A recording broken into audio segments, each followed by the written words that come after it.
Hey guys. Here is part 2 of What If Naruto Went Back in Time from an Alternate Future.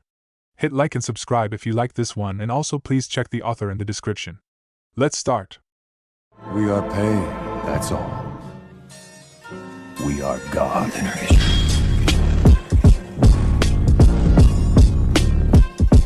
Chapter 8, Leaders. Toku suddenly jerked up from his bed, facing the window in front of him. The plain moonlight leaked inside the small room, painting everything in silver. The boy slowly leaned forward to sit cross-legs and buried his head into his laps, trying to calm down his quickly beating heart.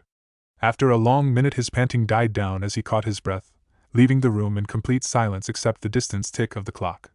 The drenched shirt was sticking onto his skin like glue. A shiver ran down on his body from the disgusting feeling. A sigh left his mouth as he peeked at the alarm clock next to the bed. 3 a.m. Damn. He leaned back as he closed his eyes again in the hope that maybe his adrenaline-flushed body could still settle down and fall back to sleep again. He threw out the idea. It was impossible for his alarm-ready body to sink back into a dream. Maybe into another nightmare. He shook his head to ease the already slowly vanishing scenes of him struggling in a sewer in ankle-deep water, the rusty door without a handle and that thing behind it, grumbling only meters from him. Another sigh left his mouth and he slowly headed towards the bathroom for a life-saving shower. A small group gathered in Minato's apartment as it was a direct order from him to be there exactly on time, especially underlined for Kakashi who, to everyone's surprise, showed up on time. The whole team and Kushina were sitting impatiently in the living room waiting for the one who ordered absolute punctuality. The redhead seemed to be the most irritated, given how she was sitting on the couch and leaning against her palm while she tapped her cheek with remarkable speed. "If he doesn't arrive soon, I'm going to kill him. He will be expelled from the bedroom to sleep on this couch if he doesn't appear in the next 30 seconds. Toku and Rin shared a low chuckle at the rambunctiousness of Kushina. The always stoic Kakashi doesn't confute his name as he just rolled his eyes, picked up a glass of water, and turned towards the group.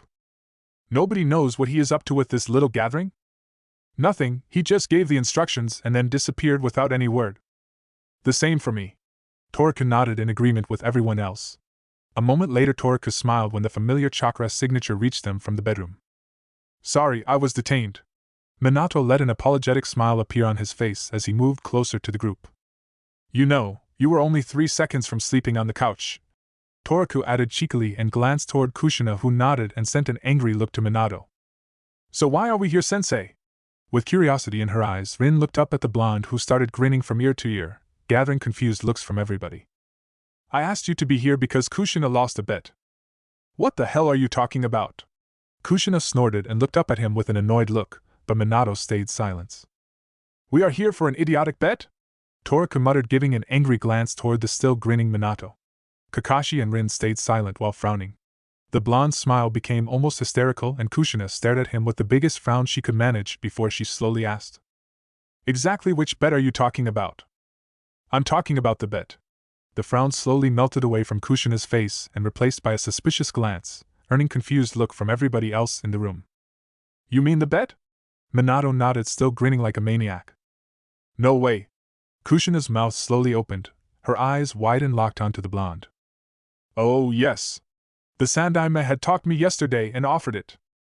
Silence filled the room, leaving the still smiling Minato at the middle of the room. Within a blink of an eye and a speed which Minato could also envy, Kushina burst out toward the blonde, clinging onto his neck and sending them down to the floor. Kushina and Minato were the main attraction for the rest of the team, who looked back and forth from each other's confused faces toward the other scene where Kushina was sitting on Minato's chest, laughing hysterically. Toku cleared his throat to gain their attention with lack of success. The 3 teens patiently waited until the hysterical laughter were reduced into small chuckles and the 2 shinobi finally regained themselves from the floor. "Sue, would you mind to tell us what the hell that was?" Toku was the first to ask with a wondering tone toward Minato who never stopped smiling. "The successor of the 3rd Hokage is chosen Databane," Kushina answered beside Minato who was holding his side because of the laughter. "You! What I thought happened actually did." Kakashi threw away his stoic face, his eye now wide, and he pointed a trembling finger towards the blonde's chest. Toku moved his head around with a confused look, then focused on Minato who bowed theatrically with a tawdry hand movement, still grinning. "Let me introduce the 4th Hokage of Konoha no Sato, Namikaze Minato." After a second's silence everyone but Minato burst out at the same time, rotating unbelief, congratulations and questions. Hey, just one at a time. I can't follow you." "So that is why you and Orochimaru were summoned yesterday?" Kakashi stated as he gathered back his stoic expression on the small visible part of his face. Minato only nodded as a reply. I would die to have seen the face that snake made when he realized that you are going to be elected instead of him. Minato sent a half-smile toward Kushina. Well, he was stoic in the surface, but I'd bet my life that he was screaming like a girl on the inside. Why didn't you tell me yesterday? Kushina sent an angry look toward the blonde from her seat next to him. I wanted to announce it when you were together. It's already official? Not yet, Kakashi. The final council meeting will be the day after tomorrow, and the official announcement will still be after weeks. But Sarutobi want me to participate on the negotiation process, so it seems to be that I will be out of town a lot in the near future. He wants to hand over his paperwork as soon as possible to enjoy his retirement. The blonde slowly chuckled at the thought. What will happen to the team, Minato-sensei? Rin was the one who finally asked the question which bothered the remaining team members. The blonde shook his head slowly before he could answer. Actually, I don't know yet. Until Sarutobi completely hands over the tasks, we will be officially together. After that, it doesn't matter what will happen, we will remain Team Minato. The elder blonde looked back with a soft, bittersweet smile. He also thought about this. There was no way that his referenced small team would stay together too long. Maybe they would get another Jonin sensei, but that wasn't a long-term option. Kakashi was already a Jonin, miles away from Rin's level and Toraku. He eyed the teen in front of him, but when he started to turn his head he quickly averted his eyes to meet a pair of narrowed blue orbs, Kushina's. It's okay. We can meet any time when we just want, right? Rin answered with a soft smile, and broke the starting depression which slowly started to trail inside the others' heads. Hey, this screams for a celebration, doesn't it? Ramen? Kushina rose from the couch and turned her big smile towards the team, receiving a wide grin from Toraku and positive nods from the others. Toraku wandered slowly on the streets of Konoha, moving without any destination and guided only by pure instinct on the narrow streets that were far away from the city center. Toraku was bored. Minato had been with the Hokage for the last few days, so Toraku barely saw him, and today was the day for him to participate at the council meeting. Kushina and Kakashi were out on a mission and Rin barricaded herself in the hospital. The boy kicked out a small innocent stone from his way to channel his frustration. Every training ground was already occupied. Most of them were young genins, or jounins, who he didn't know. Since he wasn't in the mood to speak with strangers to join any of them, he ended up wandering back into the village. He reached a red bridge and a warm feeling trailed inside his thoughts. He felt happy as he leaned on the railing and started watching the small stream under his feet. Hokage, Minato going to be the fourth Hokage. A strange mix of emotions ran through him when Minato announced it. Pride, as great as a mountain, and jealousy. It glared at him with his glowing green eyes like a monster under a child's bed in the night. He shook his head. He couldn't place the enormous jealousy he felt toward his brother. He let out a sigh and placed his head onto his hands on the bridge. I need some entertainment. He slowly closed his eyes and spread out his chakra in a thin, imperceptible layer to map his surroundings. A cheeky smile ran across his face when he found what he was looking for. Minato arrived precisely at the time when Sarutobi asked. The Council of Konoha gathered for the special announcement of the third. However, nobody told them the goal, but everybody had his or her own suspicion. The war was almost over and Sarutobi wasn't going to be younger. Perfect time to elect a new Hokage who could lead the village out of the shadows of the war and gain new allies. The two men slowly approached the round meeting room where the council members had already gained their seats. Minato stayed in the background while Sarutobi moved to the highest chair placed in front of the door to the right of his two advisors and old teammate. The clan representatives, the leader of the shinobi forces, sat around curved tables waiting patiently for the old man to finally settle down. Sarutobi cleared his throat before he started. Thank you for your attendance. I know that this is a hard time with everyone coordinating the rebuilding process.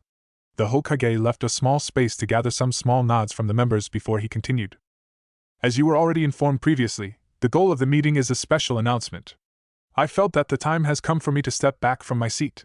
The shinobi in the room stayed calm and silent, already prepared for this in advance.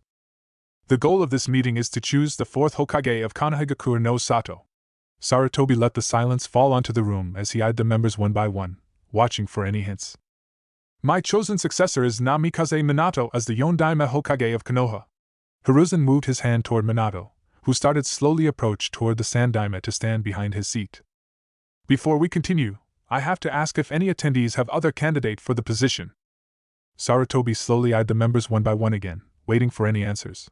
Someone cleared his throat on his right, and he slowly closed his eyes when it reached his ears.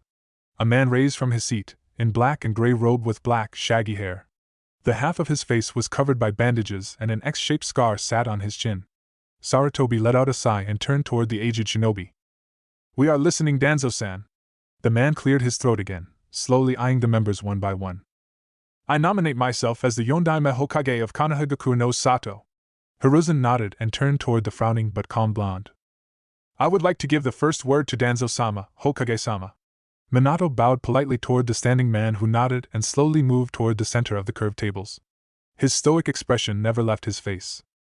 "I nominated myself because Namikaze is not suitable for this position.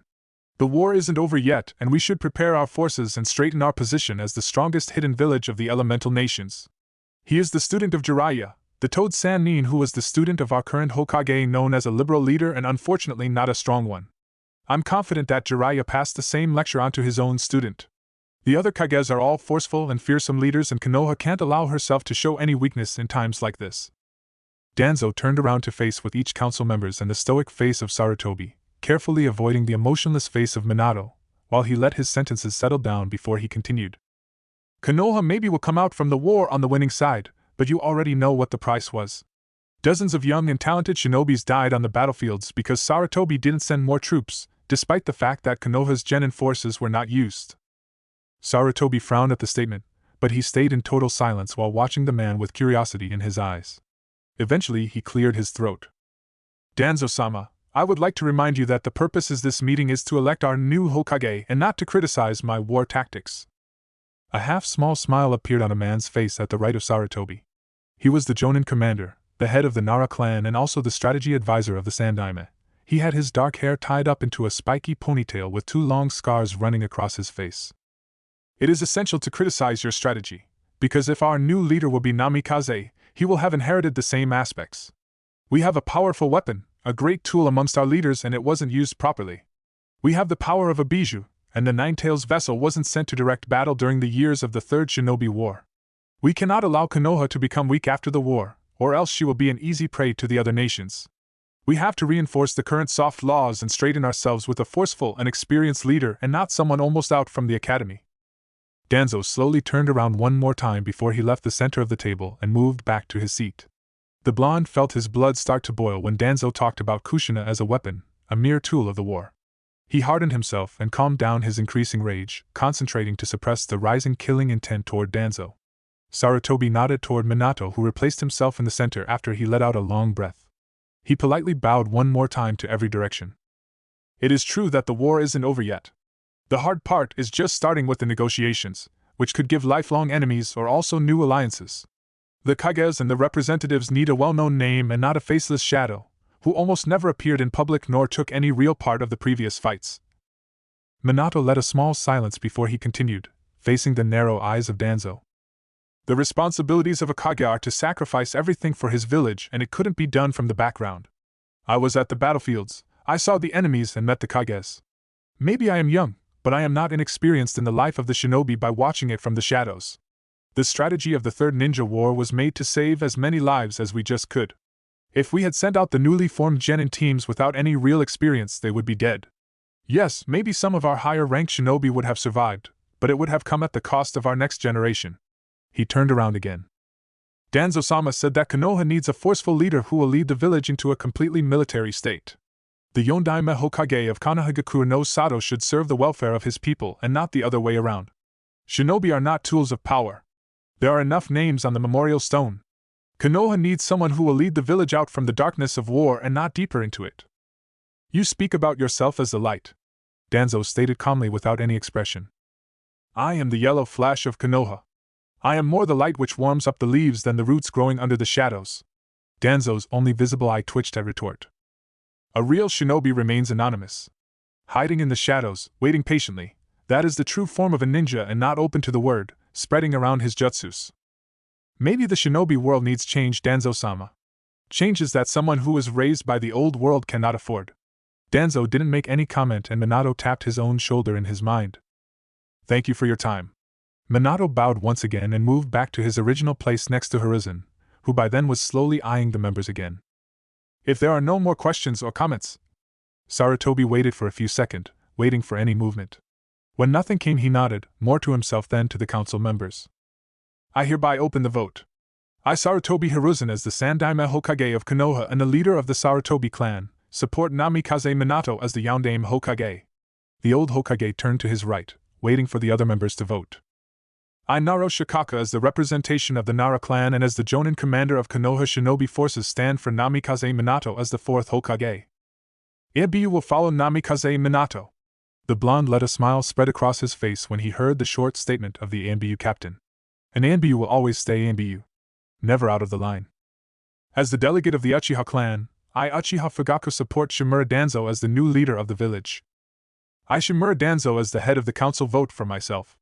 The old shinobi stated without even opening his eyes. The Akimichi clan supports Namikaze Minato as the Yondaime. Yamanaka Inoichi, as the representative of the Yamanaka clan, supports Namikaze Minato. Inoichi sent a warm smile toward the blonde. I, Hyuga Hayashi, as the Hyuga clan's leader, vote for Namikaze Minato-san. The Aburayan clan of Konoha will also support Namikaze Minato as the Yondaime Hokage of Konoha. The Inazuka clan also votes for Namikaze Minato. Mitokado Hamura, as the advisor of the Sandaime Hokage, will vote for Namikaze Minato. Minato suppressed a chuckle as he saw Danzo's eye twitch and his stoic expression leave his face, replaced by a frown. You didn't think about this, did you? That your old friends would vote for me, heh? Old Warhawk. A smirk formed inside his mind, but he regained himself to not let it spread across his face. Udatane Koharu, advisor of the third Hokage, will support Namikaze Minato. Sarutobi Hiruzen let out a relieved sigh and he let a small smile to spread on his face. Then the decision is made. The next leader of the village, the Yondaime Hokage of Konohagakure no Sato, will be Namikaze Minato. The young teen walked on the cobble without any noise as he passed by a high bamboo fence. Distant chuckling could be heard all over the place, echoing from the panels back and forth. The pale smell of sulfur encompassed the place around the steaming water spots around the curving cobble. Toriko moved toward the end of the passage, when he heard another giggle behind a big camellia bush. It was deeper, though still childish. A frown appeared on his face as he realized that someone was able to almost perfectly hide from his senses. He turned around and slowly approached the bush to sneak a peek behind it. A cocky smile spread on his face, and he moved toward the crunching form next to the fences without any noise. The teen stopped next to the white-haired man and sat down crossed legs, while he ran wine chakra onto his trigger finger's pad and pushed it onto the bamboo to lean toward the newly made small hole. Anything interesting? Oh yes, the blonde in the corner a second ago lost her towel, and when she... The white-haired, middle-aged man's head flung toward the teen, to face the profile of a head, mostly shrouded with brown locks peeking into the baths by a new hole. I was occupied, I think. I didn't sense you. I'm that good, old man. I'm not old. The brown-haired teen didn't turn toward him. Instead he just shrugged, his eyes still attached to the hole. You are just an old pervert. The white-haired man eyed the teen from head to toe carefully, waiting for him to turn around to finally face him, but he didn't move. Look who is speaking. He narrowed his eyes as he felt the thin, almost insensible layer of chakra on his face and hair, the obvious sign of a henge. I'm just a healthy and curious teenager, while you are an old pervert. The white-haired man snorted and turned back to his own hole. What's the henge for? The teen shrugged, still focused on the inside. Incognito. The man chuckled at the statement, but he stopped when he felt the approaching presence of somebody else on a distant tree, lurking behind the shadows of the leaves. And I thought I could be by myself a little bit more. Man, I had just arrived. The man muttered quietly under his mouth to himself. The teen raised an eyebrow without turning around. What are you talking about? About my masked company. Oh, Ienbyu-chan belongs to me. She is my babysitter. I thought I finally threw her off 10 minutes ago, but it seems she found me this time pretty quickly. The teen waved a hand toward the tree without turning around, earning a frustrated groan from the tree and a raised eyebrow from the white-haired man. Ienbyu guard for a teenager? Toriko actually wanted to measure his Ienbyu's patience by waiting for her intervention. He was bored and he could think only about his favorite engagement. Annoying his Ienbyu guard in many ways was always a good way to while away some time, and it was also enjoyable. However, sitting next to this stranger made his heart ache with the mix of sorrow and happiness continuously stinging his insides. But it was still a pleasant feeling. They just sat side by side for long minutes without any interruption. The only noise broke the pleasant silence between them was the small giggles from the white-haired man next to him, making Toriko to smile and his heart to warm up. He focused his senses more to his companion than to the naked girls behind the fence, listening to his heartbeat, inhaling his scent of distant lands and something which reminded him of wet soil. His gentle and warm chakra signature continuously and slowly stroked his insides, forcing the boy to relax and his muscles to almost melt from the feeling. He slowly closed his eyes, completely forcing out everything else from his mind about the outer world and his surroundings. Complete peace fell upon him as the last remnants of the outside world left his senses. Someone cleared his throat only centimeters behind them, forcing Toku to turn around slowly. However, he already knew what he would see, an angry Minato, his arms folded in front of his chest, watching them with narrowed eyes. Hi. Toku raised his hands behind his head to scratch the back of head in his embarrassment, but a cheeky smile still spread across his face. I'm not surprised by your behavior, Jiraiya, but I never thought you found any company. Toku glanced quickly towards the white-haired man who didn't move from his hole, his eyes still fixed on the other side of the bamboo fence. Minato, you are too stiff, you should relax. Want a hole too? Just like in the good old times. The almost Hokage felt the increasing heat in his face as the blood flooded into his cheeks. What? Toku snapped his head toward the white-haired man with wide eyes, then glanced back and forth between the two men. Minato, a closet pervert. Do not crush my reputation. Minato put his head into one of his hands, shaking it slowly, desperately trying to make the moment undone.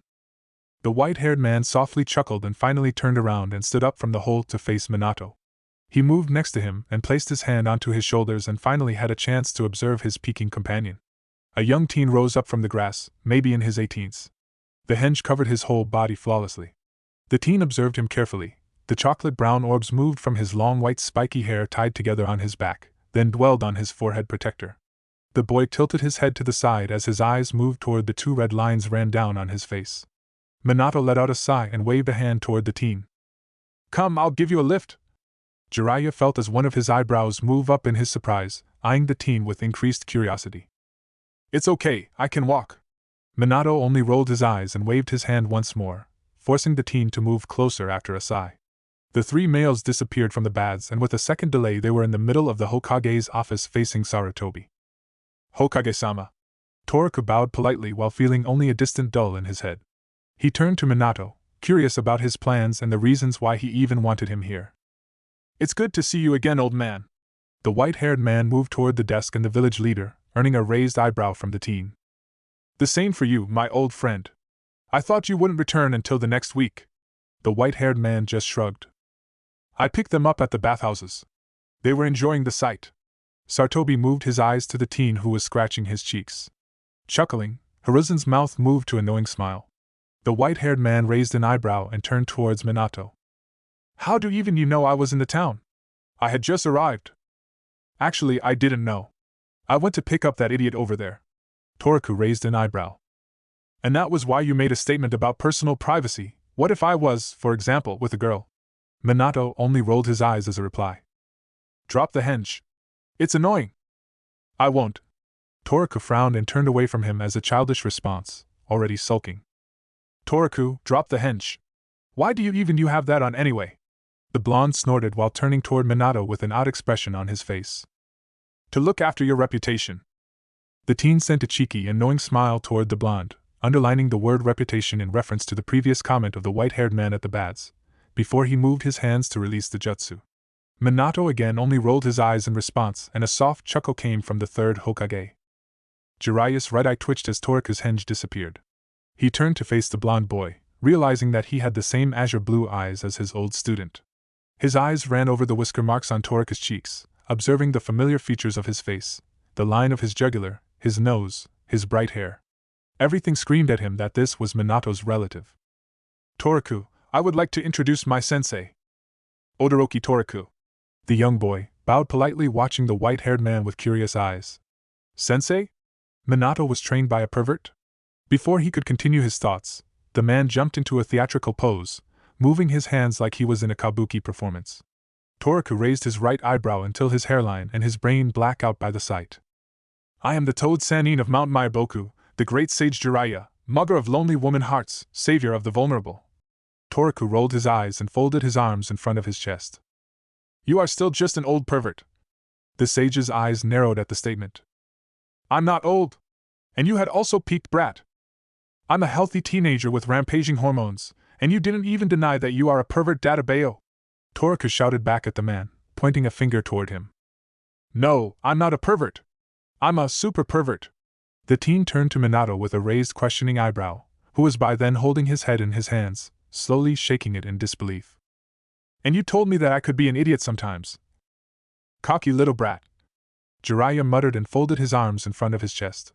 The yellow flash of Konoha let out a long, weary sigh, and another chuckle could be heard from the leader of the village. Hey, how was the meeting? Toku turned toward Minato when he suddenly realized why he was even looking for him. We will talk later, Toku.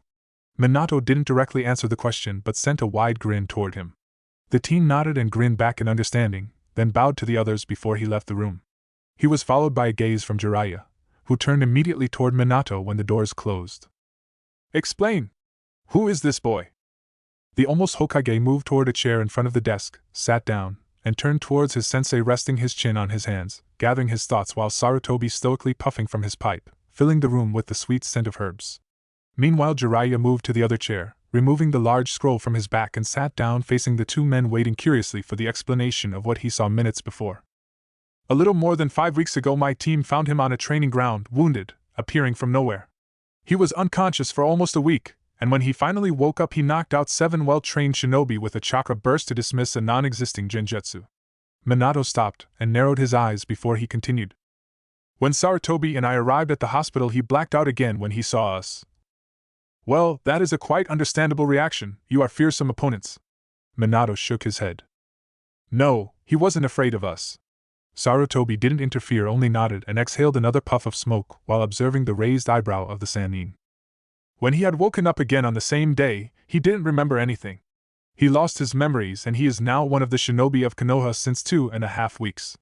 Jiraiya narrowed his eyes and frowned. He knew very well what that could mean. Any suspicious movement? No, he gets a checkup once a week with Inoichi Yamanaka, but until now we found nothing.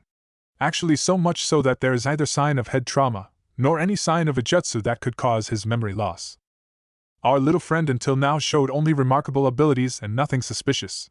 However, some special circumstances are pointing towards something bigger than just a mere accidental appearance from nowhere, Sarutobi stated calmly, eyeing Minato carefully. The sage leaned forward to his knees, closer to his old student. Based on the blood tests, he is my brother, or most likely my half-brother. Jiraiya narrowed his eyes, watching the blonde with wondering eyes. Precautions are prepared, I guess? Minato nodded. Continuous ANBU surveillance, and he was joined to my own team and also accommodated next to my house to be near if something happens. Umbu?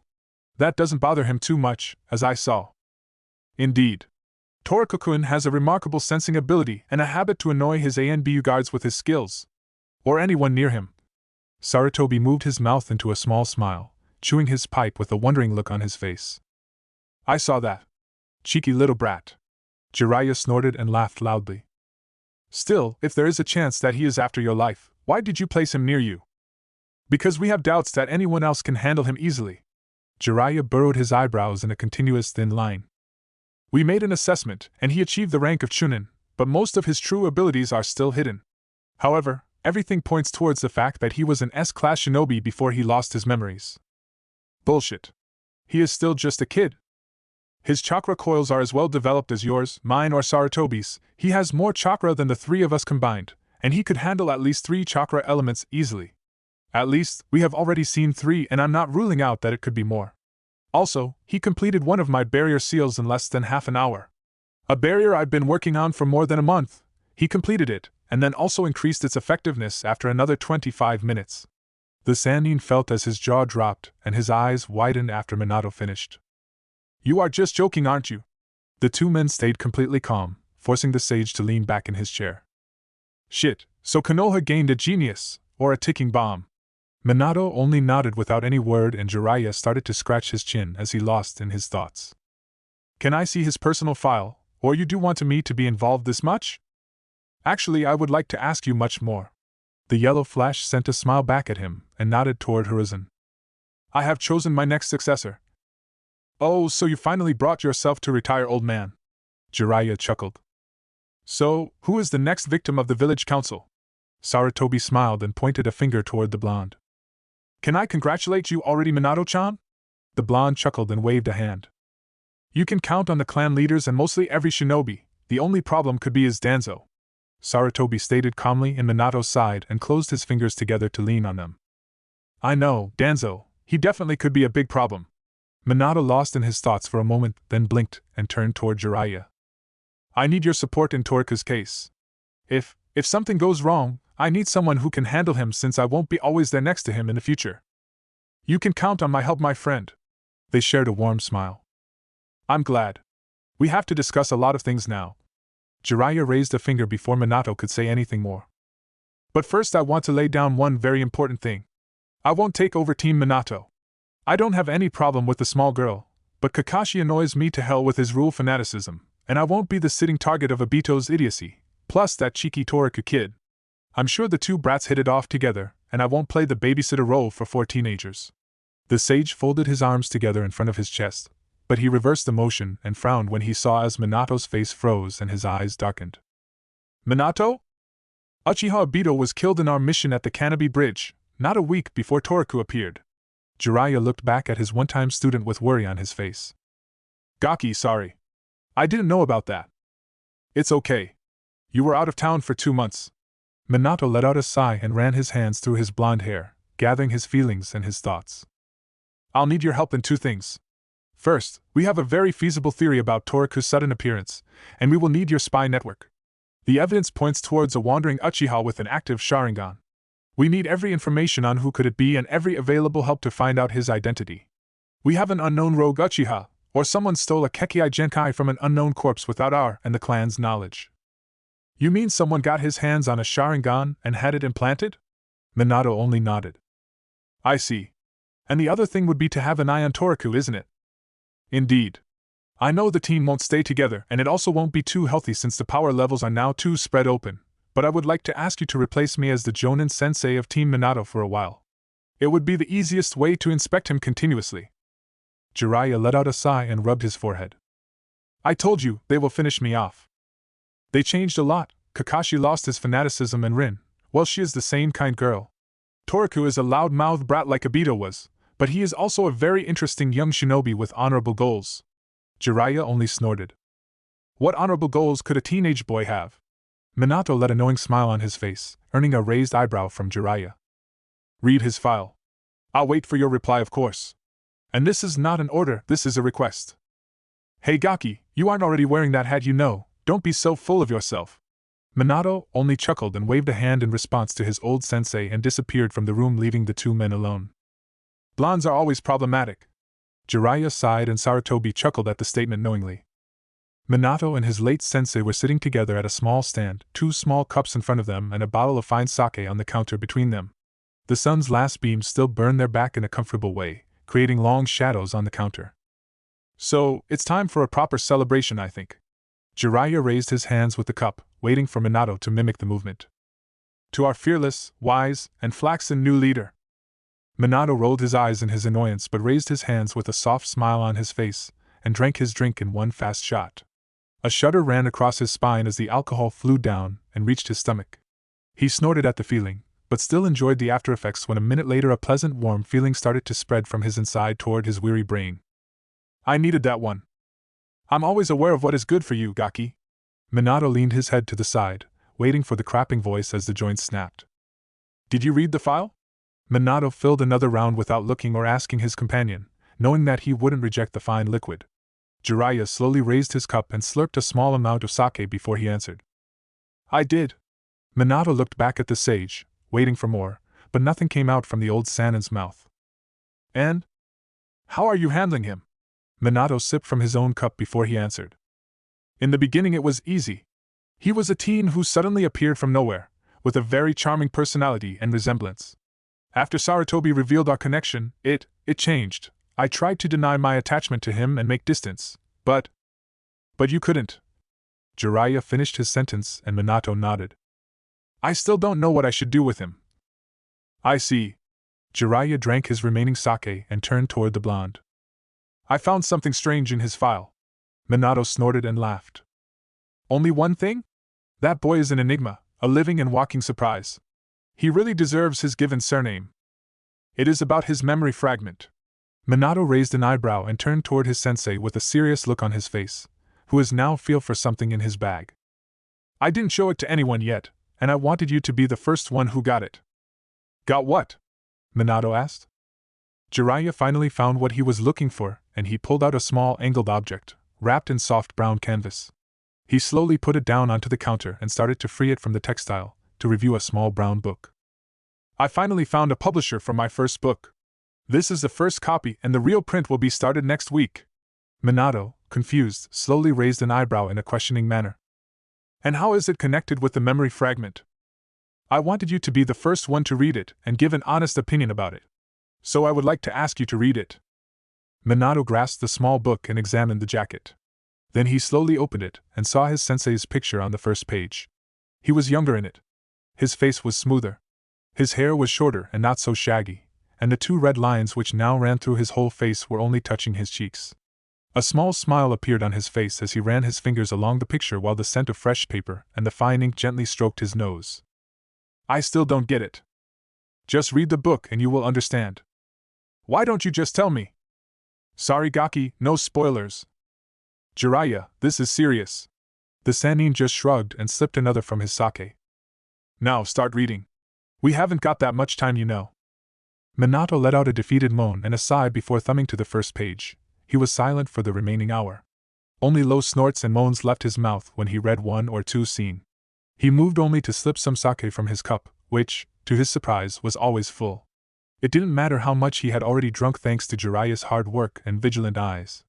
After a long hour, he finally leaned back and shut the small book to turn toward his sensei. So?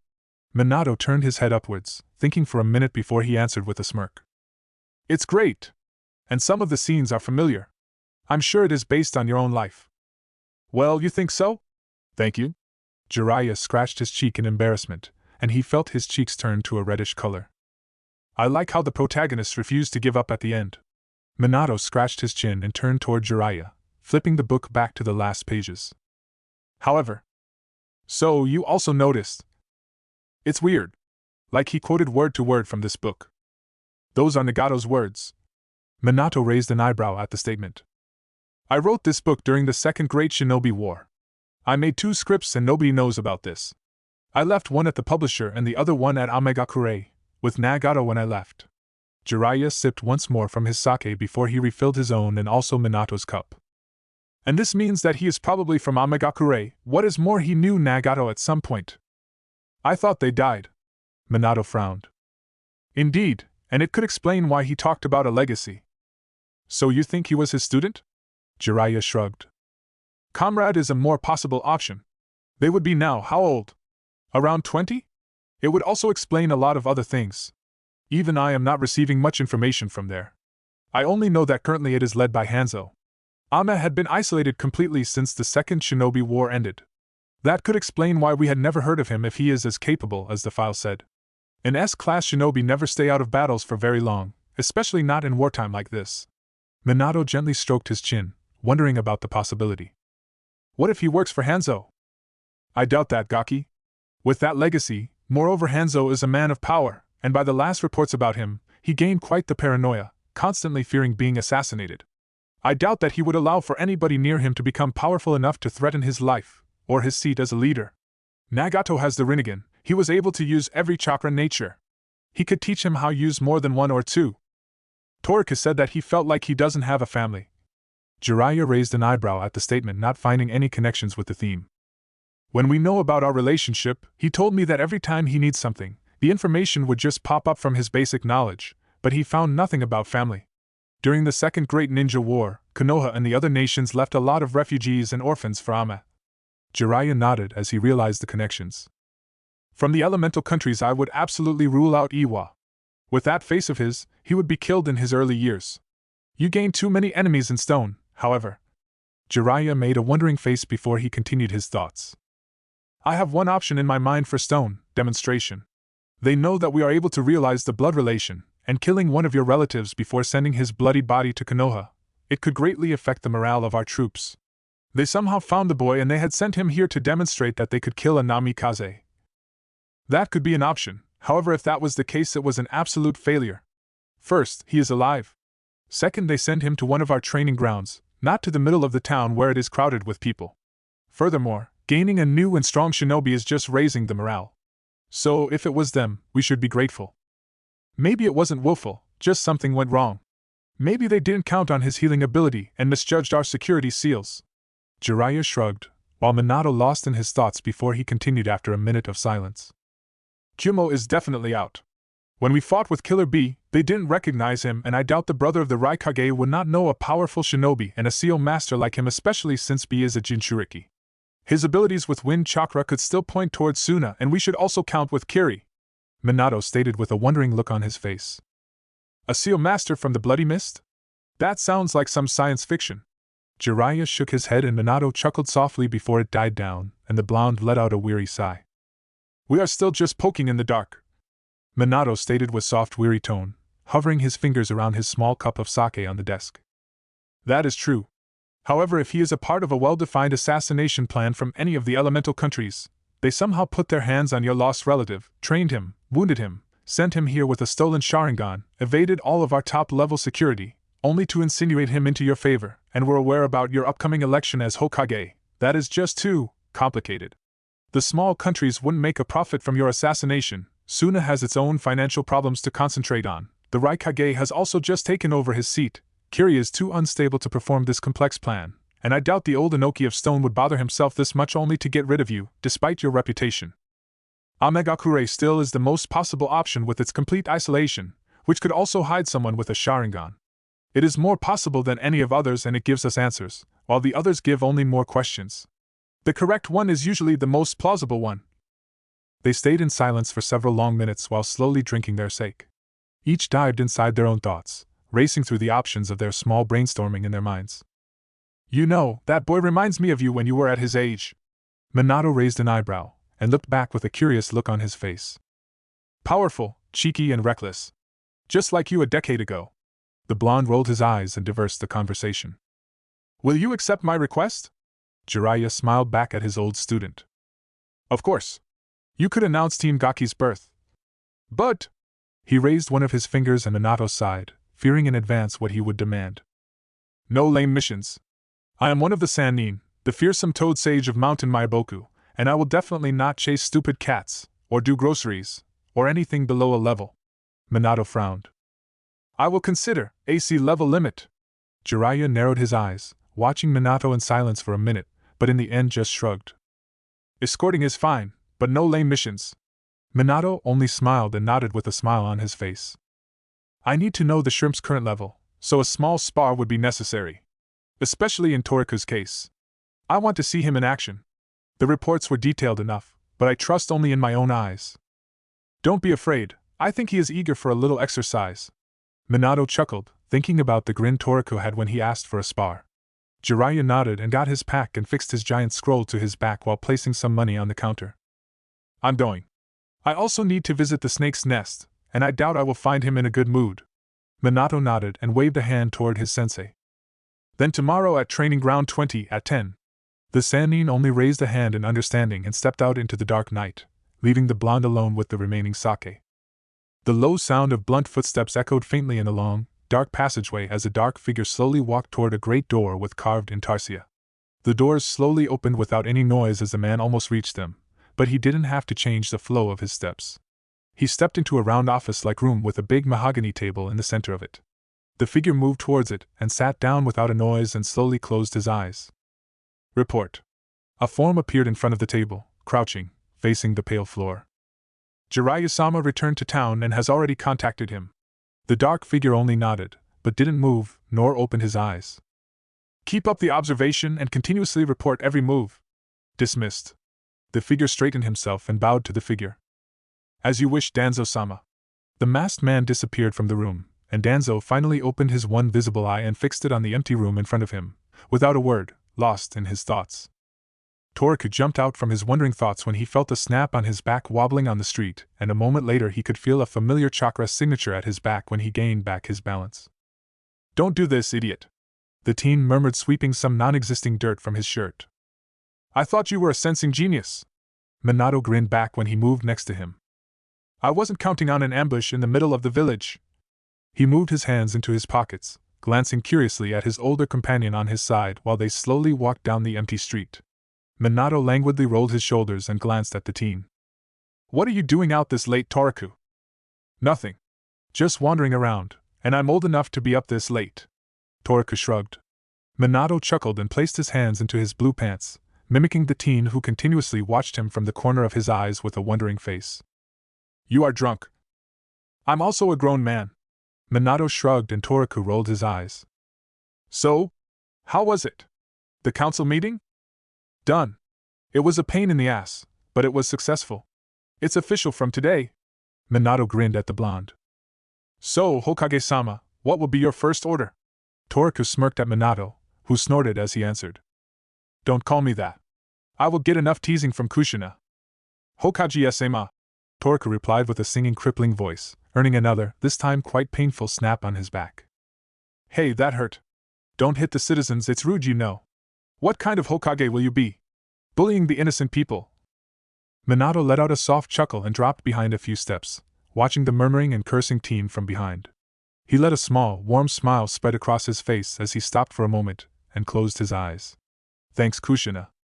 Hey, are you coming, or you will stay there, daydreaming about your fancy hat? Minato chuckled and caught up with Toku, clasping his left arm around his shoulders. You are still an idiot, Oto. Toku rolled his eyes, but on the inside he couldn't feel with the warm feeling on his shoulders. He sent a kind smile toward Minato as they walked toward the almost empty streets. Chapter 9, Promise of a Toad. The breeze was slowly stroking the grass on the training ground in the forenoon sunlight, forcing the living sea to wave gracefully like the never-ending emerald ocean. At the shores of the green sea, 4 figures were sitting next to a cliff, waiting impatiently for the remaining member of the team to finally appear. I told you to grab him at his home, Toku muttered behind his folded arms, which were rested on his tucked knees. Minato only rolled his eyes in response. We could start without him. Kakashi can wait. You promised me a sparring. I didn't. Yes, you did. No. If you're going to continue this, then I'm going to place you 2 under a genjutsu until Kakashi arrives. Geez. Act your age. Jiraiya muttered in the background while Rin's soft chuckle could be heard behind the irritated blonde teen. Toku only muttered something incoherent in response and pulled out a scroll, ink and a soft calligraphy brush from his vest's pouch. What are you doing? Minato leaned over his shoulder to examine the open scroll in his lap. I'm bored and I want to finish the seal. Another barrier seal? Sort of. Jiraiya raised an eyebrow and moved closer to sneak a peek at the scroll. That's a trap. The Toad Sannin had stated calmly and pointed toward the patterns with a grimace on his face. And it won't work with this wonky design. Toku narrowed his eyes and turned toward the Sannin. It will, I'm not an amateur. Why is the pervert even here? Jiraiya snorted and turned away from the blonde, sulking like a 5-year-old. To watch you spar. Minato slowly shook his head, but his eyes were fixed on the fine design. It was unusual as almost all of his previous works, but he was certain that would work. A confused expression appeared on his fine features when his eyes moved to the upper part of the design. What will it do with the captives? Toku made a cocky smile and turned back to his scroll. It will suck their chakra coils dry. Then why do you use the lightning here and there? It makes no sense to me. Minato had pointed to several parts of the seal, frowning in his confusion. That is for a little surprise, he stated with a wicked tone, chuckling to himself and earning a raised eyebrow from Jiraiya. Minato slowly stroked his chin, eyeing the design carefully from stroke to stroke, lost in his thoughts for a long minute. I see now, that is quite a massive trap. Toku only shrugged, then suddenly flung his head to the side. It was really time for that. Toku muttered and quickly took away his sealing kit and moved a few steps away from the others. Jiraiya raised an eyebrow and his mouth fall open when next to Toku, Kakashi appeared with a sunshin and he was immediately greeted with a snap on his crown. You are late! Kakashi rubbed his throbbing head and sent an angry look to Toku while he moved toward the small group, greeting everyone around. Jiraiya-sama. Kakashi made a small bow toward the Sannin, who answered with a nod and turned to Minato. So, can we start? Start what exactly? Kakashi raised a questioning eyebrow. You got your rematch, Kakashi. An unexpected smirk spread across Kakashi's always stoic face under his mask, and he turned toward the blonde teen, who had just raised an eyebrow and folded his arms in front of his chest. 5 minutes later, the two teens were facing each other in the center of the clearing. Kakashi moved his stance with an unfolded Sharingan, while Toku remained still, carelessly and confidently watching his partner. Sharingan? Jiraiya glanced toward Minato, who just nodded in return, but he couldn't miss Rin's darkening eyes and the sad expression on her mostly gentle and kind face. I see. The The Sannin let out a sigh and turned toward the two teens and shouted out, "Stay in the clearing!" Toku just waved a hand in response. "So, can we start, Kakashi-kun?" The teen chirped with a singing and cocky voice to his tense partner, but he only nodded. The blonde let a smirk on his face, and he jumped in front of Kakashi, immediately sending a kick toward his face, turning silkily like a dancer, and a kunai appeared in his hands from his weapon pouch in the next moment. Suddenly 2 clones appeared next to him, forcing the Jonin to back off from the center and the preponderance. The scarecrow had sent a shuriken toward the nearest clone, who puffed out from existence when the sharp metal connected with his stomach. His place was immediately filled with another clone, who jumped toward Kakashi only to repeat his predecessor's fate a minute later by another shuriken. "No hand signs?" Jiraiya stated calmly, watching the intense taijutsu, his eyes fixed mostly on Toku's movements. "No. Nor does he use signs with any of the wind element ninjutsu he showed until now." Jiraiya only hemmed in response as he watched the blonde perform a perfect backflip, to land on his right arm and send a kunai toward Kakashi with his left hand without a stop in his flow, before he jumped to his feet, and immediately launched himself toward the Jonin again. "He's got an interesting fighting style." "Indeed. A total mixture. Effective and hardly predictable, and he improved a lot in his taijutsu. Last time Kakashi could countervail him without his Sharingan, by speed and also by the effectiveness of his style." "You think so?" The 2 men twist backward to face a smirking Toku, who stepped between the 2 men and folded his arms in front of his chest, eyeing the ongoing taijutsu battle with the newly appeared 5 clones. "I practice a lot lately, you know. I uncovered a lot of new moves, and with that my speed also increased a lot. But I feel something big is still missing from my fighting style." Minato frowned and hit the teen hard on the head, who disappeared with a loud puff, leaving behind a small, puffy chakra cloud between the 2 men. A furious snort could be heard almost immediately from the middle of the clearing, and the blondes around Kakashi who weren't occupied with their opponent turned their heads and looked at Minato with an indignant expression. One of the nearest pointed a finger toward him, his eyes narrowed and his eyebrows moved to one coherent line. "Hey! Don't bully the clones! There was a reason he was there!" The yelling Toku disappeared when Kakashi sent a kunai into his chest. Jiraiya chuckled at the scene and glanced at Minato from the corner of his eyes. Kakashi jumped backwards and ran his hands through a chain of seals, to slash his hands into the earth as soon as he made contact with the soil. Right on Jibashi lightning style, earth flash. The ground filled with electricity. The attack ran through the clearing with a loud chirping sound, dismissing the clones in its way, moving toward the last group of blondes. 2 clones grabbed Toku's hand and threw him up in the air to avoid the attack before it could reach him, flying gracefully toward the still crouching Kakashi. When the jutsu hit them, they jerked, but after a moment they disappeared with a puff of smoke. Toku in the meanwhile ran through some hand seal in the midair, breathed a fair amount of air and spit out a massive amount of water toward Kakashi within a blink of an eye. "Suiton Daibakufa no Jutsu! Water release, great waterfall technique." The water hit him before he could release his own jutsu. When the water contacted him, the lightning chakra ran through his own system, forcing Kakashi's muscles to squeeze. Fortunately, he was able to release the attack after a moment, but the feeling was enough to distract his senses and numb his muscles. Toku landed gracefully in front of him with a loud splash and a puddle of remaining water. Kakashi narrowed his eyes and disappeared with a puff of smoke, leaving behind a frowning Toku, to face with a log. He stiffened as he felt a hand around his ankles and his eyes meet with a probably grinning lightning clone. "Shit!" The clone exploded into millions of electric sparks which were now racing inside his nerves, forcing his muscles to clench painfully and his teeth and eyes to cling tightly. When the release finally died down, Toku wobbled a step backward and grabbed his hair and ruffled it hysterically. "I hate lightning releases, you shrimp! I'm going to beat you into the ground for that, you got that!" The blonde teen calmed himself down, moved to a relaxed stance and closed his eyes to sniff the air. A questioning grimace appeared on his face, then the 2 men stiffened and Rin flinched at the shore of the clearing when a massive amount of chakra reached them as Toku spread out his chakra, to detect the silver-haired Jonin. A satisfied smile appeared on his face, and opened his eyes slowly as he ran through a long chain of hand seals. When he finished, he closed his eyes again, waiting for a moment, then stomped the ground with his foot. "Katon, Keishi Makugahara, fire release, exploding flame crater!" A crack ran through in the soil of the training ground toward a certain point where it divided in 2 running in different directions, forming a perfect circle. Toku snapped his hands together when the 2 lines connected and the earth inside the circle immediately disappeared with an explosion, filling the air with dust and the ground with soil. Toku mumbled something and closed his eyes again, his right eye twitching continuously. "If you want to play hide and seek Kakashi, you've chosen the wrong person." he stated when he finally opened his eyes. The young man slowly crouched down and placed his right hand onto the ground, closing his eyes and sending a massive amount of chakra into the ground below him. The soil exploded like a volcano not far away from the crater caused by his previous attack, and Kakashi burst out from the hole, followed by 5 blonde clones. Kunai clenched and shuriken flew across the clearing as the silver-haired Jonin dismissed his attackers one by one, sending a quick glance at the still crouching blonde while evading the clones.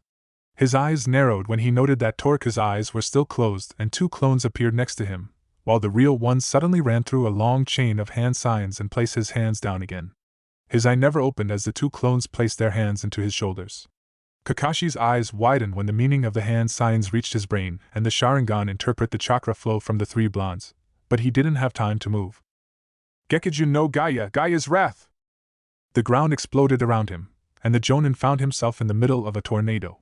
The wind swirling with insane speed, picking up leaves and small branches from the ground and mixing them in the whirlwind around him only to disappear into dust milliseconds after making connection with the razor-sharp wind chakra. Kakashi felt as a static charge reached his side from the wind wall with a chirping noise, and the sweet scent of rain and wet soil hit his sensitive nose. He snapped his hand together, running through hand signs with insane speed, blurring his movements. But before he could finish, thunder echoed inside the clearing and a thunderbolt slammed into the ground, forcing him to halt the remaining hand signs and jump backward to avoid the insanely fast attack. Another lightning strike hit his other side at the moment his feet made connection with the ground, forcing him to evade once more only to reassert his motion again less than a millisecond later, leaving no time for him to counterattack or escape from the trap. Jiraiya slowly tapped his chin and folded his arm together, watching the scene with narrowed eyes.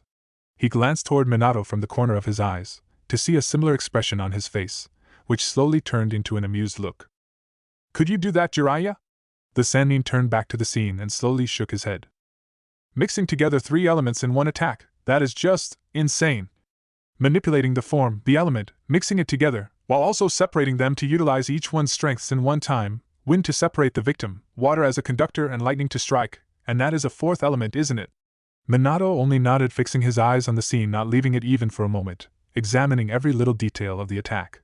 He saw the sheer concentration on the 3 faces, the control to manipulate the elements, the shapes, and to cut down the attack to a safer level.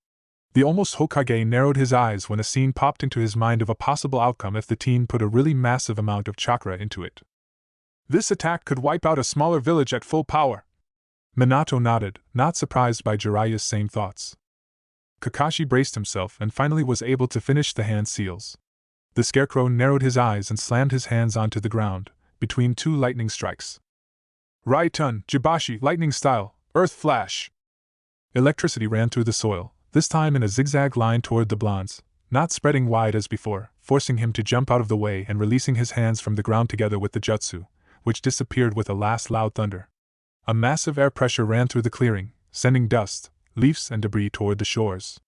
Minato ran through a chain of hand signs, and smashed his palms forward with a stoic face, while Toku mimicked his last movement without hand signs in the clearing only milliseconds after Minato. Futon, cookie hammer, wind release, air hammer.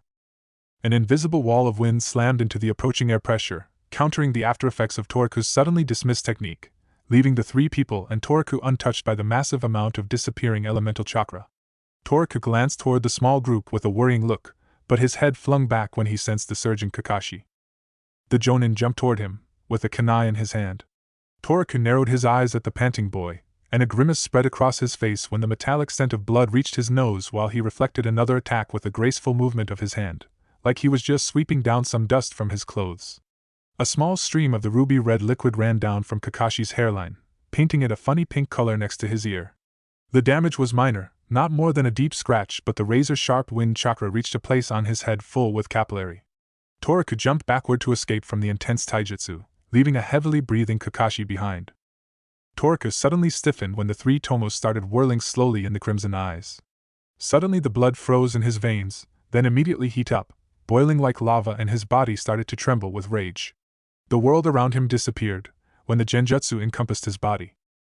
He immediately forced his chakra flow to stop completely, and a moment later, he let the whirls down, pushing a massive amount of chakra into his coils, letting it run wildly through his body, rushing toward the caster on the clearing. The reality hit his head hard when he opened his eyes and faced with a helplessly flying Kakashi in midair, who in the end finally managed to turn and land not very gracefully, staring back at him with shocked, wide eyes. Toku slowly straightened himself. His voice lacked any hint of the accustomed warm and cheeky tone. Never ever use that thing on me again. Kakashi only slowly nodded with a shocked expression. Minato narrowed his eyes, observing Toku carefully. The amount of chakra he released was even more than the time back at the hospital 5 weeks ago.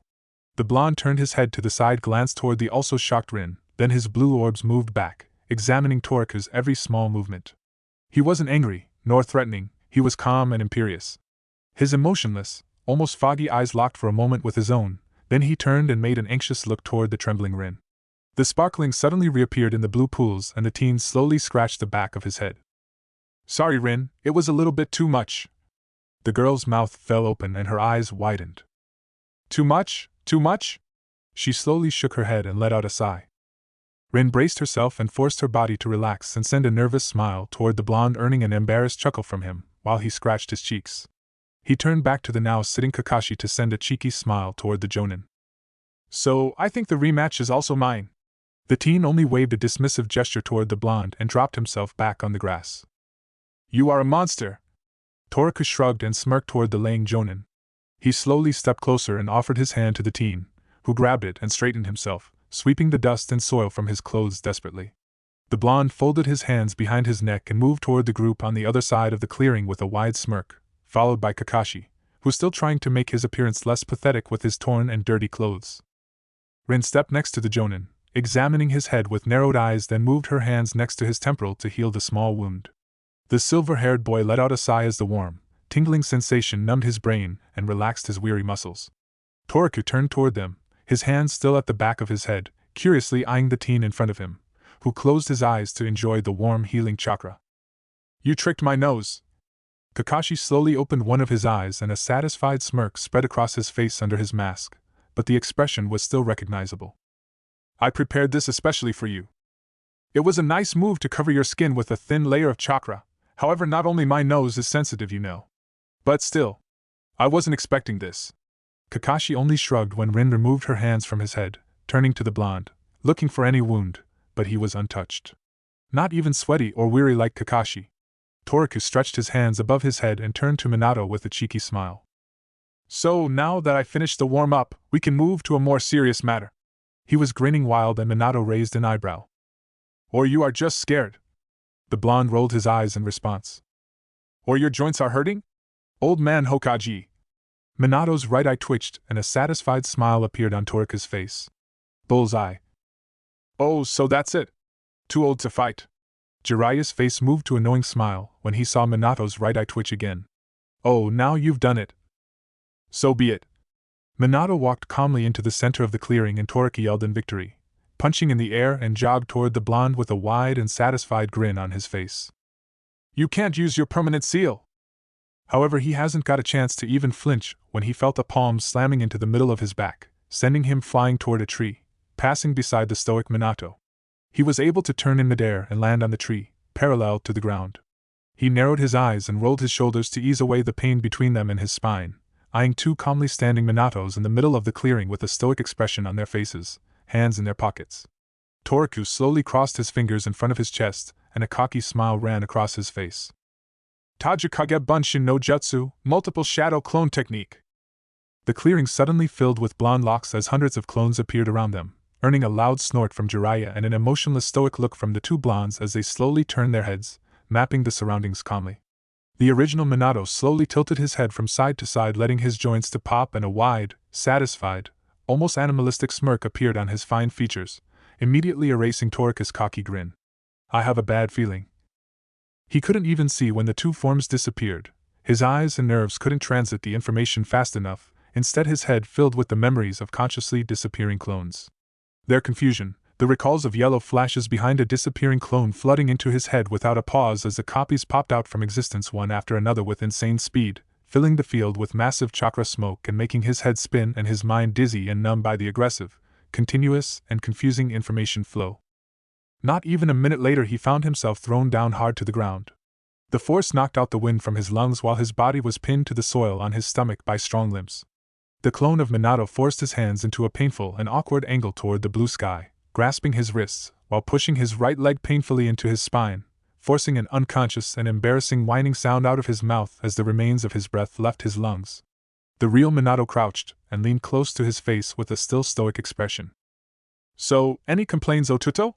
He could feel when his blonde locks brushed his cheeks and the warmth of his breath on his skin. A painful gasp left his mouth as the clone forced his hands higher, and he immediately shook his head. Minato nodded in satisfaction and smirked when he released his clone and the grasp on Toriku's wrist disappeared, causing his arm to fall down limply next to his lying body. The teen slowly rolled to his back, massaging his aching hand and frowning like a wild animal at Minato. You overdid it. It was time to teach you some manners. That was only because of your idiot permanent seal. You cheated. Minato chucked and offered his hand to Toriku, who hissed when his weight pressed on his abused wrist. I wasn't using your existing mark. Toriku narrowed his eyes, watching Minato carefully. I placed a temporary one when I hit you in the back. Toriku hummed and slowly started to walk back to the group, to face a knowingly smiling Jiraiya, a satisfied Kakashi and a worried Rin, who is now eyeing his red wrists.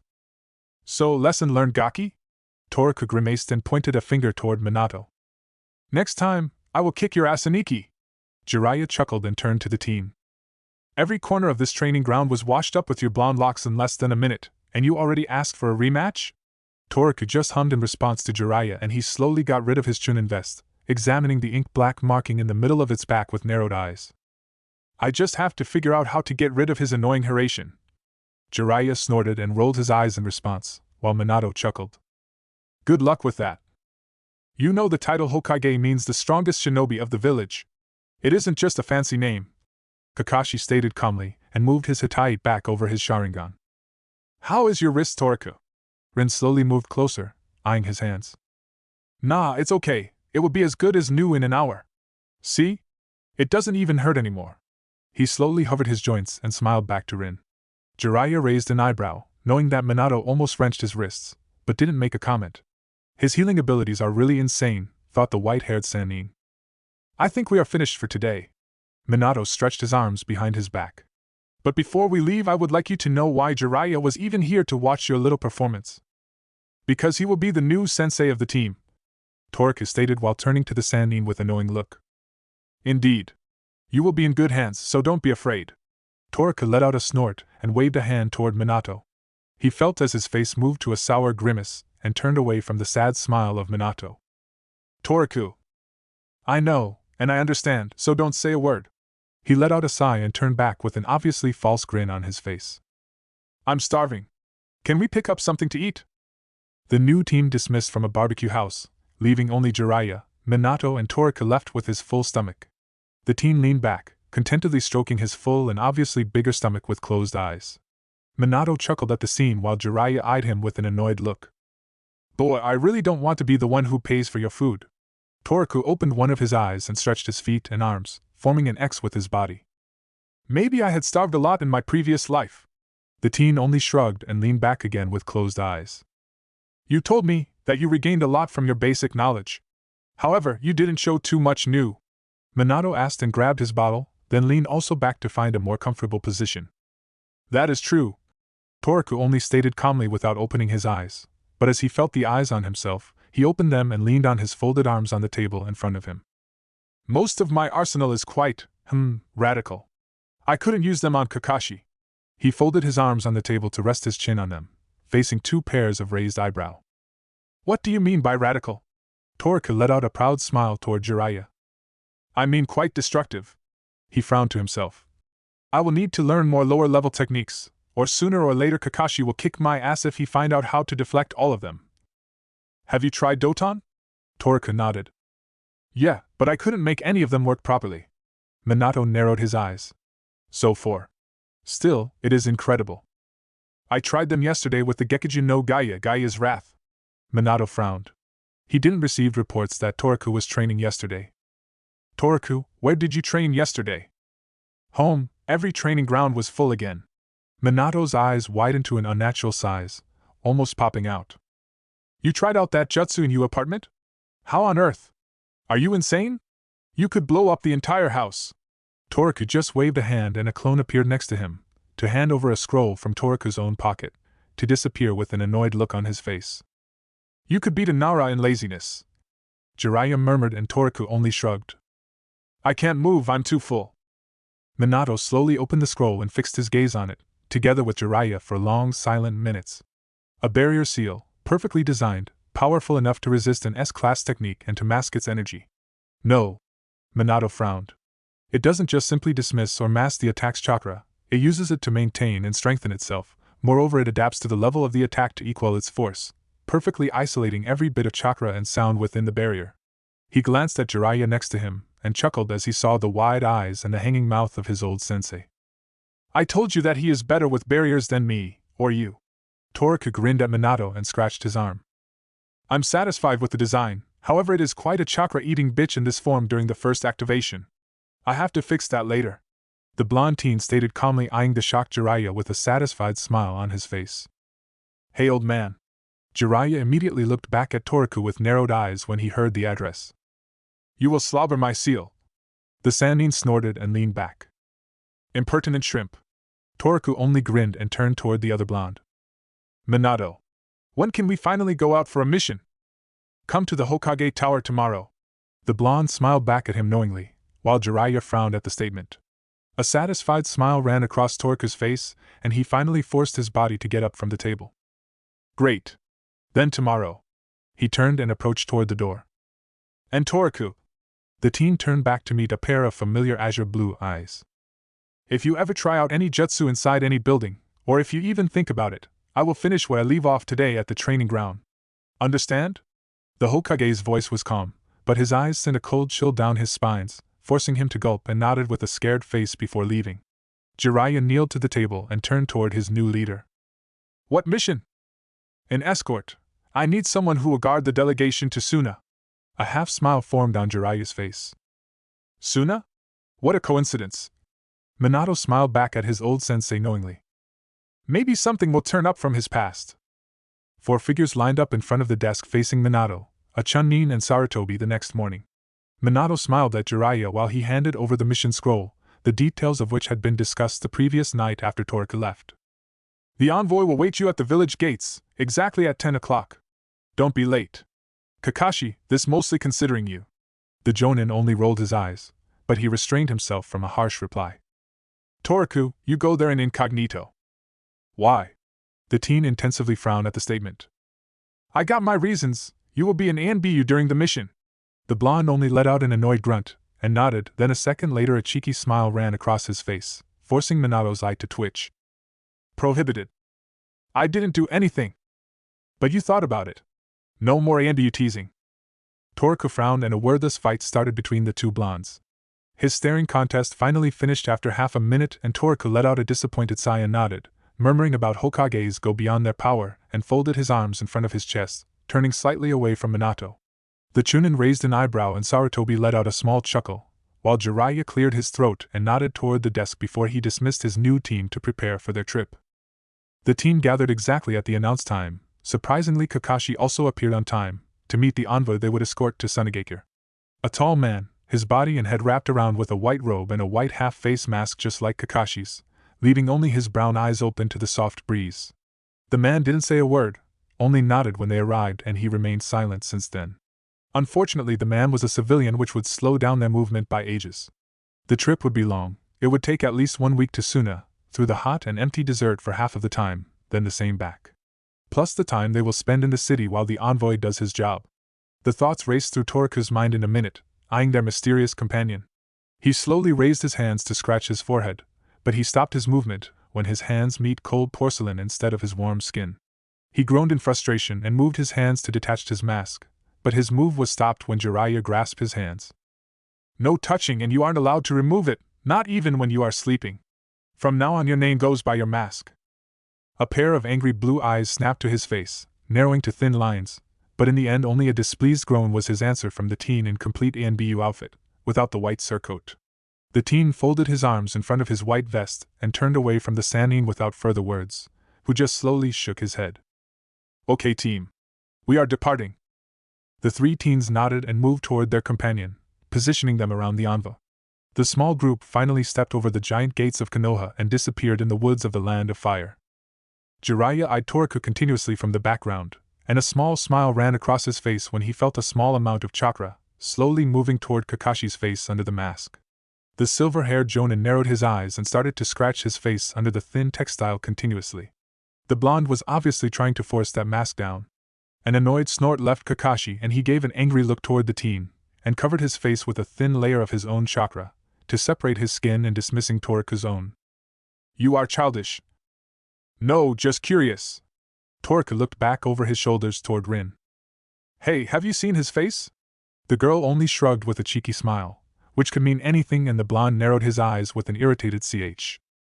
He finally turned back and looked to his left where he heard a faint, but fast heartbeat as they passed beside a tree. He smiled when his nose picked up the scent of a skulking fox under the bushes.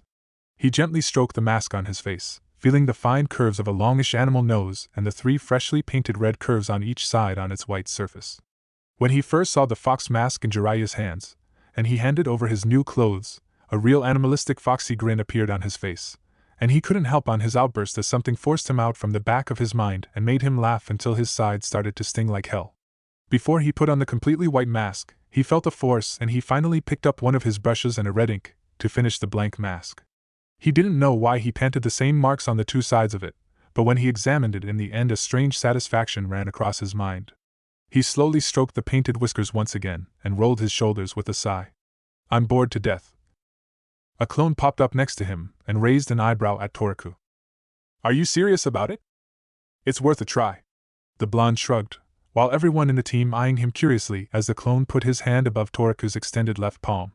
The 2 blondes closed their eyes in their concentration and a small amount of slowly circulating wind appeared between their palms.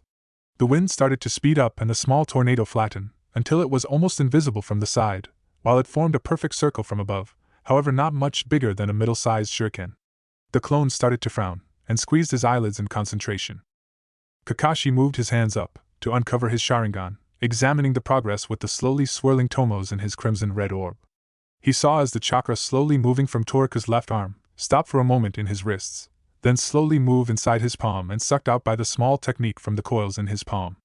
The clone let out a small moan, as he mimicked the same process by his own body, adding his own chakra to the small technique. It reached the whirling chakra plate, mixing fire, slowly, step by step into wind, causing it to glow with an unnatural orange light, just like iron in the oven before a smith started to form a sword. The movement of the wind increased once more, and Toriku narrowed his eyes. "That's enough, just hold it in that amount." The clone squeezed his teeth and a painful hiss left Toriku's mouth, when the spinning plate wobbled a bit between their palms. "What are you doing?" Jiraiya asked with a calm tone. "I'm too occupied to chit-chat." Toriku hissed between his teeth, and with a light moan they released the technique, which slowly disappeared in the air, leaving behind a faint ozone scent in the air. The clone shook his head, while Toriku examined his red palm, and the blistering that was forming on it.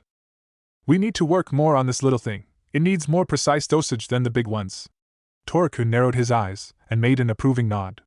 He let out a sigh and the clone disappeared with a puff of smoke, while he slowly dropped behind to reach Rin with an apologetic smile, who rolled her eyes. "You should be more careful, you know. I'm not always beside you." She gently placed her hands above his red palm and channeled green chakra into his wound, giving a pleasant cold sensation to his burning skin. "Could you teach me please, Rinchan?" Kakashi snorted and Jiraiya started to laugh loudly, earning an angry glance from Toriku. "I don't think that I am the best one to teach you. You are stronger than me." "Maybe, but my chakra control sucks, and I need a fine-tuning to the smaller techniques. And this is something only you could help with. Medical jutsus is the same. Without fine-tuning you just smash up everything and I want to be lectured by the possible best." Toriku smiled behind his mask as warmly as he could, eyeing the blushing girl beside him. "Please." Rin smiled and nodded, and she felt as pride swarmed up in her spine. Jiraiya smiled gently at the scene. "Why do you want to even learn smaller techniques? There are a lot of powerful stuff in your arsenal." Kakashi snorted and crossed his arms behind his neck. "Power sometimes lay in small forms, Kakashi-kun," Jiraiya stated casually and tapped the Jonin's head, who answered with a frustrated groan and ran his hand through his silver hair. The blonde nodded approvingly. "That is true that I can be very deconstructive, but I need techniques which don't threaten the lives around me, and that is what I lack." Toriku slowly shook his head and let out a weary sigh and turned once more to Rin. "Sue, will you help me, Rinchan?" "Of course. Let's see. So fine-tuning." She got lost in her thoughts for a minute and turned toward Toriku. You don't have problems with manipulating the nature and the form, and this indicates that the main problem isn't with your direct control, it lays in the amount. Let's see. Which is the less chakra needed technique you can't do properly? Bunshin. Toku spit out the word like it was sour poison. He slowly moved his hands together and performed the necessary seals, and a shapeless form appeared beside him only for it to fail the next moment and fall to the ground limply.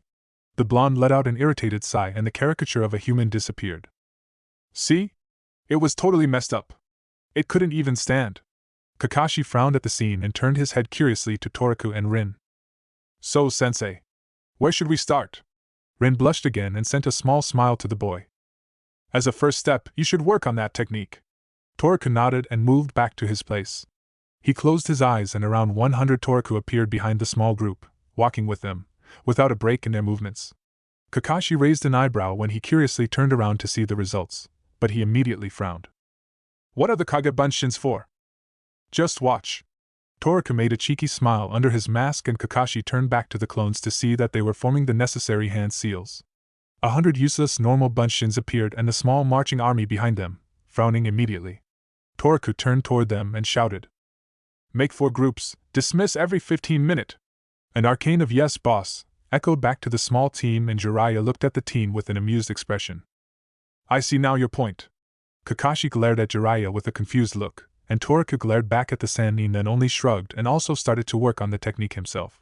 Near the end of the first 15th minute one of the clones near the group let out a victorious yelp when a man-like clone appeared next to him, wobbling on thin legs.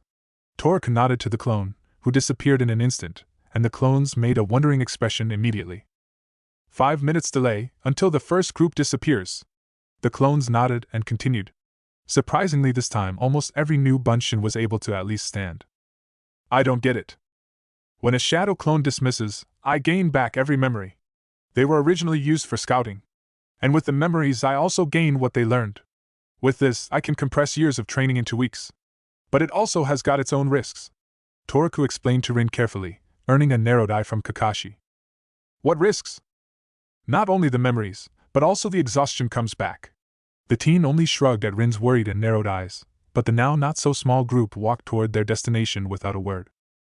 After the last group of clones dismissed themselves, Toku was able to make a normal-looking Bunshin if you didn't count the faceless head and his soft, orange-shaded clothes. It could make almost 5 steps before it wobbled and fell flat on the ground and dismissed itself. Toku let out a weary sigh and shook his head slowly in his disappointment.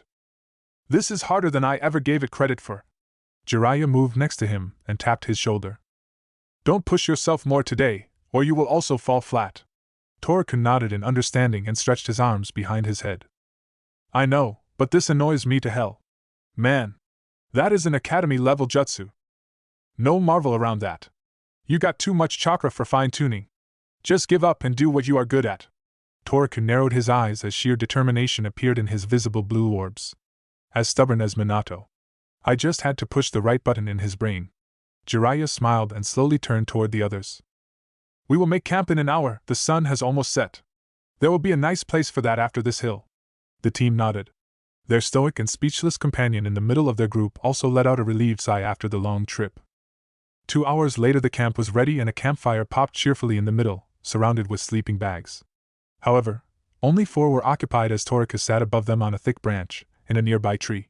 He felt a familiar chakra signature approaching the tree and the silver-haired Jonin sat down next to him without a word a second later. You should be sleeping. Toku-san. The blonde raised an eyebrow under his mask at the honorific, waiting for the question he already knew would come after he told the trick of the Kage Bunshin. Could you? Kakashi stopped, looking for the words, but Toku finished his sentence. Teach you the Kage Bunshin technique? Kakashi only nodded. Toku let out a weary sigh and ran his hands through his blonde spiky locks. I could, but it won't be too effective to you. You don't have enough chakra to properly use it for training, however it would still be useful for scouting. Kakashi only nodded. He was already aware of that. If he learned it, he wouldn't be able to make more than a maximum of 4 or 5 clones. But you can't use your Sharingan this time. You will learn it the hard way. Kakashi raised an eyebrow with confusion, but nodded. Kakashi had already figured out by his previous reactions, and he also caught more than one reference from Minato, that Toku's sudden appearance was most likely connected with a Sharingan user. Toku rolled his shoulders and pointed toward a small clearing about 20 meters from them. 5 clones appeared on the tree, standing in various directions, parallel to the ground and upside down below him.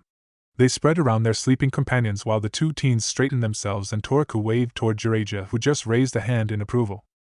When they returned after an hour, Kakashi was obviously weary, almost falling into his sleeping bag, and more than one scratch could be seen on his skin. But in the end, he managed to make a proper clone. Toku slowly shook his head and dismissed the clones, then he moved back to his previous place on the branch. He leaned against the rough shuck of the tree, and turned his head toward the ink-black sky. He always liked to watch the stars and the moon since it always calmed down his nerves and relaxed his mind. He let out a sigh as another presence sat next to him. "What now? You also want to learn something from me?" Jiraiya snorted and waved his hands. "No." Toku nodded, but didn't avert his eyes from the soft glaze of the stars high in the sky. The Sannin didn't make a noise for a long moment. "How are you doing with your bunshins?" "Not too good, but I don't think this is why you came up here." "Why did you teach a Kenjutsu technique to Kakashi?" Toku shrugged. "Because I want them to become strong. Maybe he can't use it for training, but it could save his life one day, or Rin's. And I have confidence in him. He is already strong, and someday he will become a powerful and elite shinobi. He is working very hard, even if he didn't show it to the others. He always only displayed his stoic face. I knew something had been bothering him since the time he found out we were going to Suna." "How much do you know about Kakashi's background?" Toku slowly shook his head. "Not too much. He almost never talks about himself. I know schematically what had happened in Iwa, and that he is an orphan, but that is all." He glanced down to Kakashi, listening to his light breathing next to the waving fire. "His father was the White Fan of Konoha, Hatake Tsukumo. A powerful, feared, and respected shinobi. His strength was on the same level as me, one of the 3 Sannins. He was assigned to a mission, and he made a hard decision." The blonde raised an eyebrow under his mask and moved his hands to his lap. "He had chosen the life of his comrades instead of the success of a very important mission, which failure caused a lot of trouble for Fire Country. After he abandoned that mission to save his comrades' lives, he was blamed for the effects, even by his own companions whose lives were saved by him. The ninja turned away from him, disgraced him, spit at him, he broke by the pressure, and he committed suicide." Toku felt as his mouth fell open without a sound. "After that, Kakashi worshipped the rules and regulations of the shinobi world. He became emotionless and worked only to wash down the shame of the Hatake name. That mission was in Suna."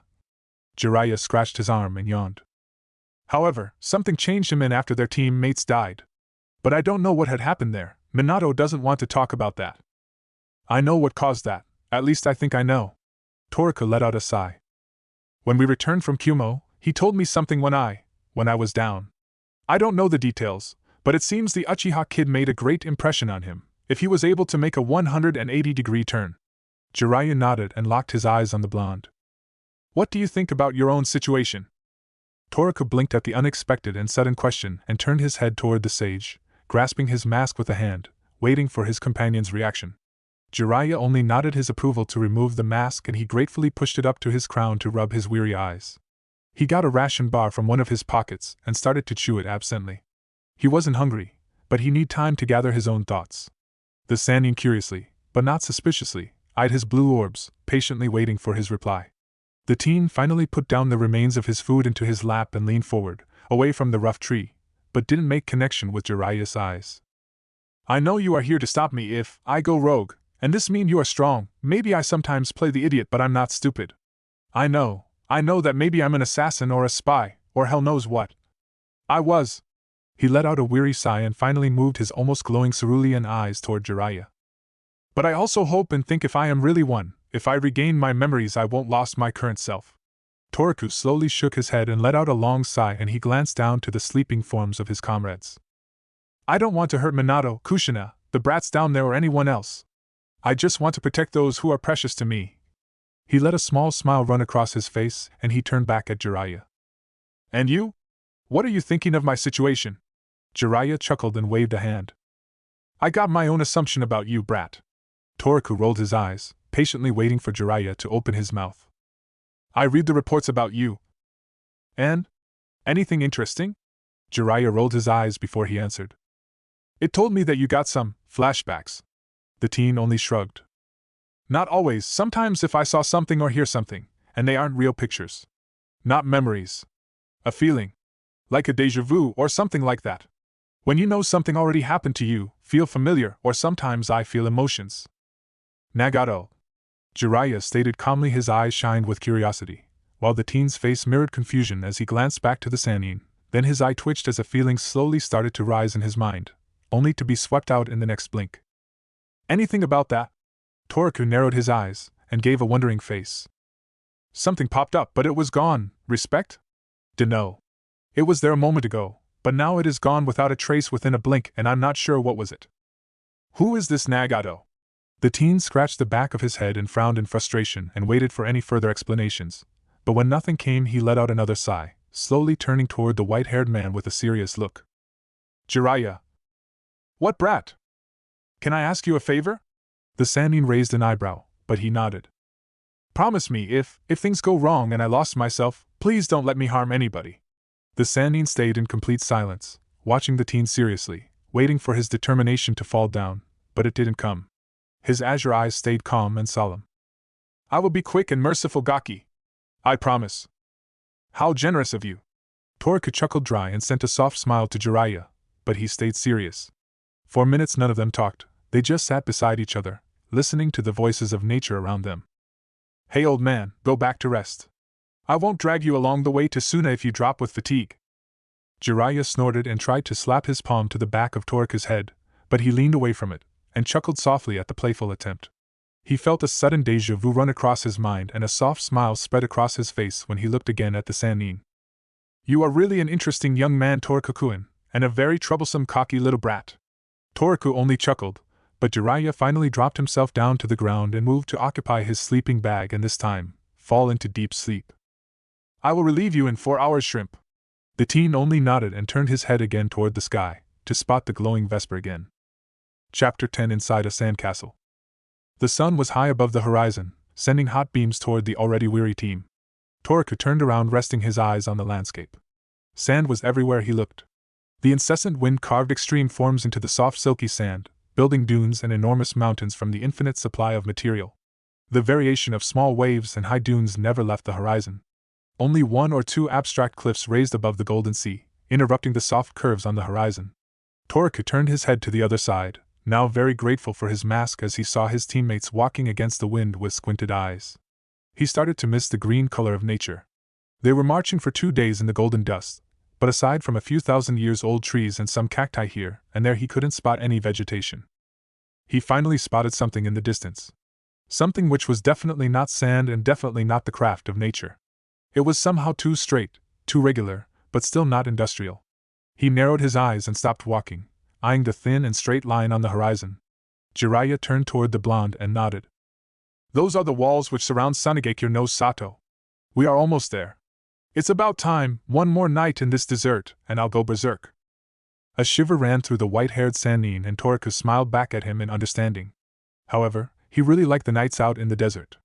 As the soft sand encompassed his body from the outside, the warm inside the sleeping bag, while the outside world became cold. Somehow, for him, these extreme differences felt familiar, nice. And when he glanced up to the night sky, nothing bothered his sight during his star watch. Toku let out a weary sigh and closed his exhausted eyes. He hadn't really slept since they stepped into the desert, and when he finally fell asleep he was wandering again in that sewer. He leaned down and slowly stroked his hands through the silky sand, enjoying as the small grains flow out from his palm, pulled by the gravity or picked up by the always blowing wind when he lifted his hands. I know this place. Jiraiya narrowed his eyes and turned back to Toku. Memories? The teen only shook his head and he leaned down again, gently stroking the sand, like a children playing in the sandbox. A warm smile ran across his face and he closed his eyes, enjoying once more the feeling as the sand ran across his gentle fingers. He finally let out a sigh and straightened himself to turn to his curious companion. Jiraiya in the end only nodded and waved to Toku to catch up with the others. He slowly turned around again to glance one last time at the endless dunes, then jogged toward the small group. They reached the walls of Suna after 2 hours, and Toku's feelings that he is in a familiar place increased continuously with each step as they closed the distance between them and the walls. There were no doors, but several guards glanced at them with a suspicious look, especially giving high heed to Jiraiya and Toku. When they almost reached the entrance, a jonin jumped down in front of them, holding up a hand. The small team stayed calm, but still ready to jump if necessary. Jiraiya stepped ahead to the jonin, and handed a small scroll to the shinobi. We are escorting a political envoy from Konoha. You can find every detail in the scroll, so if you will let us pass through the gates, we have an appointment with your Kazekage. The Jonin narrowed his eyes, as he slowly opened the scroll, readying it carefully at least 2 times, to finally nod toward 4 men who appeared next to the Jonin in a blink. He slowly wrapped up the scroll again and handed it to one of the men. Escort them to the Kazekage. The Jonin turned to Jiraiya and narrowed his eyes again at the white-haired man, who let out a frustrated groan. Don't cause any trouble. Maybe you are powerful, Jiraiya-sama, but the advantage of home is on our side. Jiraiya only rolled his eyes in annoyance, and waved a hand toward their small group. They got through the narrow passage, and when they finally reached the end, Toku stopped his movement, and one of the Suna Jonin almost bumped into his back. Only his fast reflexes saved him from that humiliating situation. The blonde narrowed his eyes as he rotated his head from left to right, unable to place the scene. The round forms of the brown and golden houses, which looked like they were made from clay, the narrow streets, and the abstract forms warmed up his heart, and he felt his mouth curved up into a soft smile. Jiraiya narrowed his eyes again, eyeing every movement of the blonde. Maybe Minato was right and he's really from Suna. By his reaction it is more than possible, and Ahmed is only a dead end. One of the Suna shinobi cleared his throat, and Jiraiya stopped his wondering thoughts. Kitsune-san. No reaction. Kitsune-san. Kakashi, could you please? A painful and surprised yelp left Toku's mouth under the mask as he jumped to the side, almost bumped into the same Jonin, and glanced down to his side where the small amount of pain came to see the still softly sparkling finger of Kakashi. Why did you do that? It was an order. The silver-haired Jonin shrugged and nodded toward Jiraiya. I don't care. I told you I hate that shit. Jeez. As if to punctuate his words, he snapped the Jonin hard at the top of his head at his last word, who gave an angry look in response while Rin let out a small chuckle. Jiraiya started to massage his throbbing forehead as the 2 teens started arguing and shouting each other, completely unaware of the amused, irritated, and sniggering Suna shinobi. Jiraiya felt as a vein started to pulse with every heartbeat, and he glanced toward the 2 boys who were only centimeters from a real fight. Jiraiya moved closer and slapped his hand to the top of the boys' heads, freezing them in their argument. Calm down enough? Toku glanced at the Sannin with burning blue eyes, who just turned around and let out a weary sigh. When he reached their voiceless companion in white robes, the man just shook his head slowly, watching the 2 boys as they walked side by side like nothing had happened a minute before. The small delegation continued their trip toward the heart of the village, earning more and more glances from the villagers and the nearby shinobi, who suspiciously glanced toward their Hittite. They passed through several large and small passages, when Toku slowed down his steps to stop at a passageway into a narrow alley. Toku narrowed his eyes and turned toward one of the Suna Jonins. Isn't there a ramen stand at the other side of this alley? The young shinobi gave a confused look and shook his head. No, Kitsune-san. Actually, there isn't any ramen stand in Sunagakure. The boy frowned under his mask, but only shrugged and passed the carefully watching Jiraiya. After a 10-minute walk, they were finally facing the main building of the village. The sight of the Kazegake's office warmed up Toku's heart again as he examined the round building with a lot of small windows on its side. He stepped out from the group and took the lead without any doubts of where he was going. He confidently passed by the great wooden door, earning suspicious and narrow glances from the guards at the 2 wings. He turned to the left, toward a winding staircase, and stepped onto the first stair, but his confidence suddenly left him. He blinked and turned around to meet with Jiraiya's raised eyebrow and 2 frowning Suna Jonins on each side of the stairs. I think it would be better if someone else takes the lead. Toku scratched his neck and let through a groaning shinobi, who led them to the top floor of the building and raised a hand in front of a large, carved wooden door. Stay here until you gain admission. Jiraiya nodded and moved backward together with his small team around their escorted company in white robes. The Jonin didn't leave the room for a while as long minutes slowly increased to half an hour. The Kazekage is playing with us. Toku groaned and sighed continuously after the first 10 minutes, playing with his clothes, trying everything to while away some time. Then he finally pulled out a small scroll, examining its content and earning suspicious and narrow eyes from their Suna escorts. Don't do that here, brat. Why? I'm bored. Jiraiya rolled his eyes and snapped his hand around the scroll, removing it from Toku's hands, who let out an indignant snarl and folded his hands in front of his chest. Finally the double doors parted and the Jonin stepped out to the hallway. Admission granted. Follow me. The group slowly entered to the spacious office by the lead of Jiraiya, and the envoy lining up in the background. Toku slowly turned his head to examine his surroundings in the office. The office was plain. Beside a big desk and some chairs it was with no frills. He spotted their invisible guards inside the room skulking in the walls, in the shadows of a corner, outside the windows. The amount of bodyguards was annoying, so were their tensed muscles and nervous heartbeats. He shook off his annoyance, letting a soft smile cross his mouth when a familiar warm feeling increased inside him as his azure orbs meet someone's back in front of the giant windows. He carefully eyed the man as he slowly grabbed his familiar triangular-shaped white and blue hat and gradually removed it and turned around to face his visitors from the land of fire. Disappointment ran through Toraku's body when he spotted the short and spiky auburn hair and the stern expression of the fourth Kazekage of Tsunegekure. He was waiting for someone else. A shiver ran through his spine when his eyes met with the Kage's narrowed ones. Is this supposed to be a demonstration of the fire's power? The Hokage of Konoha is either very brave or very foolish to send one of the Sannin to start a peace talk. Toraku felt his eyes twitch at the statement, but calmed himself. No, actually my presence here isn't connected with your politics nor concerned with Suna Kazekage-sama. The Kage narrowed his eyes as he saw the masked man turn his head toward the Sannin and shifted nervously, then seconds later avert his gaze in shame. I will give audition to the envoy tomorrow morning. Until that time you will enjoy our hospitality near the city center. You are allowed to move in the village with surveillance. My jonin will escort you there. The Kazekage nodded toward a shinobi, who bowed and escorted the team from the office after they politely bowed to him. The leader followed them with stern and narrowed eyes as they were leaving his office. Slowly, he turned around and walked back to the window, fixing his gaze down to the square where the Konoha shinobi appeared after a short minute. Keep an eye on them. Especially Jiraiya and the boy with the fox mask.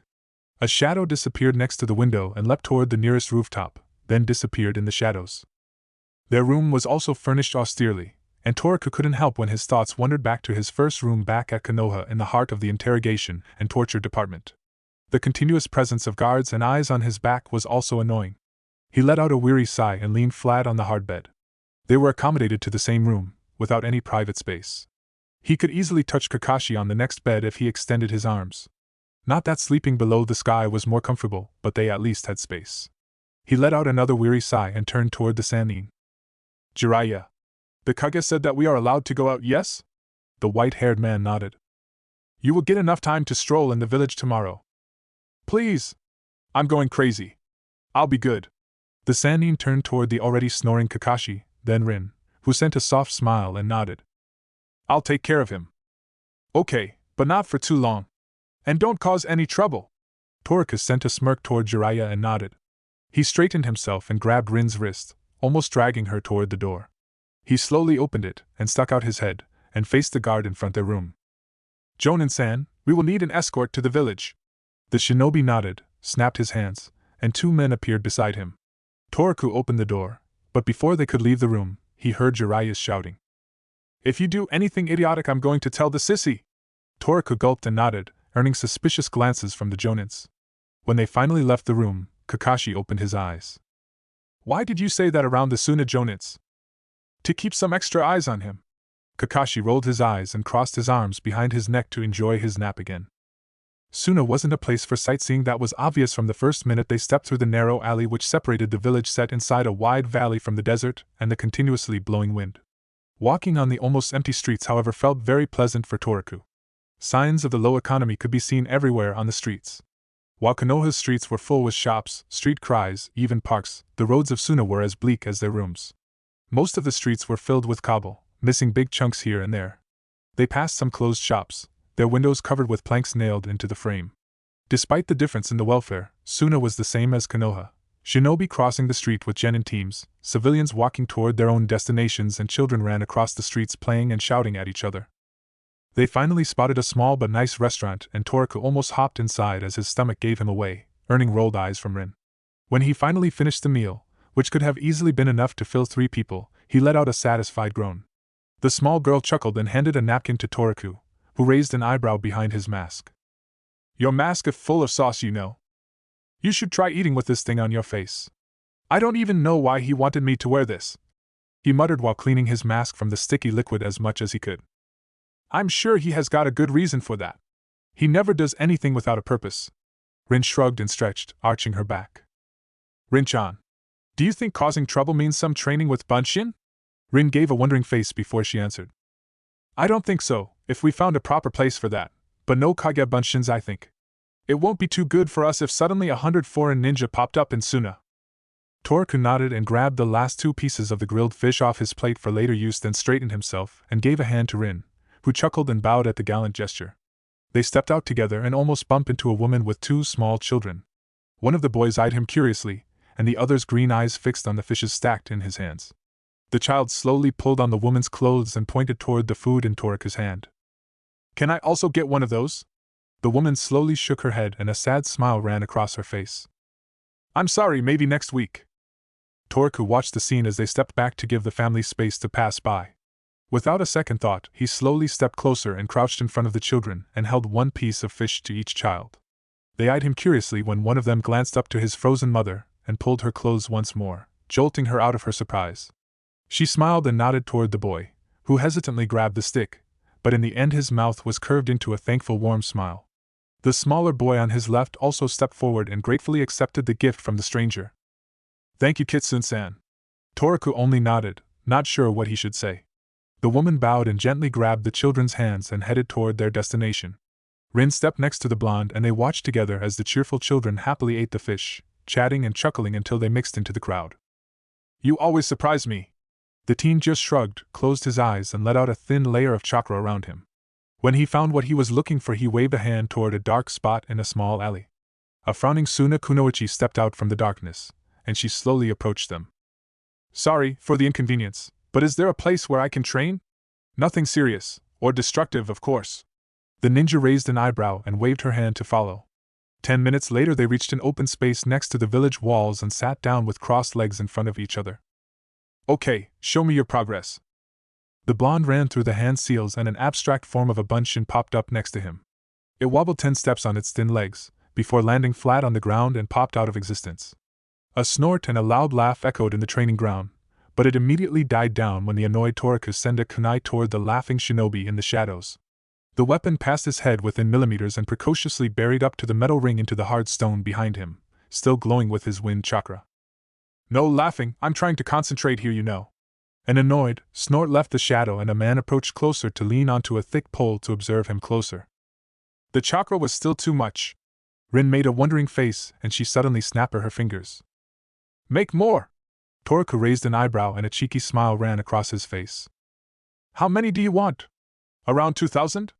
Rin rolled her eyes, but she smiled at the amused humming voice at their back. "Try first to make 10. The blonde ran through the seals again, and this time 10 clones appeared around him, wobbling a little, but this time they are standing more confidently and looked much more like the blonde in front of Rin. "Dismiss and then make 20. Toruku frowned, but he performed the exercise obediently, only to repeat one more time. In the end 40 clones stood still in the small training ground, without wobbling, and perfectly copied the caster. Rin nodded with satisfaction and moved closer to a clone, eyeing it curiously. "Okay. Perfect.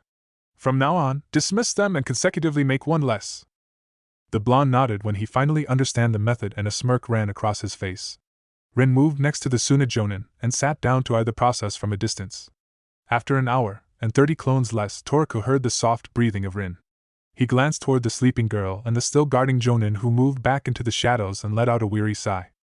Suddenly he heard a soft chuckling from the shore of the training ground, and he felt the Jonin stiffened in the shadows and more shinobis appeared around the ground. A blonde girl stepped inside the training ground, slowly approaching the blonde. She wasn't more than maybe 4. Her green eyes curiously run over his sitting form. She walked until she stood only a meter from him. Toruku slowly tilted his head, examining his new companion, and he felt as the shinobi's muscles tensed and their heartbeats rose. He turned toward the hiding ninja behind him, who received his kunai, and shook his head slowly in annoyance. "I won't eat her, you know." The girl narrowed her eyes and Toruku shook his head once again, and a sigh left his lips, muffled by his mask. The tension of his guards didn't ease down, rather it increased. "Who are you talking to?" "My babysitters." Green orbs looked onto his cerulean blue ones with a raised eyebrow. "I saw your training. You are pathetic. Even I can make a bunshin." Toruku raised an eyebrow, then narrowed his eyes. "I'm not pathetic. I'm actually quite strong." "You are pathetic. How could you be strong if you can't even do something which I can?" He snorted and folded his arms in front of his chest, eyeing the small child in front of him with a pout behind his mask. "Your teammate also weak. What shinobi fall asleep in enemy territory? Shinobi who trust in their comrades," Toruku stated coldly and narrowed his eyes on the girl. "I don't like you." The girl shrugged, but she sat down next to him, eyeing him curiously. You are ill? Toriko glanced down the girl next to him with confusion. No. Then you are ugly. Toriko snorted. I'm not ugly. I'm handsome. Then why are you wearing that mask? I'm an incognito. The girl narrowed her eyes, measuring him up from head to toe. I don't believe you. Only strong shinobi travel in incognito. So you are pathetic and ugly. A frustrated groan left Toriko's mouth. I'm not pathetic. I'm strong. Prove it. I'm not going to prove anything to a little girl. A victorious snort left the girl's mouth, and she smirked. I know it. Toriko ruffled his hair in annoyance, and let out a frustrated groan. Fine. Look. Toriko lifted his palm, concentrated chakra into it, and a shadow clone popped out from nowhere next to him, who let a satisfied smile run across his face when the girl yelped in her surprise, while the muscles of his guards tensed until the breaking point. The clone moved his hands toward his raised palm, where a small mini tornado already formed. The technique was small, but it already started to pick up sand under him, mixing it together with the wind chakra. The clone closed his eyes in his concentration, mixing another element into the swirling wind, and the increasing amount of sand mixed inside the whirling tornado. It started to glow with bright orange color, emitting heat when the fire chakra activated. Another clone popped up on the other side, channeling another chakra element into the mix. Water started to pour inside it, steam ran out from his palms, and the flowing tornado started to slow down, until it stopped and Tora could jerk his hand under it, before it could touch his skin. A small glass statue of a tornado lay at their feet, still glowing with a faint yellow light, with a small mounting at the base. The girl leaned forward slowly, but Toriku raised a hand. Don't touch it now. The blonde moved his two palms toward the small statue, and razor-sharp wind chakra blades started to swirl around the small statue, cutting down the glass here and there at the mounting, and in the end soft wind started to flow out from his palms, cooling down the small statue slowly until he could touch it. The two clones watched it with satisfaction and finally popped out from existence with a small amount of smoke. Toriku grabbed the statue, and swept down the remaining sand from it, and handed over to the amused child. A small souvenir. The blonde child slowly turned it, examining the still tepid glass in the last beams of the settling sun, and yelped with excitement when a beam reached its surface, fashioning at the mountain to millions of colorful sparkles. Toriku let out a satisfied smile and a weary sigh and folded his arms once more. He was very satisfied with himself and the improvement in his chakra control. How did you do that? That is a secret. The girl frowned, but he continued to look at the statue. I don't understand. If you can do that, then why you failed before? I got a lot of chakra, and picking up this tiny amount is hard. The girl shook her head in confusion. Toriku tapped his chin and snapped his finger. He leaned forward and picked up a very small amount of sand with 2 fingers, then let it fall down to his palms. Pick only 1 grain of sand from my palm. The girl gave a confused look, but after the second try, she successfully separated 1 grain in her small palm. Toriku nodded, and now he scooped his palms into the soft sand and held them out toward the frowning child. I can't even see the grains. Toriku nodded and watched how realization appeared on her chubby face. Oh. See? That's why I can't do a bunshin properly. But you do too before. Toriku slowly shook his head, ran through the seals, and a still unsteadily standing, but quite similar clone of him appeared next to him. He waved his hand toward the clone, watching and feeling as his palm ran through the compressed chakra in the air freely without any resistance. It's just an illusion, as you can see. Another Toriku appeared behind the girl and ruffled her blonde hair and sat down next to her, poking her softly with a finger, and the clone started to speak. Shadow clones are solid. Not like normal clones. This means we can hit, and fortunately we can't be hit more than only just once. That goes to the boss. The girl frowned and poked back the clone. Toriku rolled his eyes and nodded to the clone, who smirked under his mask and disappeared in a puff of smoke. Teach me that. Toriku let out a small chuckle and shook his head. No way. That is a dangerous technique and you are just a brat. You would die if you even tried it. The small girl folded her arms in front of her small chest, sulking silently, and turned away from the Chunin. So, am I cool? The girl made a wondering face and looked up. At least she acts and looks like a normal child, not a premature kid like before. She is even cute. Toriku smiled under his mask, eyeing the small child in front of him softly. Okay, maybe. But you could still be ugly under that mask. The teen narrowed his eyes and an angry snort left his mouth. I withdraw my last statement. She is a harpy. He let out a weary sigh and waved a hand to the girl. Come closer. She moved toward the boy obediently, and Toraku ran his fingers fast in the soft sand, creating a fine design with every stroke of his finger into the golden soil. The girl frowned until he finished it 5 minutes later. "Hey, Jonin-san, don't be scared, we will be here." The Jonin frowned in the shadows, and Toraku channeled some chakra into his fast seal. His surroundings immediately became foggier and the voices around them muffled. The child shook her chubby head from side to side, and a small amount of fear ran across her face. "Relax. That is just a privacy seal. We are still on the training ground, but our picture is foggy from the outside." Toraku moved his hand, pushing his mask onto his blonde locks, and sent a wide foxy grin toward the girl. "Satisfied?" The child examined his face for a long moment, and nodded. Toraku immediately put back his mask. "So, this is our small secret. What do you say?" The girl nodded, and a warm smile ran across her face. "Then I remove the barrier before my babysitter has a nervous breakdown outside." He nodded toward a foggy man, standing next to the barrier, and he channeled some chakra into it, dismissing the seal around them.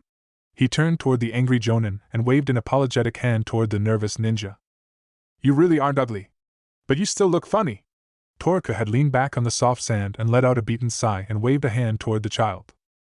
"I'm finished with you. I don't care any more about my reputation. Think what you want. You are too troublesome." He slowly shook his head and glanced toward the slowly breathing Rin from the corner of his eyes. He sat up with a groan, and tilted his head from side to side. "What's your name?" "Temari." The blonde girl gave him a small bow, and after a shrug also mimicked the gesture. "So, Temari-chan, I think it's time for me to gather my comrade and put her into a proper bed. And by the approaching footsteps, this is also the plan for you." The girl frowned and turned around to see her mother cross the corner. Toraku carefully eyed as a shoulder-length, sandy brown-haired woman approached them with a worried look on her soft features and a definitely round tummy.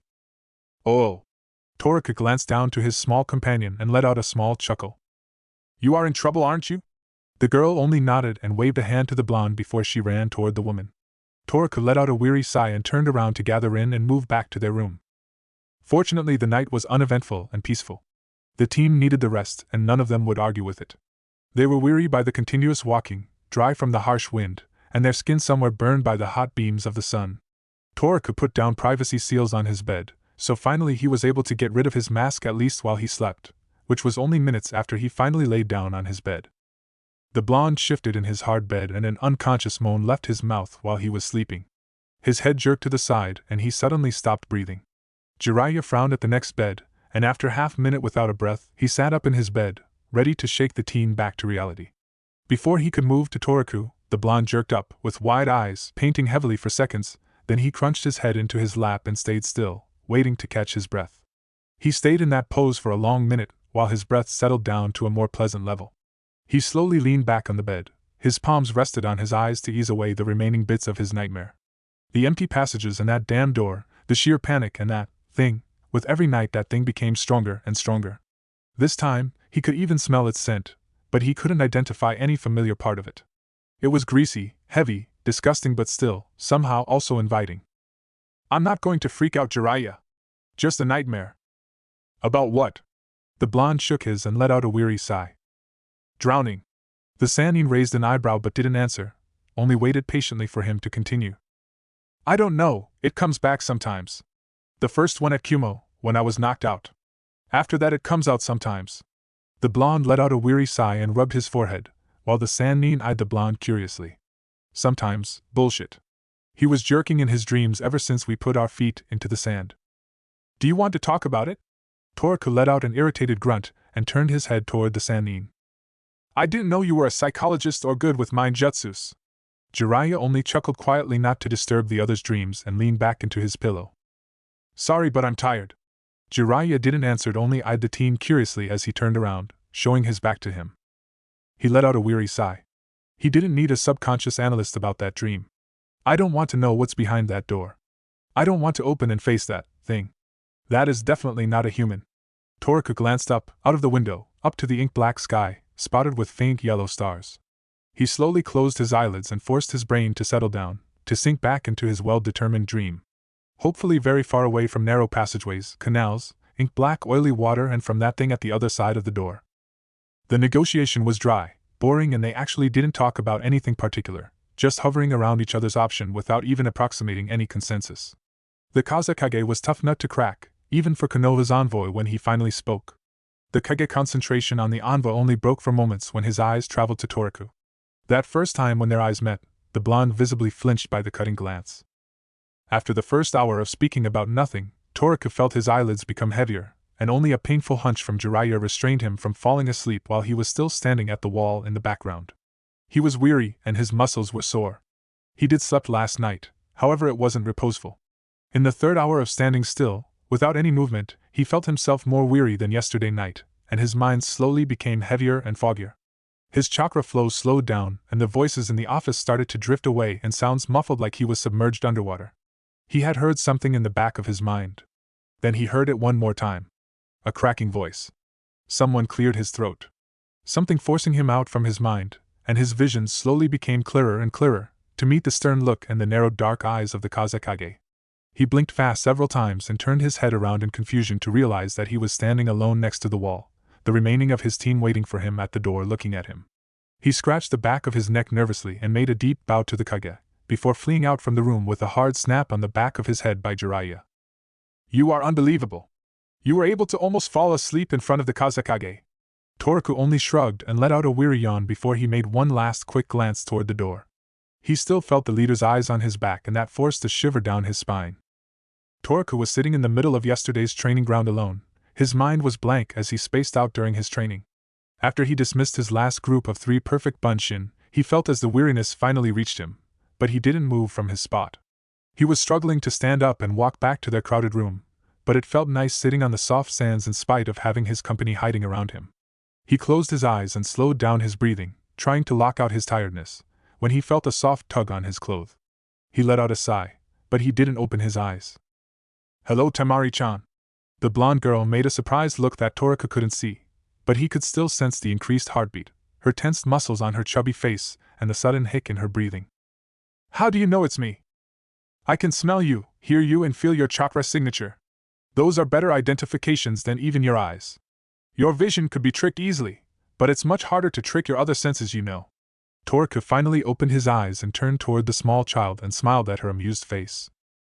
"For example, if you look around, you can't see anybody, can you?" The child slowly shook her head and her big green eyes sparkled with curiosity. "Beside us, there are 3 more people in this training ground. A guy next to that pole stinks by the garlic he probably ate yesterday. There is a kunoichi hiding behind you underground, but her chakra flow jumped when you appeared, and the 3rd shinobi's heartbeat also increased on that tree when you arrived next to me." He slowly closed his eyes and let out a thin, almost invisible layer of chakra and nodded to himself. Temari looked around carefully where Toku pointed, but she couldn't see anyone. "You want to learn something?" The face of the child almost sparkled, her eyes begged to the blonde, and he couldn't help the warm smile that appeared on his face. "I take it as a yes." The blonde chuckled softly and tapped the ground next to him, signing to the child to sit down, which was immediately done. She glanced up at him with curious eyes, waiting for him to continue. "I take it you can channel chakra well if you already can do a bunshin." The small girl nodded in response, fixing her gaze on her companion. "Then, channel some chakra into your nose." Temari frowned, but did as he asked. Toku watched the process with curious eyes. "A little bit more, okay, good. Now, remember this level. If it's done, you can release it." The small child nodded and turned toward Toku with curious eyes. "Now, close your eyes and sniff into the air a little. Can you smell something sweet?" Temari frowned in her concentration and squeezed her eyes shut, forcing her nose to look for the scent. After 5 minutes she gave up and looked back at her temporary teacher. "Nothing. Sorry." Toku smiled beneath his mask. "Now try it once more, but this time, channel the same amount of chakra into your nose. Try to push it into the flesh of your nose and not into the opening." Temari frowned, then nodded and did as he said, concentrating with every bit of nerve on the task for minutes, until her eyes popped open in her surprise. "It's chocolate!" A proud smile appeared on Toku's face, and he ruffled the blonde locks of the small child next to him. He dug his hands into his left pocket, and placed a small amount of the named sweet into her tiny hands. "Exactly. Your reward." A wide grin spread on her face, and she immediately unwrapped the paper. They stayed in silence for several long minutes before her eyes traveled to the azure-blue orbs between his mask, and the small girl frowned. "You look tired." "I'm tired, actually." "How do you know?" "I could see the bags around your eyes through the holes in your mask." Toraku ruffled his hand through her hair, earning a displeased groan from his small company. You're really a smart girl. You will become an excellent shinobi. Temari smiled at him, almost grinning. You can't sleep? Toraku only nodded and glanced up to the flawless blue sky without a cloud. The blonde chuckled. Home, I don't even know where I could call home. He closed his eyes and his mind traveled back to the green forests around Konoha, which warmed up his heart. Maybe I know after all. Temari gave a knowing look and she started to play with the sand in front of her, making small piles, digging holes. When I can't sleep, mother or father tells me a story. Toraku turned his head toward the girl, his eyes sparkling with curiosity. Do you want to hear a story from me? Maybe you will be able to sleep after that. It's a story my mother used to tell me when I got a nightmare. Toraku blinked at the unexpected kindness of the girl, then nodded without a word. There once was a great shinobi, someone who was feared and honored all over the lands. He was the nephew of the lightning god, you know. He traveled all over the world, teaching all kind of techniques to anyone who wanted. But he actually traveled to hunt down the monsters of the world and bring peace to the lands by defeating every demon. He fell asleep one day under an oak tree, and when he opened his eyes, he saw a fox looking for food in his bags. He watched the fox and in the end, he offered his last piece of dried meat. Years after that, when he faced with a demon near a village and he was about to die from his wounds, a fox appeared and sat down on his stomach to protect him from the demon. The fox couldn't help the shinobi, but he gave a final gift to the man and placed him onto the sky. If you look up at the night sky, you can see him in the stars watching over us and fighting with the monsters of the night, which don't let us sleep. This is how in the end he brings peace to the world in our dreams. Toraku stayed in silence for several minutes, eyeing the young child carefully. This isn't a bedtime story, I think, but it's still nice. Temari shook her head. No, but I like it. My mommy tells it much better. Father once showed me where he is. He called him Orion, I think. Toraku blinked and looked up to the blue sky, where he knew the constellation would appear in a few hours. Thank you, Temari-chan. I think I will be able to sleep tonight.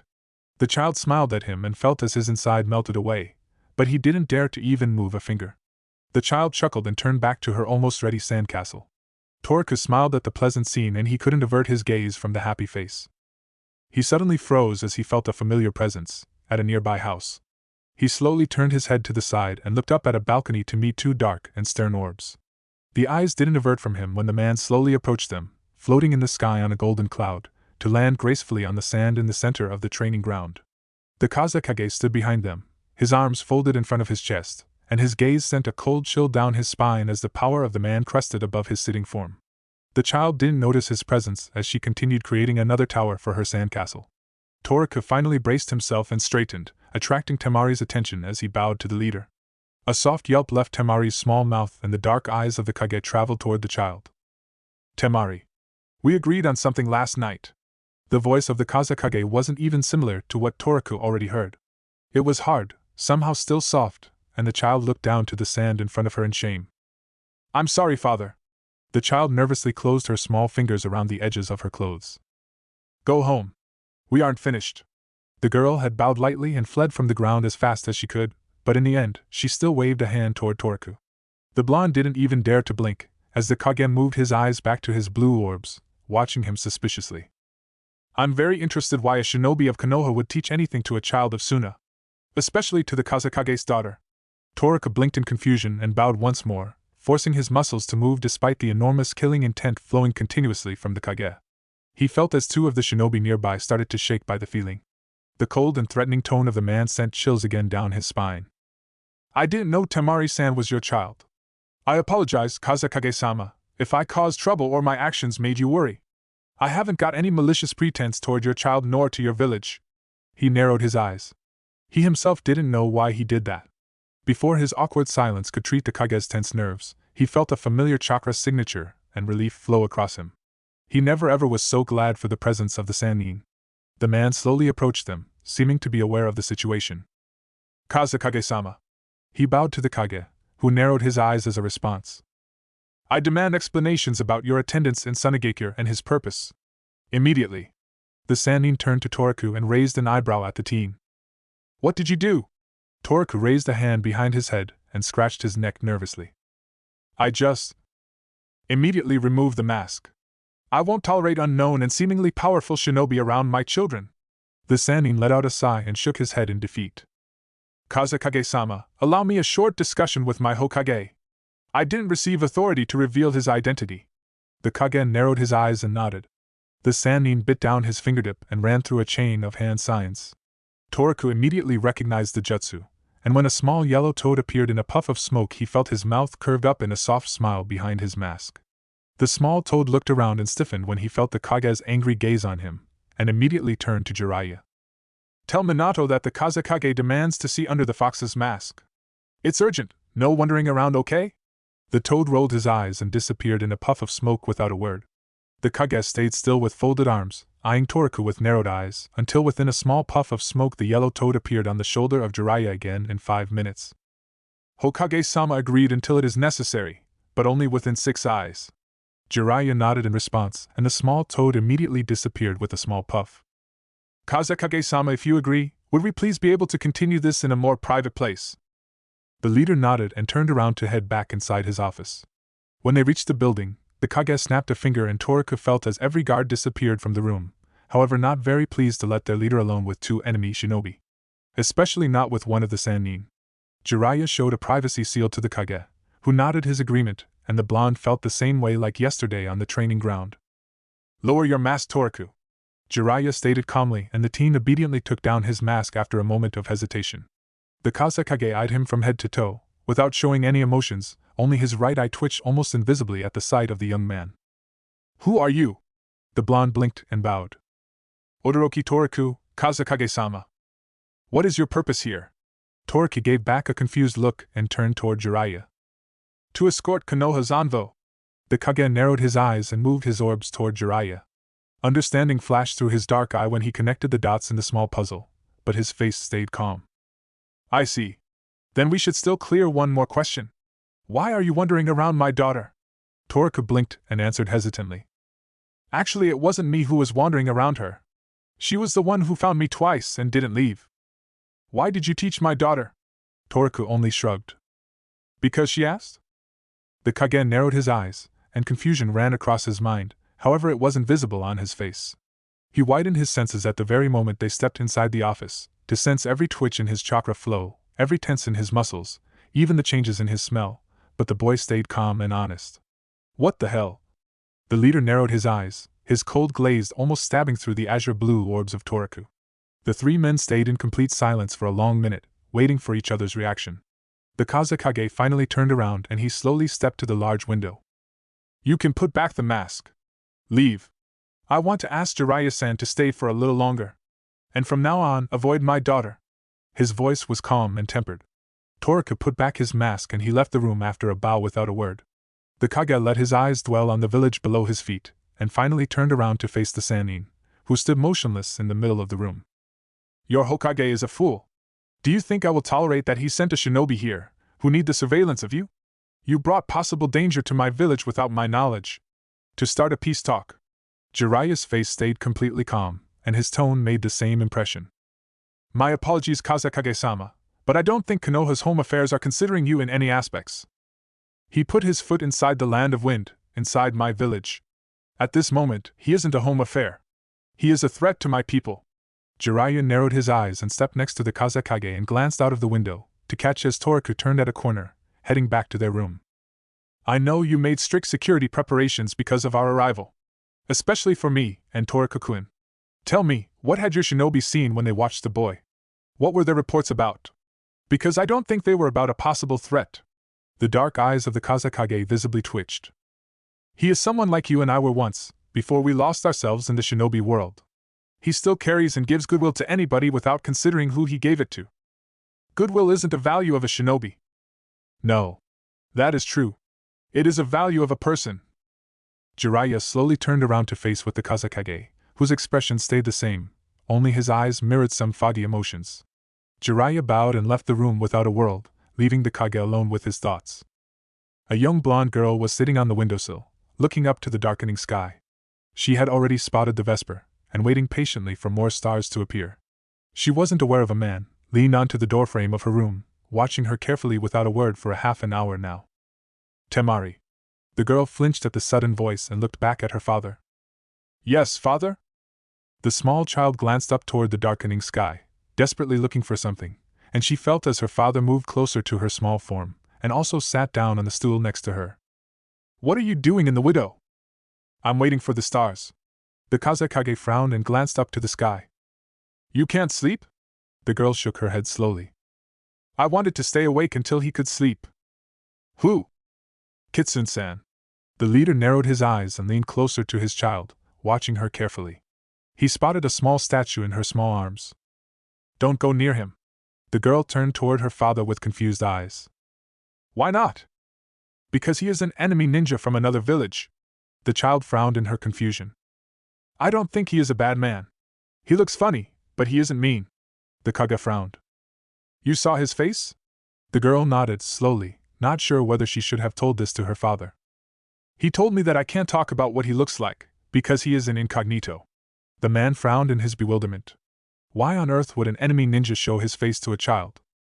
"You asked him to show it?" Temari gave a wondering look, tapping her small chin, then shook her head. "No, I just told him that I think he is ugly under his mask and that's why he wore it." The Kage rested his dark eyes on his daughter's chubby face, wondering what this could all mean. "Temari, why do you want to wait for the stars?" "Because he didn't tell me why, but I know he can't sleep well. So I told him the tale you used to tell me when I couldn't sleep, about the Orion." "Why did you tell him that?" "Because he helped me, and I thought it might help him." The Kazekage's expression softened as he eyed his daughter. "You really want to wait because of that? It will be more than an hour until they appear." The girl only nodded, and turned toward his father with determined eyes. A soft smile ran across his face as their eyes met. Strange. Temari wasn't that kind of girl who cares too much for others. Actually, she didn't even like her brother. They were always fighting, arguing, but somehow in the last 2 days it suddenly stopped. The Kage opened his arms and moved her daughter into his lap. "I'll stay until you go to bed, okay?" Temari smiled back at him and nodded, then she tumbled herself into the soft fabric of her father's clothes, averting her green orbs to the darkening sky, looking for the Orion together with the leader of Sunigakure. A blond man was lying in his bed, glancing outside the window of their small, crowded room. It was an hour since the first star appeared in the ink-black sky, but he was still waiting for a group of stars to finally appear in the left corner of the window. He was waiting for the Orion, in the hope to finally sink into a dream without the endless sewer. When the stars finally appeared on the sky, a soft smile spread across his face, and he let out a weary breath, and sank into a dreamless night. The Kazekage rested his eyes on Toku for several moments when they entered the small office, but he didn't show any emotion. Neither on his face nor in his eyes.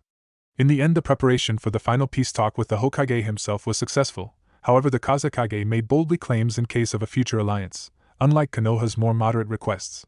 The team carefully watched the Sannin from the corner of his eyes. They didn't talk after he left the Kazekage's office yesterday, however he was prepared for a rocket. Maybe he was bequeathing it to Minato. He unconsciously gulped when he remembered the threatening cold blue eyes of Minato the day before they left for Suna, and it forced a shiver down his spine. When the envoy finally finished and bowed toward the Kazekage, a loose sigh left Toruka's mouth. It's over. They would head home in minutes. He closed his eyes and a small homesickness ran through his veins when he thought back to Konoha. Their team also bowed to the leader, while Jiraiya thanked their accommodation and hospitality before they left the room, followed by the dark eyes of the Kazekage. The small team left Sunigakure right after the last glance from the Kage of the Sand Village. The travel from Suna was so uneventful that it was a pain in the ass. Toku let out a relieved sigh when he finally spotted the great walls of the village with the 2 enormous wooden wings. He cheerfully hopped inside the village, and sniffed into the air to finally feel the familiar, sweet scent of Konoha, the mixture of wet soil and the freshly cut grass. Jiraiya tapped his shoulder and sent a smile to the blonde and nodded with his head toward the Hokage tower. The soft smile under his mask immediately melted away. He gulped, anticipating his execution by the blonde village leader. However, he still didn't quite understand what he did that was so damn wrong back in Suna. He could only think of the daughter of the Kazekage, and that only happened because he didn't know who she was. He let out a moan, but finally he nodded to the Sannin. They slowly approached the tower and Toku hesitated at the door of the office before he stepped inside to face his destiny. Minato held his head in one of his palms as he frowned at a large scroll rolled over the desk. He blinked and finally turned his head toward the small group, a soft smile on his face. "It took you long to finally arrive. I expected you earlier." Jiraiya only shrugged and handed over his report about the mission, which he'd already carefully prepared last night. The envoy also handed over his own scroll, bowed to the Hokage and then left the room without a word or even a nod toward the 4 shinobi who he'd lived with more than 2 weeks. Minato rolled his eyes at the scene and waved toward Toku. "You can get rid of the mask from now on." Toku blinked in confusion. He had forgotten that he was even wearing it. He was so used to doing everything with that thing on his face. He hissed in his annoyance and a muffled curse left his mouth, but he happily lowered it from his face. "That is much better. Thanks." Minato smiled gently and held his hand toward Toku, who placed it into his brother's open palm. "It's a shame. I had plans with that. Kakashi, I got some news for you." Minato made a cocky smile which forced the Jonin's only visible eyes to twitch, and in the end he raised a curious eyebrow. "The beast is back and already looking for you." A defeated groan left the Jonin's mouth and palmed his forehead in irritation. "When he will leave?" "Next week, so you will have some time together." The Jonin let out a weary sigh and nodded. Toruka's eyes were fixed on the Kakashi, wide with curiosity. "Team meeting at my apartment at 6. What do you think about that?" The Hokage asked cheerfully, and received nods and willing sounds from every member of the team. Before they turned around to left the room, Minato hollered out, "Toku, Jiraiya, a moment please." A soft moan left the blonde's mouth, but he turned around and closed the door behind the Sannin. "I really didn't do anything. I swear." Minato gave a confused look to the blonde and to Jiraiya, who only shrugged, but nodded. "He really didn't do anything." Minato sent an apologetic look toward the blonde and smiled. "Actually, I wanted to thank you. You made quite a big impression on the Kazekage and that was also my intention besides some additional reasons." Toruki gave a confused look, and a raised eyebrow, then in the end he folded his arms in front of his chest, waiting for some explanation. "Because of Kitsun's pressure, he wasn't playing poker during the preparations. The 4th Kazekage is a hard nut to crack if we are talking about diplomacy. He has got quite a unique view of the ninja world. And I also counted that in the end when you had to remove your mask." "You used me as a distraction?" Minato made another apologetic smile and shrugged, while the teen's eyes narrowed to a dangerous level. "Sorry, but if I told you about my plan you wouldn't play your role. You are an awful actor, Toku." The named teen turned to Jiraiya emitting a proper amount of killing intent toward the Sannin. "You knew about this the whole time, don't you? And you left me in the thought that I ruined something after I had to remove my mask. For a full week while we traveled home." Jiraiya smirked and shrugged cheekily. "If you may pardon me, I think I have to leave now, or I will try out one of my jutsus on the pervert in your new office, Minato." The blonde chuckled and waved a hand and the blonde left the room across the window without a word, with a twitching eye, but a still forced stoic face. However, Minato was sure, if he found a report tomorrow about a wiped-out training ground he would know who to blame. Minato let out a sigh and turned toward his sensei. "So? Anything interesting news not included in your report?" "I had contact with every last of my spies, instructing them to watch out for someone with a Sharingan, but until now nothing." Jiraiya frowned and moved his thoughts toward Toku. He definitely had been in Suna before, even in the Kazekage's tower. At some part he led the way, then he suddenly stopped and became confused. However, the Kage didn't recognize him. Actually, he almost killed him when he found out his daughter was befriending him. Maybe he was somehow connected with the third one. Jiraiya shrugged and continued. "Since the night we stepped inside the desert, he got nightmares. Drowning. At least he had said it was about that, and he seemed quite honest and disturbed enough when we spoke about it. But they suddenly stopped the night when he removed the mask. However, I don't think it was connected with that event. So we still can't completely rule out Suna." Minato sighed and massaged his forehead. Jiraiya moved closer and sat down on the chair. "I also travel a lot. I had already visited every big shinobi village and I didn't leave all of them with pleasant memories. We could assume that Suna was an important place for him. I told him Nagato's name.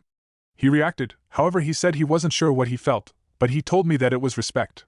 Everything still points much more toward Ame than Suna." The Sannin shrugged, then he narrowed his eyes and fixed his gaze on the desk. "I think you can relax. He won't do anything to harm you or the village. He will be okay under the continuous checkups with the Yamanaka." Jiraiya frowned and didn't continue his report for a minute, while Minato narrowed his eyes, carefully observing his sensei's uneasy expression. "He asked me a favor." Minato raised an eyebrow and watched his sensei curiously, waiting for him to finally reveal something while he was definitely fighting with himself in his brain. "He asked me to kill him if something goes wrong." Minato's eyes widened with shock. He froze for a long minute while thoughts ran through his brain. Jiraiya slowly shook his head, to ease away the disturbing thoughts. "You gained a really honorable relative, Minato." The Hokage let out a sigh and dug his face into his palms, but a small smile still forced itself out. I know. Kushina made a feast for the gods, and Torika thankfully inhaled every last bit of the food after living mostly on ration bars for 2 weeks. The kunoichi watched him in awe as a third bowl of rice disappeared in his almost endless stomach. Who is this beast? Torika asked curiously, leaning toward Kakashi, who just let out a sigh while Minato laughed until it finally died down to chuckles. The green beast of Konoha, the eternal rival of Kakashi-kun. The jonin snorted and folded his arms around his chest. You will know him in time, I'm sure. He is a very, unique shinobi, Minato stated with a wondering face, looking up to the ceiling, tapping his chin until a cocky smile spread across his fine features, earning a confused look from the blonde. Torika glanced toward the annoyed Kakashi, but in the end only shrugged and continued inhaling his food. The team meeting didn't last long. They chatted about Suna, the desert, the town, and in the end the obviously low economics of the village. Then Torika proudly stated that he mastered the bunshin, earning a confused look from Minato and Kushina. You know, I asked Rin to help me with my chakra control. Before that I wasn't able to make a proper one. I don't think I could have done it without her. The young girl blushed, but she looked back to her first student with obvious pride. Minato shared a look with Jiraiya and turned to Torika. I want you to play with open cards from now. Show us the techniques you mentioned before you left to Suna. A cheeky smile ran across Torika's face. Okay, but find a place which disappearance won't bother you. Minato raised an eyebrow, but nodded and noted the skeptical faces on the others. Only Kakashi held his always stoic expression. Then tomorrow after the team meeting. The young teen nodded, but his cocky smile never left his face. The team left the small apartment, and Torika volunteered to see Rin home, and Kakashi also tagged along. They slowly walked toward the narrow streets of Konoha, passing several civilians and shinobi. Torika glanced up to the sky and crossed his arms behind his neck as they approached Rin's apartment. An irritated groan left Kakashi's mouth, and Torika tracked his eyesight toward a round mess of black hair and 2 huge eyebrows and green spandex. A snort left his mouth as he realized he was facing the green beast of Konoha. The shinobi jumped in front of them gracefully, and the blonde had to admit that, despite his appearance, his every movement exuded confidence and power. A wide grin appeared on his face, and he burst out to Kakashi. Hello everyone! I haven't seen you for weeks, Kakashi. I had almost lost my youthful thoughts without my eternal rival. Kakashi folded his arms and tilted his head to the side. I was out of town for a mission. The beast nodded and turned toward Torika. And who is this youthful shinobi? Isn't he your new teammate everybody is talking about? Torika raised an eyebrow and glanced toward the chuckling Rin, who waved a hand to him, while Kakashi nodded. Yosh! I am Mato Guy, the beautiful and youthful green beast of Konoha. The boy grabbed Torika's hand and started to shake enthusiastically, and Torika felt as his mouth fell open in his shock. Odoroki Toriku. Nice to meet you. He finally graced himself and closed his mouth, glancing toward Kakashi from the corner of his eyes in disbelief. Kakashi and this guy together? My rival, when will we encounter our youthfulness again? Kakashi massaged his forehead and shook his head. Guy, we've just got back from a mission. I will look for you, okay? The green beast grinned toward the jonin and nodded, then disappeared after he waved goodbye to the others with a sunshin. Kakashi let out a relieved sigh and turned to the chuckling Toriku. Well, Minato was right. He is really a unique shinobi. Toriku couldn't help it, and he burst out laughing and tapped the shoulder of the jonin while they continued their trip toward Rin's apartment. The Yondaime Hokage of Konohagaku no Sato felt as his knees started trembling, and he forced his muscles to move as he sat down onto the soft grass next to Kushina, whose lips parted, almost reaching the ground under her. The blue orbs mirrored shock and disbelief. Jiraiya watched the scene in front of his eyes, leaning against a giant rock, blinking rapidly, next to his other 2 new students in complete awe. And this is what is called Yuza no Naraku, whirlwind of hell. 2 clones popped into existence, holding out their hands, and a great tornado appeared from Toriku's palms, mixing with fire chakra and glowing a blindingly bright orange color. As the wind chakra reacted with the fire, its heat increased to an unbearable level. Toriku released the technique into the air without hitting anything, being sure to avoid a possible forest fire. He forced his breath to settle down and wiped the sweat on his forehead with the back of his hand. He showed everything that was in his mind from his arsenal. He made a satisfied grin when he looked over the faces on the side of the clearing, and his heart twitched when he met the awe and pride in Minato's blue orbs. I worked on a smaller form of this during our trip to Suna, but I didn't try it out since I trained with my bunshins, so there is a chance it won't work. Toriku extended his left palm, and a clone hovered his own palms above over top, just like 3 weeks before on their trip. The small tornado immediately appeared and started to become thinner until it reached a thickness of a razor blade, while the clone started to channel his fire chakra into it slowly. This time, it didn't wobble when it finally started to glow in bright orange, and Torika nodded to himself in satisfaction. I don't think I could throw it. At least not now, he muttered and frowned. But I could still use it as a blade, or something like that until I figure out how I can do that. You made this in 2 weeks? You have developed a new technique? Minato blinked in disbelief and Torika released it and scratched one of his whiskers, thinking. Well, not exactly. I tried it only 5 or 6 times. However, I didn't try it out with other elements. Maybe it could also work with water and lighting. A wondering expression appeared on his features and nodded to the clone who just shrugged and repeated the movement before. Torika concentrated water chakra into his palms and forced it into a thin line while it circulated in his hands. The clone started to channel the lighting element into it slowly, when the form suddenly started to wobble and a muffled "shit" left the teen's mouth. When the technique collapsed in his palms, it sent lightning chakra through his body, and the clone puffed out from existence with a yelp.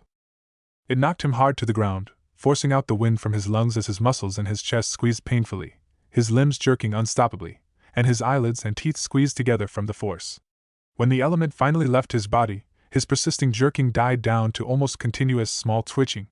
He forced his eyes open and rolled his body onto his stomach. He distantly noted that the others were next to him, and someone was already touching his back, probably Rin, but their voices were muffled and he couldn't use his eyes. When he tried to focus, only perpetually dancing white spots appeared in front of the foggy picture of the green grass he was lying in.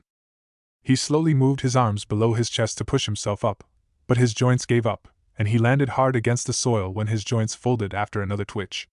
A harsh moan left his mouth as he was finally able to focus his vision to a blade of grass centimeters from his eyes.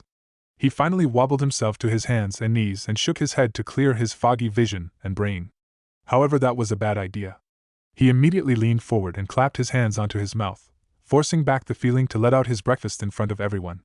He breathed hard through his nose, his eyes closed into a thin line, and he tried to focus his brain on something else. Anything other than the feeling in his stomach. Finally it left him and he was finally able to push himself up to sit properly, leaning on his hands, his legs stretched out. I still hate lightning releases. He cursed under his breath with a muffled and harsh voice, blinked, and the picture of a worried Rin suddenly appeared in front of him, together with some dancing white spot. He shook his head again and blinked, forcing the annoying white spots to finally die down. I'm okay now. He forced a smile on his face to meet one of Rin's raised eyebrow and the disbelief on her soft face. A bright crimson tuft of silky hair dropped onto his shoulders and he realized that it was from Kushina, who lightly leaned above his head, grinning like a maniac, and patted the crown of his head before she moved back to give him more space. He felt a gentle touch on his shoulder, and when he turned to the other side, he found the couching Minato next to him, observing him with concern. I'm really okay. Jiraiya also stepped closer. His laugh filled the scarred lands around them while he ruffled the golden locks of Toriku. You know, sometimes I think you two are twins. Minato looked exactly the same when he had showed me the first version of his Hiraishin. He even threw up. It was a nasty scene. The named Hokage mumbled something incoherent under his breath in response while rolling his eyes in irritation, but his reddening cheeks were evidence of his embarrassment. Minato straightened himself and looked around on the devastated training ground. A great crack ran through the middle where one of the S-class wind releases met with the soil. He moved his eyes toward a giant black crater, which was made by a Katon, Goryoka no Jutsu, Great Dragon Fire technique. Then he rested his eyes on the several cracks, cuts, craters and charred part of the training ground. The destruction was overwhelming, however Torika carefully reduced the efficientness of the techniques. He leaned down to the teen and lifted him by his arm, gaining a thankful look from his brother. I think that was enough for today. The blonde only nodded as he leaned on his still unsteady legs. I'm finished. I showed you everything that I've got and I'm out of chakra. Minato nodded and a soft, warm smile ran across on his face. Out of chakra? He's still got more left than an average genin. I'm proud of you. Torika blinked, and he couldn't hide the smile on his face or his slightly red cheeks. Thanks. Minato ruffled the blonde locks and let the still smiling blonde put an arm around his shoulder to help support his weight on his wobbling legs, while they walked back to the village for his well-deserved rest. Chapter 11 Legacy. The days and weeks went by with insane speed since they had returned from Suna. The peace talks with the other nations were going better than anyone would have expected. The fights and battles settled down at the borders, and the incidents between the nations had been limited to politics and battles of words inside offices and meeting rooms. Toku let out a weary sigh when he thought back to why he was even sitting here for hours. Despite the national conflicts outside calming down, his inner struggle only becoming stronger and stronger. He was drowning again in his dream, however the door still held out, despite the increasing number of cracks and salients on its rusty surface. That dream avoided him for a while after they returned from Suna, but in the last week it appeared again with a force never before. Toku glanced over the sleeping village under his feet from the top of Minato's newly carved head on the Hokage monument.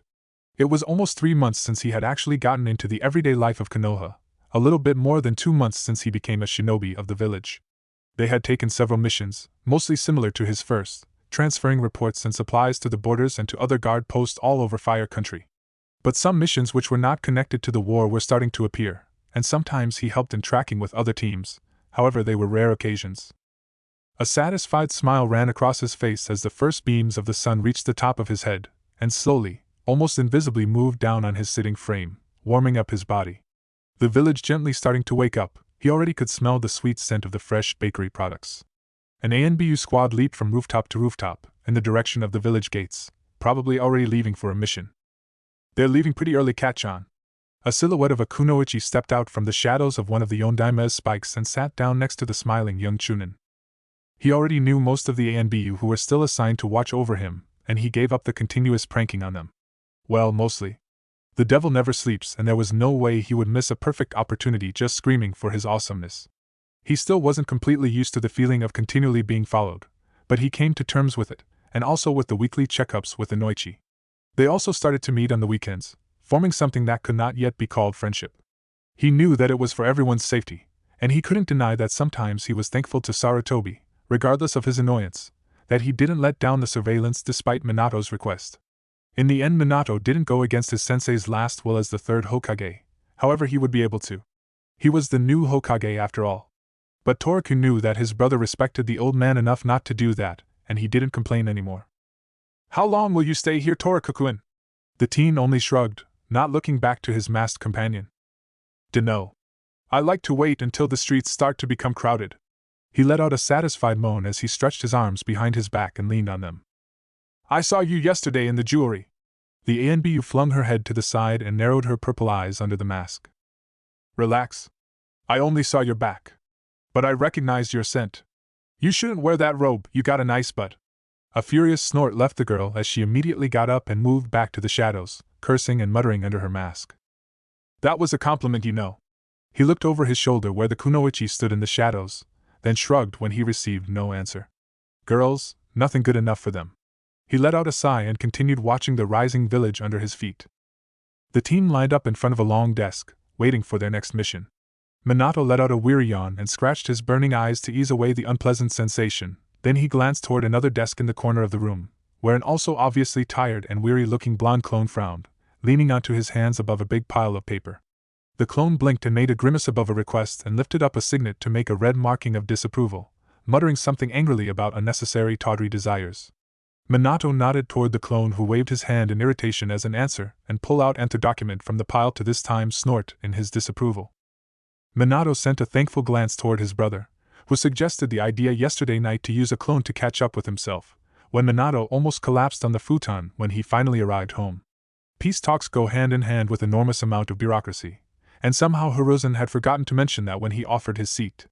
He would gladly delay his nomination by half a year if he'd known that in advance. Jiraiya cleared his throat, and this slapped Minato out from his wondering thoughts. He also cleared his throat and leaned toward a big pile of mission scrolls, handing over the correct one to his once sensei. This time you will go to the Kusa borders to relieve a sedentary force at one of our posts. It will be a week until the next relay, so prepare equipment for that period. Jiraiya raised an eyebrow, but in the end only nodded, and they left the room after a short bow and a waving hand from Toku. His two teammates were tense as they started approaching their destination where they'd lost their teammate and friend. Toku was unwontedly silent when he felt their mood and he moved closer to the sage to chat with him during their trip. They befriended in the last month and he was slowly proving that he really liked Jiraiya. Well, except when he was annoying and showing off around girls. But despite that, he started to build up respect for the Toad Sannin and he was thankful for the way the man acted around him since the first time they had met. Not with immediate suspicion in his eyes like the others, he was more natural, especially since Suna. Maybe in some ways he trusted Jiraiya more than anyone else in the village, including his brother despite their growing acquaintance since Minato's official nomination. Since the public ceremony, people started to recognize him, greet him, and he really enjoyed the sight of the smiling and beckoning villagers and shinobi. They didn't announce their relation, however everybody who wasn't blind or half-idiot could realize they were relatives by their appearance, how they interacted with each other, and the amount of time they were spending together. Gossip started to rise in the streets of Konoha and in the shinobi ranks about their relationship and his sudden appearance, and such talk increased with every rare instance he joined another group with Jiraiya or someone saw him training or sparring. Especially with Minato. A proud smile ran across his face as he thought back their last spar, even though it ended with an almost perfectly cleared training ground and unfortunately many more bruises on him than he would call acceptable. He could mostly keep up with Minato, until he used his annoying Harassation. Toku had already spent long and sleepless nights trying to figure out how he could counter his irritating seal. He failed. But he was certain that the solution is near. Well, almost certain. Toku thought back to the public ceremony when Sarutobi handed over his hat, and Minato first put it onto his own head. Minato's eyes almost glowed by the emotions, the joy, the pride, and the overwhelming determination which shined in his blue pulse. He also felt the same pride when he was silently standing in the background together with Jiraiya, Kushina, Rin and Kakashi, but he was also aware of the disturbingly great amount of envy which ran across him for a second. An unconscious grimace appeared on his face, but it was replaced by a smile when he remembered the small, green and obviously old toad that appeared after the ceremony. He thought back to his fit of laughter when the old toad called the white-haired man beside him in his 40s Jiraiya-chan and lectured him like a grandfather. After he congratulated Minato, he handed over a small pack, which held a short-sleeved long white coat with flame patterns on the edges with bright red kanji running down the center of its back, shouting and announcing who the man is from miles away by the words Yondaime Hokage. Toku thought back to the endless teasing that Minato received from him and Kushina when he had started wearing that coat. He almost chuckled, but he restrained himself when in the distance of the never-ending grass field, he finally spotted the post. They reached the border quite fast just as last time. It didn't even take a day, however Toku could feel the strain in his muscles this time. They slowed down before the guards became suspicious and now they were slowly walking toward the bunker. A shinobi jumped down from the flat roof, eyeing them suspiciously, then his eyes wandered toward Toku and Jiraiya and he let out a weary and relieved sigh. "I'm glad you arrived, Jiraiya-sama." The shinobi bowed and smiled at the white-haired man. "You are careless. What if we were Iwa forces under a henge?" The ninja slowly shook his head and chuckled. "The chances are minimal, and I doubt that any of them would dare transform into you. Especially not to Toku-san." The teen raised an eyebrow and carefully eyed him from head to toe, but he couldn't identify the man, he never met him before. In the end, he just shrugged to himself and counted that to Minato's fame. The man waved a hand to follow him, and they stepped inside the sparse facility. Toku unconsciously expanded his senses to map his surroundings. He felt 3 more shinobi around the post, 1 on the rooftop, 1 outside and 1 more inside. Jiraiya turned toward the shinobi. "Anything we should be aware of?" The shinobi shook his head in response. "Nothing happened during the last week. Everything seems peaceful. Only some patrolling Iwa troops passed the post from a distance, but they didn't show any belligerence." Jiraiya nodded and handed over a scroll to the shinobi, who accepted and stowed it inside his pocket. "I'll escort you around. When you settle down we'll leave. I can't wait to finally sleep in my own bed." Jiraiya chuckled and placed a hand on the ninja's shoulder. The man quickly, but efficiently showed them around and they finished on the roof where the remaining of his team already waited for them, packed and ready to leave. The shinobi pointed toward several parts of the landscape where they would find the sensing seals. He also asked Jiraiya to place more on other places of the ground. After a half-hour-long report he finally nodded to himself in satisfaction and they left to head back to Konoha. Jiraiya turned around to face the team, pointing toward Kakashi and Toku. "You'll take the first round for the watch post. From now on, we will work with 12 hours rounds. Be alert, we may be nearing peace, but you never know." The boys nodded, and Jiraiya pointed toward Toku. "Send out some clones and check those seals. Maybe you could upgrade them a little. They're barrier seals after all." Toku nodded and grinned as 50 clones appeared beside him, and dissolved in every distance of the compass. The Sennin only rolled his eyes, muttered about swanky teens while he and Rin moved back to the establishment to rest before they would take over for the boys. Toku had laid down in the middle of the roof and crossed his arms behind his neck and started to watch the night sky. An angry snort echoed on the roof and Kakashi moved next to him with dangerously narrowed eye. "What do you think you're doing?" Toku didn't move, only his eyes turned toward the jounin. "Guarding the post." Kakashi kicked his leg, forcing Toku to sit up and meet his angry eye. This is not a game, you know. The blonde let out a sigh. I sent out 50 clones, and they already started to apply more security seals on the borderline. I've got better senses than you, or Jiraiya, so just relax. Nothing is going to happen. The Jounin didn't answer, only moved to the edge of the roof and moved his eyes to the forest belt. Toku let out a sigh and moved next to the Jounin. Look, I know why you're like this. But calm down. We're well prepared. Kakashi only blinked and didn't avert his gaze, but after a long minute he hesitantly nodded. I'm a little tense. I noticed that. I hate to be near the Iwa borders. I know. And Aniki also knows.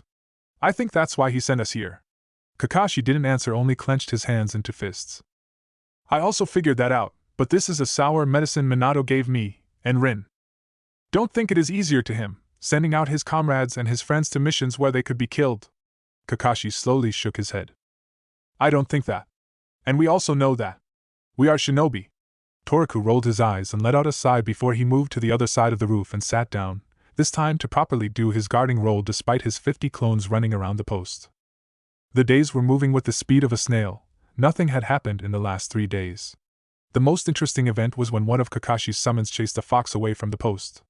Toku sat on the edge of the flat roof, his legs flung freely over the edge, while he was watching the forest belt. He closed his eyes and extended a thin layer of chakra in the clearing, watching any tweak in its flow, but nothing came. He let out a weary sigh and glanced over his shoulder toward Kakashi, who had sent out one of his freshly trained Niken to patrol. Toku really liked the dog, even though their first meeting hadn't ended tenderly. Sometimes he still felt the sharp fangs of the small pug around his ankle, and the small pooch still couldn't explain why he had done that. However, maybe it was just because he couldn't talk properly yet. Aside from the limited vocabulary that Kakashi had already taught to the mutt, he mostly just barked. Just then, said small Niken reappeared in the high grass at the horizon, drawing a thin, straight line toward the tower in the vegetation. Pakken finished his patrol.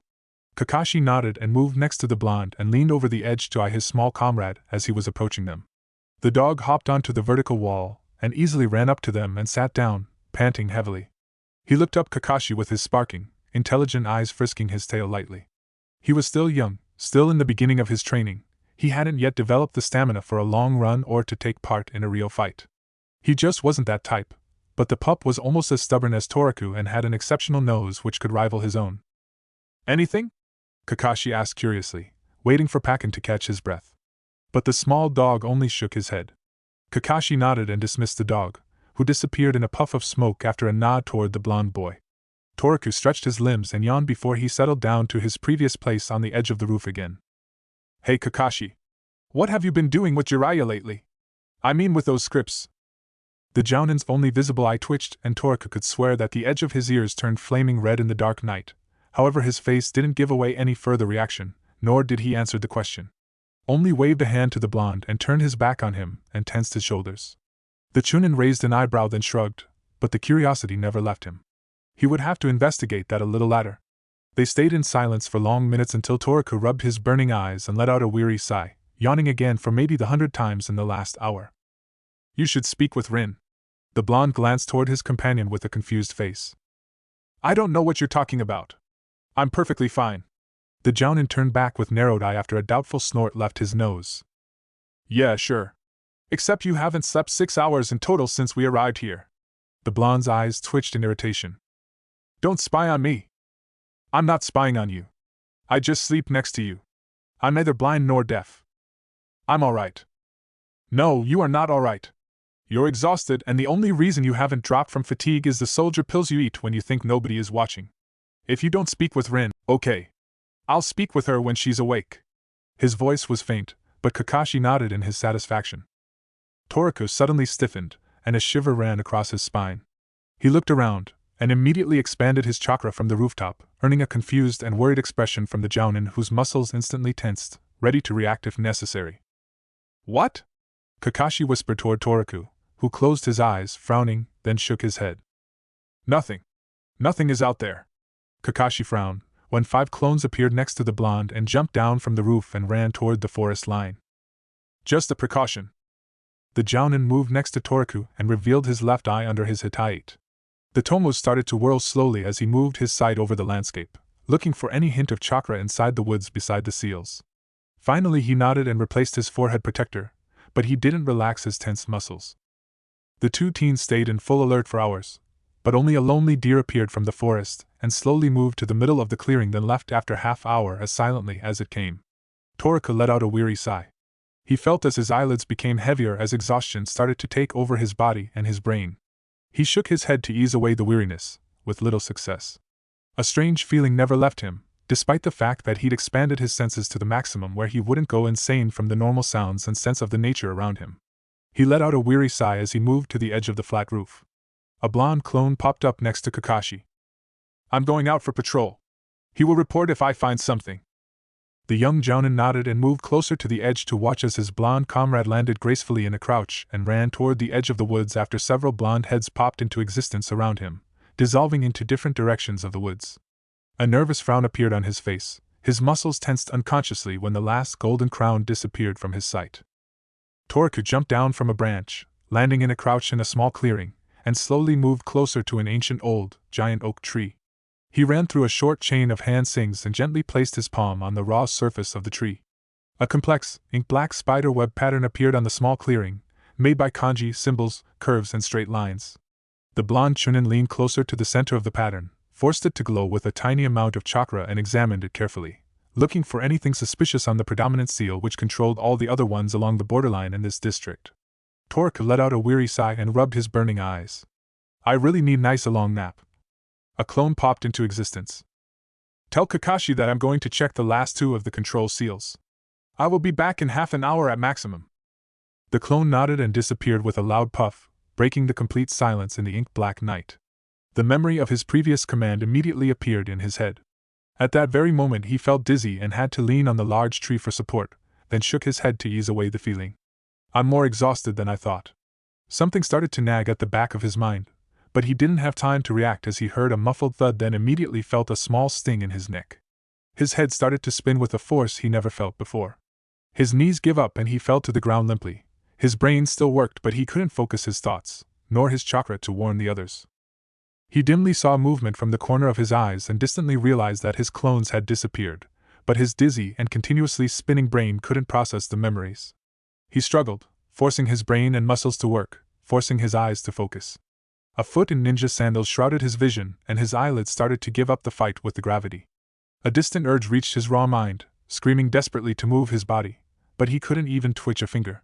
He drifted to the blackness of unconsciousness, while the screams in his mind slowly died down. Kakashi glanced toward the clone, who stoically sat on the edge of the roof, his legs hanging in the air. The clone suddenly stiffened and turned toward the young jounin.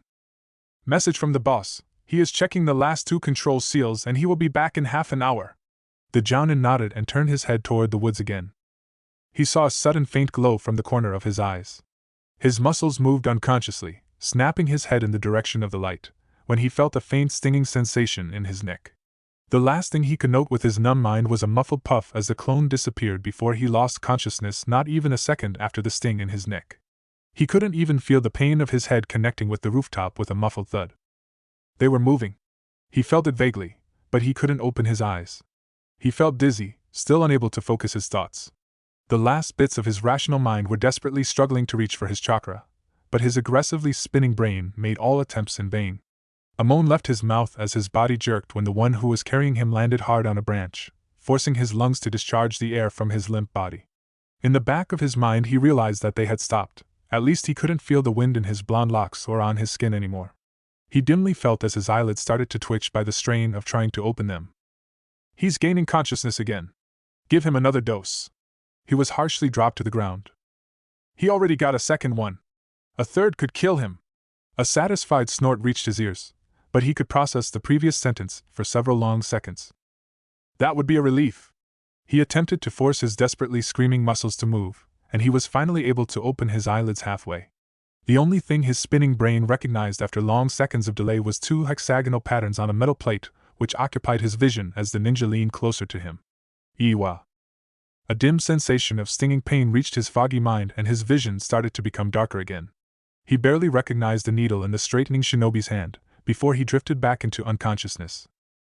Kakashi felt a hand on his shoulders and a warm sensation run through him by healing chakra, then someone shook him violently. He let out a groan, and forced his mind and body to work. After a long minute, he finally managed to open his eyelids halfway.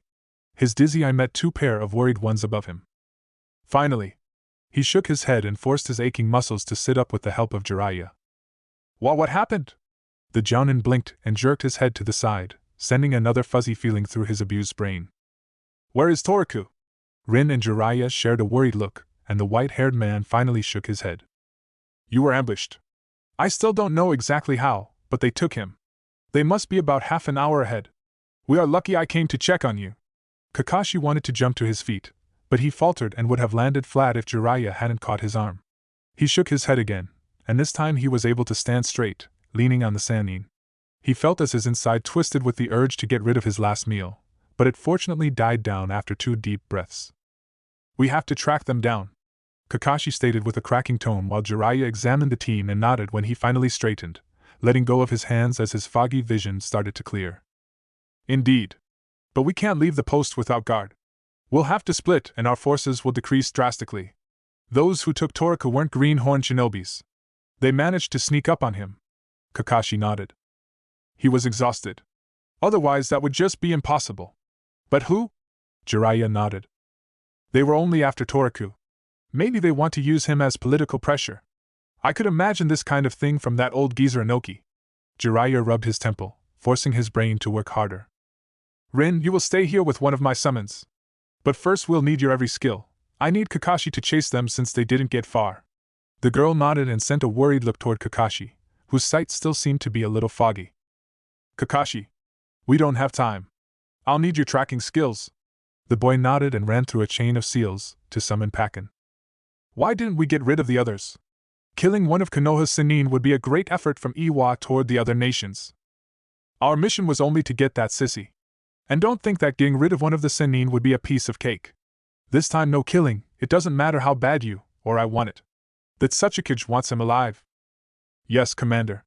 A defeated voice reached Toruka's mind. His brain was still foggy and dizzy, but at least he could sense his chakra this time. Shouldn't we give another shot to the sissy? He's already received enough to knock out an elephant. However, he's been too still in the last half hour, not like before. Toruka didn't move. He felt that his hands were tied tightly behind his back and his ankles together, and he could smell the metallic scent of his own blood as the razor-sharp wires cut into the soft flesh of his wrist. His captor threw down his body roughly to the hard soil again, but he forced himself to bear the pain as his head met with the hard ground with a muffled thud. He forced his body to relax and lie limply. He started to hear muffled voices around him more clearly 10 minutes ago, but this time, when he started to come out of the darkness, he focused with every nerve to stay still and limp on the shoulder of whoever was carrying him away from the post. Toruka felt a sharp object graze across his lying shape, but he forced his nerves to calm down and stay still, despite his raising panic. He heard muffled footsteps, and a soft breath on his arching neck as one of the Iwa shinobi leaned closer to examine him closely. Not good, this is not good. He suddenly felt a foot stamp painfully into his stomach and he heard the guttural laughter of a man after it. That isn't part of our mission. The baritone barked toward Toruku in a commanding voice, probably addressed to the one who kicked him. Commander, he only gave him what he deserves. A higher voice could be heard, probably a kunoichi, while the commander snorted in displeasure. Give him another shot, just for precaution. We have to reach the borders as fast as possible. Toruku dreadfully forced his brain to focus, and when the man finally stepped away, probably to get the needle with the drug, he knew this will be his only chance to act before he was forced back into unconsciousness again. He desperately reached toward his pathetically shaking chakra and, with effort beyond what a normal human could exert, he forced it to flow through his coils. His eyes snapped open and a satisfied smirk appeared inside his still dim mind when he saw a foggy picture of a man flinching a step back in surprise as his mud-brown eyes locked with foggy azure-blue ones. 4 shadow clones popped into existence in front of him, barricading him from the shinobi with their bodies. The clones looked weary, their minds also dizzy and hazy, while their limbs were trembling violently with the effort to even stand straight. Impossible! He distantly heard as one of the Iwa shinobi whispered in disbelief. One clone wobbled a step back and popped out of existence when he suddenly dropped to the ground. Toruka forced another wave of chakra out of his body and a clone appeared crouching next to him and immediately started to cut the wires around his joints with the sharpened wind chakra. The blonde hissed when the trembling blade cut deep into his ankle. Finally the last wire was cut, but before he could move the Iwa nin shook off their surprise and jumped into action. The blonde chunin pathetically, but still quickly rolled to the side to evade the exploding spikes from the ground under him, dispelling his clones immediately. He forced himself on all fours, panting heavily by the strain, feeling like an animal driven into a corner. His cerulean orbs flung from shinobi to shinobi, desperately trying to catch his breath after that small movement. The 4 Iwanins slowly approached him, ready to swing into action. One of them already had a needle in his hands, ready to push him back into unconsciousness. He slowly moved his hand onto his leg, to get a kunai from his pouch, but he realized that it was gone. His eye twitched in irritation, but his hands traveled back toward his still secured headband without a pause in the movement. He dimly saw as the 4 shinobi jumped toward him, most of them already forming several hand seals. His sight became foggy again, his mind started to spin, and with his last resort, he finally found the small paper tag hidden behind the metal plate and slammed it to the ground after he channeled some chakra into it. Then he fell limply to the ground as his trembling joints gave up the fight with gravity. Toku blinked rapidly, shook his head, and slowly opened his eyes to glance toward the foggy silhouette of 4 frozen shinobi on the other side of a small, wobbling purple barrier. He forced himself onto his hands and knees, panting unstoppably and forcing his limbs to move into a sitting position. Toku slowly closed his eyes while he distantly heard punches and kunai clinging on the outside of his wobbling barrier. A satisfied smile appeared on his face. The barrier wouldn't last long with this wretched chakra control, but at least he could gain some time to gather himself and think of a plan. He felt a vibration under him, as an attack reached the lower part of the barrier, buried in the soil. He shook his head to clear his mind, however with little success, and he finally fixed his gaze on the purple glow of the barrier. His vision became clearer, the silhouettes sharper, and the spinning of his brain died down to a more tolerable level. 4 Iwa shinobi snarled at him, probably emitting a large amount of killing intent. Fortunately, the barrier intercepted it. He doubted his body would be able to tolerate it.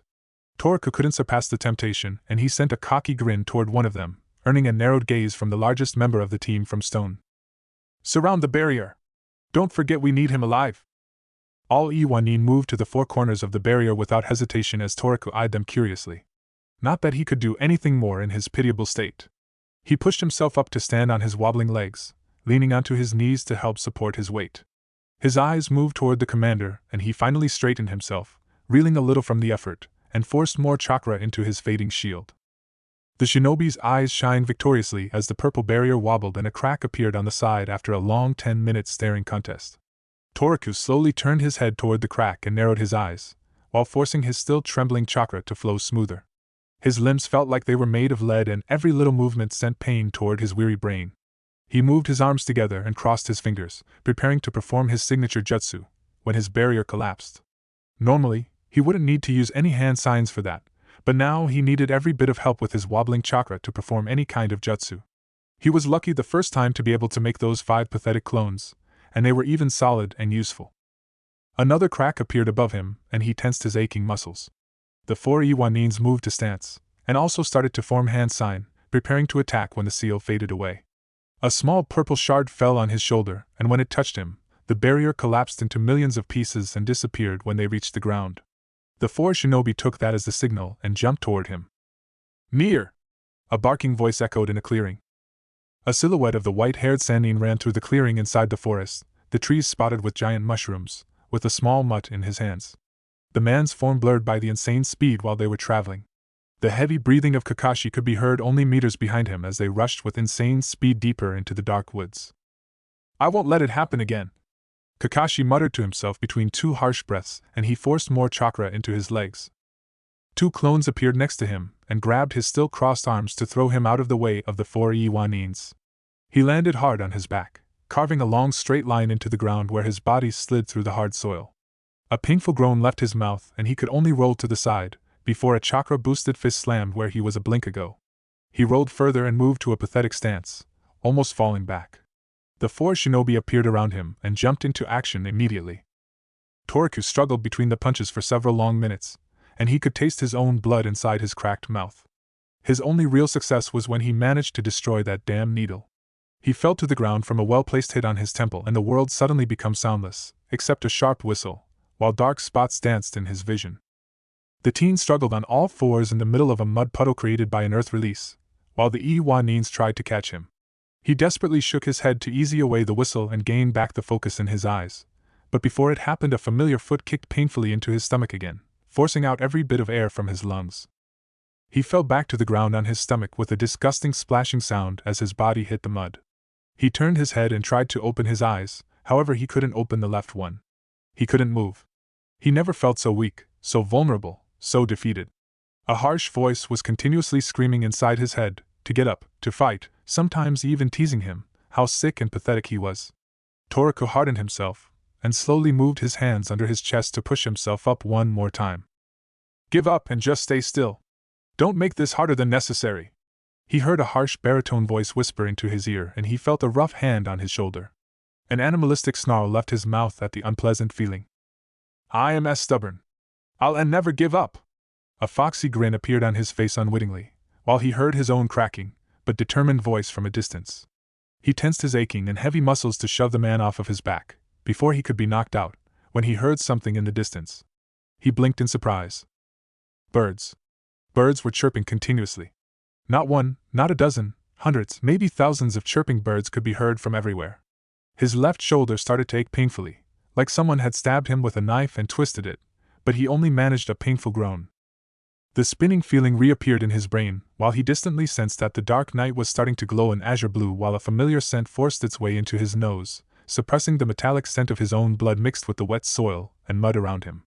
He didn't sense anything else, only the chipping of 1,000 birds around him, and flashes of blue. Four small furred paws appeared in front of his blurry eyes, distant yelps and explosions forced themselves into his raw ears. He turned his head slowly and looked into a pair of chocolate-brown worried eyes of the small pug. Pakun! The pup nodded and started to bark loudly next to the blonde, who forced his eyes shut by the irritating and loud voice. He heard as someone landed in the mud next to him, and he was finally able to open both of his eyes and turned his head toward the white-haired man. T took you long enough. You stopped at a bath? A cocky grin spread across his face, and the Senin couldn't help but smile back softly. Stay there, Gaki, and don't move. Toku snorted and let out a small chuckle when Jiraiya disappeared, jumping into the middle of the fight around them. A minute later a clone of Kakashi jumped next to the blonde, who already started to struggle himself up. And nice jutsu why you got. Where did you learn? The clone had chuckled awkwardly and helped him to sit up. The blonde shook his head and split out sidelong some blood, then leaned on Kakashi to straighten himself on his wobbling legs, coughing to clear his throat. They gave me something. I don't think I can help. My chakra system is messed up totally. The clone nodded. Can you stand alone? I'm not that pathetic, you know.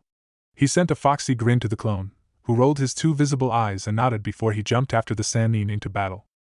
Jiraiya held up one of his hands to stop Kakashi from rushing forward where the four Iwanin surrounded the obviously woozy Toku. Jiraiya narrowed his eyes at the sight as Toku was wobbling on his legs, desperately trying to defend himself. The four Iwa shinobi were using only low-level jutsu to capture him, and taijutsu to knock him down. Toku was obviously able to free himself. Jiraiya gestured to Kakashi to the right with his head and put the small mutt down on the ground. The Jounin nodded and without a word he positioned himself next to the group. He immediately uncovered his Sharingan and glanced to the Sannin, waiting desperately for the sign to jump into action. The Sannin slowly ran through a chain of hand sings and nodded to the Jounin. Lightning chakra encompassed his fist and quickly surrounded his arm almost to his shoulders. The familiar voice of 1,000 chirping birds echoed in the clearing, forcing the Iwa shinobi to freeze when Kakashi burst out from his hiding place with insane speed. His attack cut deep scars into the ground where the lighting chakra plunged into the soil as he dashed toward the large shinobi leaning above Toku's laying form, ready to knock him out with the back of his kunai. He shot his hand toward the Iwa commander and felt as his hand plunged through the man's body, straight into his heart, before his body melted away into a pile of mud. Kakashi dismissed the mud clone, turned, and leaped toward a kunoichi who had already started forming hand seals without a pause in his motion. He jumped and slid across the mud to strike her from behind, but his hands didn't reach her. A stone wall appeared between them, but Kakashi didn't bother himself to stop. He used the wall, and leaped toward the caster from it. Jiraiya stayed in his hiding spot, watching the enemy's reactions carefully, as Kakashi rushed toward the commander of the team. A half-smile ran across his face, and he jumped into the battle forming one single hand seal, rushing toward an empty spot. Ranjishigami no Jutsu, Wild Lion's main technique! His hair suddenly expanded, hardened and exploded into the ground, forming a wild, lion-like snarl. The Sannin narrowed his eyes, and with another seal his hair dragged out a giant shinobi from the soil. The lion-like fangs had bitten hard into the shinobi's shoulder, drawing small crimson lines of blood on his brown flak jacket. He released the jutsu, and his hair moved back to its original form. Jiraiya made another hand seal, and a shadow clone jumped toward Kakashi to provide backup with the other 3 Iwa Jounin. Jiraiya already recognized the man in front of him, and he would be a hard nut to crack. He hoped Kakashi could handle the others since he had to face the second commander of Iwa's shinobi forces, Kitsuchi. The man narrowed his eyes and glanced toward his comrades from the corner of his eye. The Sannin utilized the opportunity, and immediately jumped toward the man, landing a hard punch to his temple to knock him out in one shot. A painful grimace ran through the sage's face as his fist connected with solid rock instead of hard bone. The commander's right fist became encased with rock and he swung his punch toward Jiraiya in response. Meanwhile, Jiraiya ran through hand seals and his hair immediately expanded, surrounding the Sannin's form with sharp spikes of the Hari Jizo, needle Jizo. A countless number of sharp needles shot toward the commander, who jumped backward and ran through numerous hand signs in midair, slamming his palms onto the ground when he landed. Doton, Dorihiki, Earth Release Wall. A mud wall appeared in front of the commander, and immediately hardened, deflecting the sharp needles. Jiraiya didn't waste any time, he jumped above the wall to release a fire technique toward the commander. Kakashi distantly sensed the clone of Jiraiya as it hopped down next to Toku to check up on his condition, while he was occupied with the other 3 ninja. He heard the cracking voice of the blonde, then he felt the same clone jump next to him. How is he? Disoriented, probably drugged, beaten and cocky. He'll be okay. Kakashi nodded and crossed his fingers to create a shadow clone for himself. He nodded toward the blonde and the clone jumped to Toku. It's time to get serious.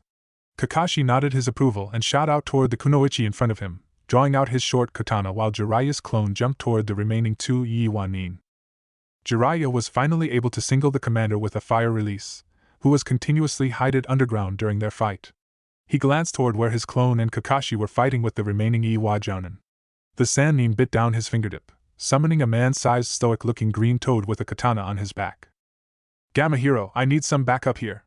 The toad blinked, looked around and immediately jumped into stance at the sight of the charging Iwa commander.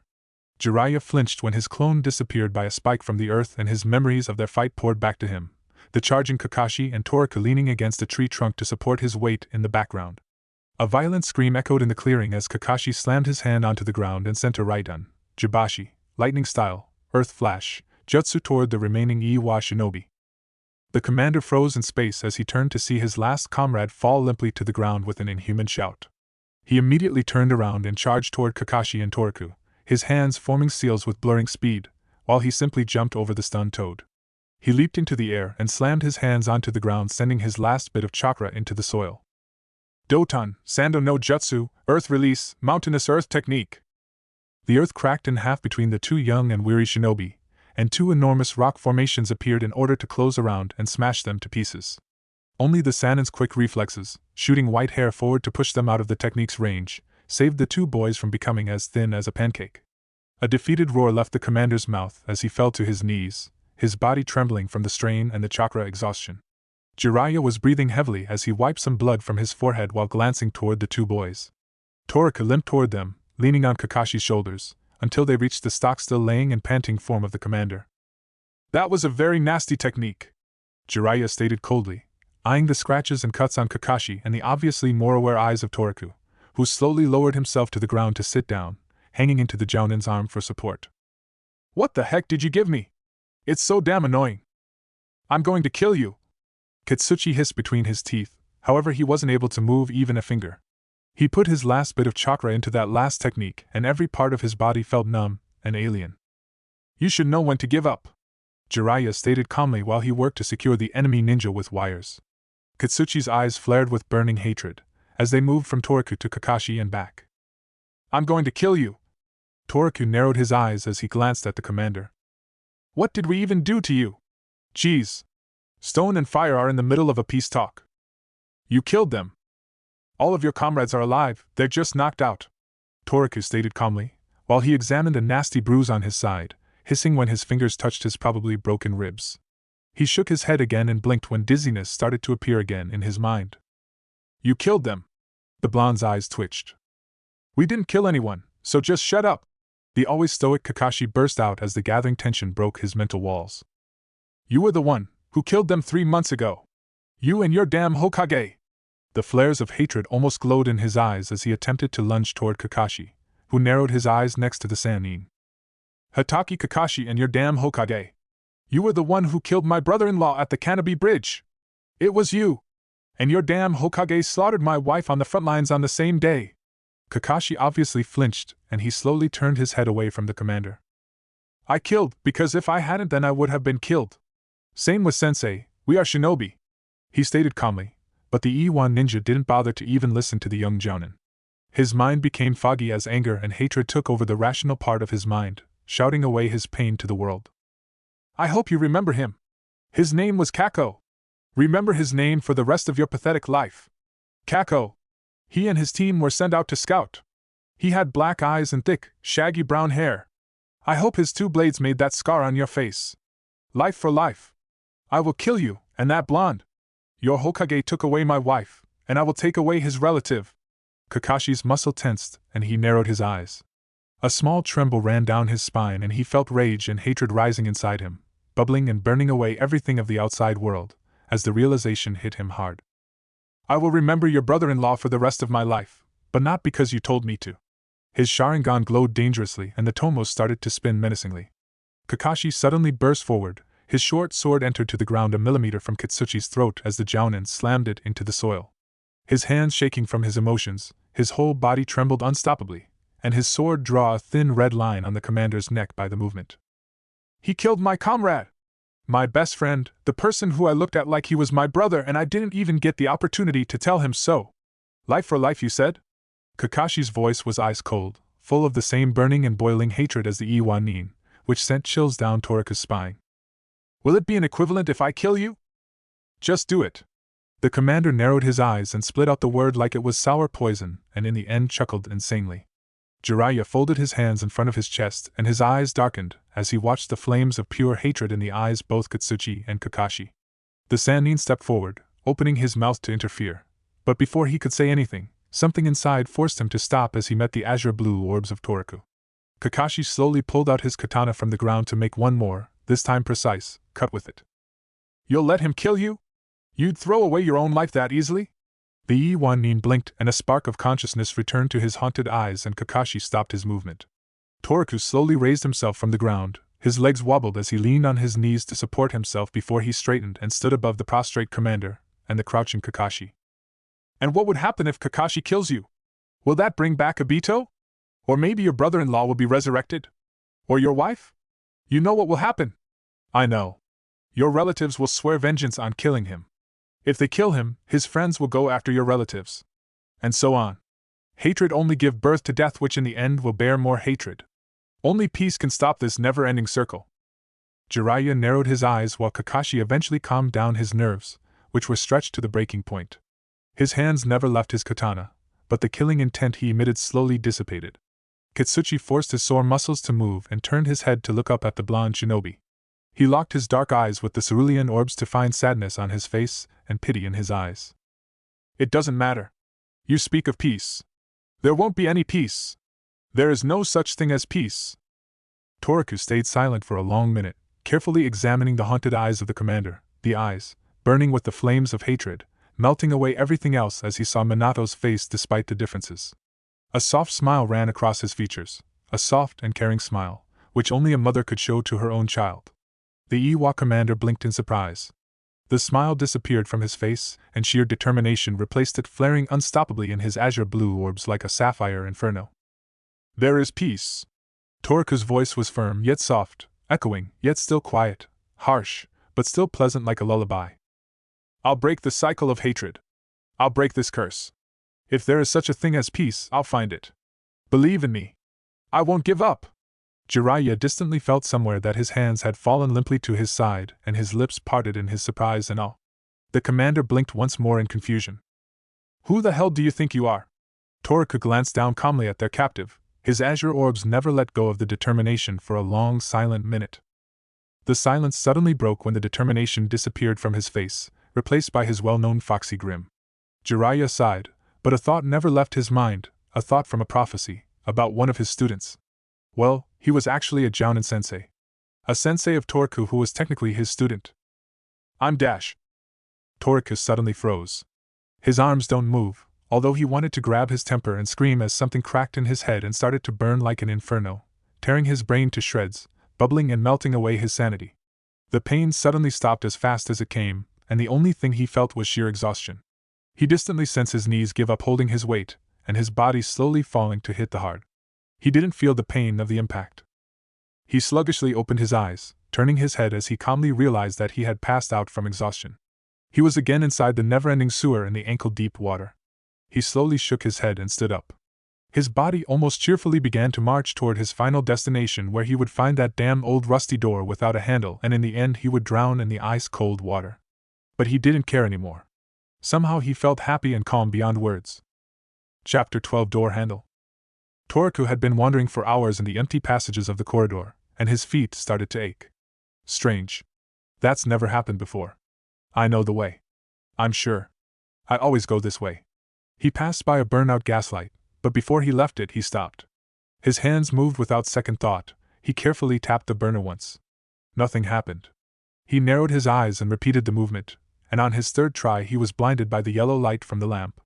It forced him to step backward, rubbing his eyes as the sudden light painfully stabbed into his irises. When he gained back his vision and the pain finally faded away, he looked back at the gaslight with a satisfied smile, before he turned to continue his wade through the water. He finally arrived at his destination and worriedly glanced toward the rusty metal door with the cracks and bulges. Toku ran his eyes over the unidentifiable forged pattern, then he looked down to the water, waiting for the thing on the other side of the door to begin its attempt to force itself out, and the concrete floor to disappear out from under his feet. But nothing happened for several long minutes. Everything was silent, no snarling, no ruffling, and no sound of impact as that thing charged against the door. The blond boy narrowed his eyes, watching the black water around his ankles. A thought reared its head inside his mind. Something was different. Toku narrowed his eyes even more and finally moved his orbs toward the rusty door again. He examined it carefully, centimeter by centimeter, but he couldn't find what was bothering him. Everything just looked the same as last time and as always. He let out a defeated sigh and moved his eyes back to the concrete floor under the water. He couldn't see it, but he could feel the rough edges under his naked feet. He blinked when realization hit him hard and flung his head toward the door, together with his body, almost falling down into the water by the sudden movement when he grabbed the handle. A handle. There is a door handle. He stayed in the awkward position, frozen, not daring to move his body and absolutely not move the handle. He finally shook his head to ease away his worry and slowly leaned toward the door and placed his ear onto the pleasantly hot surface and closed his eyes, concentrating with his every nerve to the sounds behind the door. Everything was silent except the noise of water dripping. Thoughts ran across his mind with insane speed. There is a handle. I can open it. I can finally see that thing. As he slowly opened his eyes, the warm sensation from the door increased, teasing him, tempting every part of his body, stroking every nerve inside his flesh to finally move his hands and push down that damn handle. Toku narrowed his eyes, doubts and worry started to fill his mind. Suddenly he heard something from his back. Not from behind the door, from his back, only centimeters from his spine. A soft textile ruffled, maybe silk, and the sewer filled with the scent of vanilla. He wanted to move his body, to turn around, and his mind pushed away every other thought. Only the screaming voice stayed. Run! Move, you idiot! His muscles tensed, ready to jump when another thought popped up. No. His thoughts calmed down to an almost unnatural level. He could now imagine himself falling asleep in his dreams, while he closed his eyes. Just run, you damn moron! He felt the burdens disappear from his shoulders. His soul settled down, like a lake on a summer day without any breeze to ruffle its surface. No. The screaming voice died down to a whimper of fear. Why not? You are going to kill me! A soft smile spread across his face. Have faith in me. Everything will be all right. With this last thought, the sensation behind him died down and disappeared, so did the voice in his mind. He slowly moved his head and glanced over his shoulder, but only the empty tunnel winked back to him. He closed his eyes once more and let out a breath and pushed down on the door handle. It moved smoothly, without a hitch, until it finally reached its final destination and the bolt left the socket. The door is now open. He just has to pull it. He slowly opened his eyes and pulled it gently toward himself. The tired hinges squeaked plaintively, and several small waves appeared on the water's flat surface by the small movement as the door opened a small slit, then stuck on the rough surface of the concrete floor. Toku narrowed his eyes and gave more strength to the next pull, and the door bumped over a knob on the floor, which tripped its unsteady frame, creating bigger and bigger waves around his ankles. He glanced toward the slit. It still wasn't enough. He gathered his strength, and this time tugged on the door with more power. The rusty hinges gave up, and released the wall. Toku felt as the enormous weight of the rusty door started to fall on him, and in the last second he managed to roll out from under the falling door, which hit the water with a loud splash.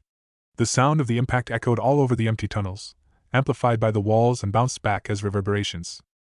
Toku stayed sitting, his legs outstretched, and he leaned onto his two arms secured behind his back, out of the way in the shallow water. The blond boy blinked and stared into the newly opened passageway with wide eyes. It was empty. Empty and perfectly identical to where he was now, the same dull yellow lighting all the way down, the same brick pattern on the walls, and the same pipes running along the ceiling. Toku narrowed his eyes and straightened to his feet. The sound of the waving water gently echoed toward the new passage in front of him. He moved his legs, and he felt the patterns of the still warm iron door with his bare feet. He slowly and carefully stepped onto it, watching as the small waves of his movement reached the doorframe and beyond it. He made one more hesitant step, then stopped again to stare again at the emptiness in front of him. He let out the air he didn't realize he was holding back, and determination ran across his face. His hesitant steps were replaced with confident strides toward the new corridor. Jiraiya watched with wide eyes as Toku suddenly froze, his eyes snapped up, only the whites of them were visible. Kakashi immediately forgot about Katsuchi and jumped to Toku when he started to fall onto the hard ground. The Jounin gently placed his body down, panic running rampant through his mind, while he started to examine the team. The Sannin crouched next to him to check him, and let out a relieved sigh. It's okay. He just passed out from exhaustion. He's sleeping. What did you give him? The Iwanin only blinked, still confused and stunned by the boy's previous statement, but didn't answer. The Sannin dangerously narrowed his eyes, still examining the blonde teen laying on the ground in front of him. They probably gave him a lot of sedative. It's most likely an overdose. But with his healing abilities, I don't think it will be a problem. He is just sleeping. Kakashi nodded, relieved, and his tense muscles started to relax. Jiraiya looked back to the motionless commander, then moved his sight to the laying forms of the other unconscious enemy shinobi all over the field. Make sure the others won't wake up. The Sannin gathered several sealing tags from his pouch and gave them to Kakashi. Here, chakra binding and paralysis seals. Place each of them on their bodies while I notify Minato. Kakashi nodded and moved toward the shinobi after one last concerned look toward Toku. Jiraiya sighed and summoned a small orange toad, who immediately disappeared after the Sannin finished his report to the Hokage. He bit his fingertip once more, and this time a much bigger toad appeared who, to Kakashi's horror, simply swallowed the 4 ninja and disappeared with a loud puff. What did you do with them? Jiraiya turned toward the shocked teen. That was a prison toad. They were sent to the interrogation and torture department. Come on. We should take Toku back to the post. Rin should check on that sedative. Maybe she could extract it from his system. Kakashi nodded, while Jiraiya gently grabbed Toku's limp body and headed back to the post. Toku reached another passageway, this time a different one. The ankle-deep water disappeared and he found himself in a giant hall, which reminded him of a library. The place was filled with giant shelves, stretched out high to the ceiling, slumping under the enormous quantity of books, files, and scrolls. He shakily reached toward the nearest shelf and grabbed one scroll randomly. The blonde gasped when he read the title written with clumsy, childish hands, and his heartbeat increased. Academy graduation. He squeezed his eyes shut, to ease away the increasing excitement. My memories. He slowly opened the scroll, and an image immediately popped up in his head. His younger self in a bright orange jumpsuit, sitting on a swing sideways. The beams of the sun pierced through the tree leaves, drawing abstract patterns on his slumped form. He was alone, lonely and disappointed. Toku shook his head, rolled back the scroll as fast as he could and put it back on the shelves like it was burning his skin.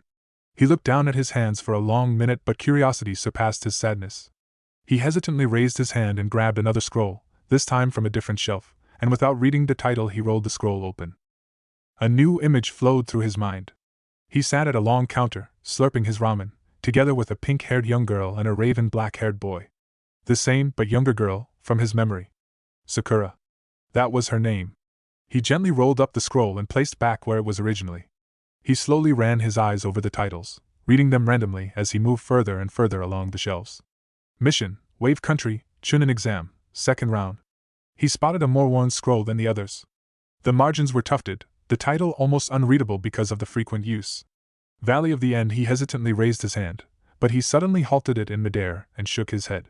Toku turned around slowly, examining the shelves and the enormous quantity of scrolls once more. He let out a breath and forced his legs to move, finally leaving behind his memories. The blonde passed by a much smaller and different pile of scrolls, tidily lined up behind the glass of a separate cabinet. He made a hesitant step toward it, before he nodded to himself, and opened the twin glass doors of the showcase and read some of its titles. Rasengan, Raisin Shuriken, Frog Kata. An enormous temptation filled his mind, someone or something calling him, stroking him. The blonde slowly shook his head, and without touching the scrolls he simply closed the glass doors and continued his way to the end of the hall, toward a giant vault. He reached it, and found himself on the shore of a large patch with soft green grass, tenderly swinging together with the graceful branches of enormous osier trees. The blonde boy slowly closed his eyes, and he felt the same type of peace as in the passageway. He heard a soft rustle behind the giant forms of the willow trees, but he stayed still. He felt the warmth of a breath on his skin, and a soft smile spread across his face. He slowly opened his eyes and blinked at the sight. The enormous face of an orange canine-like creature was facing him, his red eyes glowing, and he could see the giant razor-sharp canine teeth in its mouth. Despite the scene, he didn't feel panic, or fear, or any amount of unease. Only sheer curiosity. The giant eyeballs suddenly filled with irritation and annoyance, and the canine narrowed his eyes. "I'm pissed off beyond words. Tell me, how should I punish you?" "Excuse me?" Torika blinked in confusion, and the giant canine became more irritated. "You are unbelievably stubborn." Toriku scratched his cheeks, and a small sheepish smile appeared on his face. "That is true. Excuse me, but who are you? I should just tear you into tiny pieces, Naruto." "What did you call me?" The image of a slowly whirling fish cake popped up in his brain, and confusion ran across his face, sweeping the obvious threat to the side about his possibly painful death. "You mean the thing in ramen?" The orange canine slowly shook its head and let out a frustrated snort. "Idiot." It raised its giant form above him, and the blonde blinked and stared at its countenance. He frowned and narrowed his eyes after he examined it from head to toe. His eyes twitched as he realized that the canine was actually a fox. A giant orange fox with a lot of, 9 lazily flinging tails. "You are a bijou. You are the QB. What are you doing in my head?" The fox let out a sigh and rolled his eyes in annoyance again, then a scary grin appeared on its face. It slowly held out its first leg, the animalistic paw with giant and also razor-sharp claws clutched into a fist-like position. Torika blinked in confusion, staring at the giant orange and furry fist in front of him, which was actually twice as big as him. He glanced up at the fox, who only rolled its ruby eyes again and let out an irritated groan, like an impatient and furious child, then in the end waited for him to respond while restraining his obvious frustration. Torika narrowed his eyes and unconsciously clutched his right hand into fist. When he realized what he did, he raised his fist and examined it with a frown on his face, then glanced up to the fox again. The canine only nodded, but the irritated and now impatient expression never left its face. Torika hesitantly stepped closer, staring at his fist for a long minute, before he finally bumped it into the canine's own fist. For a moment nothing happened, then he felt a shockwave ran through the surroundings. The environment around them started to shake violently, and the ground quaked under his feet, then it stopped as suddenly as it started. He blinked and stepped back from the giant fox. Torika raised his head toward the face of the orange canine, and a blank expression appeared on his face. After a long minute, staring blankly, he blinked and the empty Kurama. The fox let out a relieved sigh and smirked. Finally, Naruto made a confused face and narrowed his eyes. "What happened? We are back in the... How is this even possible? Unfortunately, killing you slowly and painfully will have to wait, because I fear you have got a show to perform. And some small advice, do not freak out, just go with the flow and play along." A jumbled expression appeared on his face before he felt a tug from the outside world. A groan left his mouth and a grimace appeared on his features when he started to feel the aching in his every muscle. A small and gentle hand moved a tuft of blonde hair from his face. He slowly opened his eyes and faced the soft smile of a brown-haired girl with 2 purple marks on each cheek. He blinked in confusion, then the memories about the girl flooded back to his mind. "Rin." The girl chuckled and stroked away another tuft. "I'm glad you are back. I was worried there for a second, you looked like you didn't recognize me." "Well..." He started to sit up, but an aching stab in his chest stopped his movements, and a painful hiss left his mouth. "Slowly. I just patched your broken ribs. It will sting a little." After a long minute he gathered himself and finally sat up in the hard bed. "What happened?" "They gave you some kind of sedative. Much more than necessary. You would be in a coma if you and your body weren't as stubborn as you are. I was able to extract most of it. You were out for 3 hours before I could heal you. Hours? Confusion spread across his face and he blinked in surprise, while Rin chuckled and opened her mouth to answer, but the door suddenly burst open and a silver-haired young teen stepped into the room. I felt a chakra spike in Toku. The blonde blinked, and he felt as his mouth fell open at the scene. He stared at the boy for a long moment, then a gentle smile spread across his face, which in the end turned into a wide grin. What's up, Kakashi-chan? Naruto burst out laughing and had to clamp his arm to his side because a stinging pain appeared due to the relentless laugh forcing his freshly healed ribs to move, not to mention his sore muscles. The Jounin frowned and folded his hands in front of his chest in irritation. I see. So you are much better now. Naruto forced his mind to calm down, but he still couldn't restrain all of the randomly bubbling chuckles. Sorry. Kakashi rolled his eyes, but moved closer to the blonde, examining him carefully with his one visible eye. Naruto then noticed a familiar scent and chakra signature, and for a moment his heart forgot a beat, as the grinning Jiraiya stepped inside the room. Naruto distantly felt his lips part, and his eyes started to sting, a lump forming in the back of his throat, but in the end he restrained the outburst of the overwhelming emotions racing through his mind. The sorrow, the relief, the doubt, and in the end, the devastating joy. Welcome back, Gaki. It started to become boring without you around. Naruto slowly closed his eyes and a soft smile appeared on his face. Hey, Jiraiya. The Sannin stepped closer with a curious expression. He didn't miss the roller coaster of emotions on his face and the wave in Toriku's chakra when he stepped inside. What is it? It's good to see you again, Databeo. The soft smile never left Naruto's face and Jiraiya couldn't help but mimicked it. Databeo, huh? He spends too much time with Kushina. The blonde leaned forward on the bed, crossing his legs and focused his thoughts on the memories of the last 3 months. It felt strange, like they didn't belong to him. The memories of the last 3 months continuously appeared inside his head, and his confusion only increased with each new picture. The irritating feeling forced him to squeeze his eyes shut, and a groan left his sore body. His head was dizzy and his thoughts foggy. A confused frown appeared on his face when he found the somehow distant memory of the attack. When he opened his eyes once again, he was facing 5 orbs, examining him carefully. Rin moved closer and placed his glowing hand on the teen's head, carefully inspecting his state. You should rest a little. A small amount of sedative is still in your system. The next shift will arrive soon, and we can head back to Konoha. Sleep and rest until then. It's okay, I can help. Naruto moved to get up, but he felt 2 small hands gently pushing him down back to the bed. No, you stay here. We will be fine. The way back to Konoha will be long and I doubt anyone wants to tote your unconscious body. Naruto let out a defeated sigh and finally nodded, sinking back to the bed. At least he could figure out what had happened. Jiraiya nodded and ushered out the 2 young shinobi, but he stepped back to the bed. Everything all right? Naruto raised an eyebrow, not sure what he was talking about. You looked like you saw a dead man when I stepped in. The blonde started to chuckle and slowly shook his head. Why yeah, something like that. I was just relieved to see you in one piece. Jiraiya frowned, watching the teen for a long moment, then left the room after he nodded. The sage slowly closed the door and leaned against it. He folded his arms and started to stroke his chin, thinking about the reaction. Naruto let out a weary sigh and his orbs traveled toward the door, where he could still sense Jiraiya's disturbed chakra signature. He suddenly felt very tired, like after a whole day of training with an army of shadow clones, and their collective exhaustion hit him when they disappeared. He rubbed his eyes with the back of his hand and let himself sink back to his mindscape to finally figure out what the hell was going on. Sleeping can wait, but this can't. He dragged himself to the nearest osier tree and slowly sank down to the ground, leaning against the raw surface. Kurama moved closer and laid down in front of him, his giant red eyes still filled with irritation. So, what the hell happened?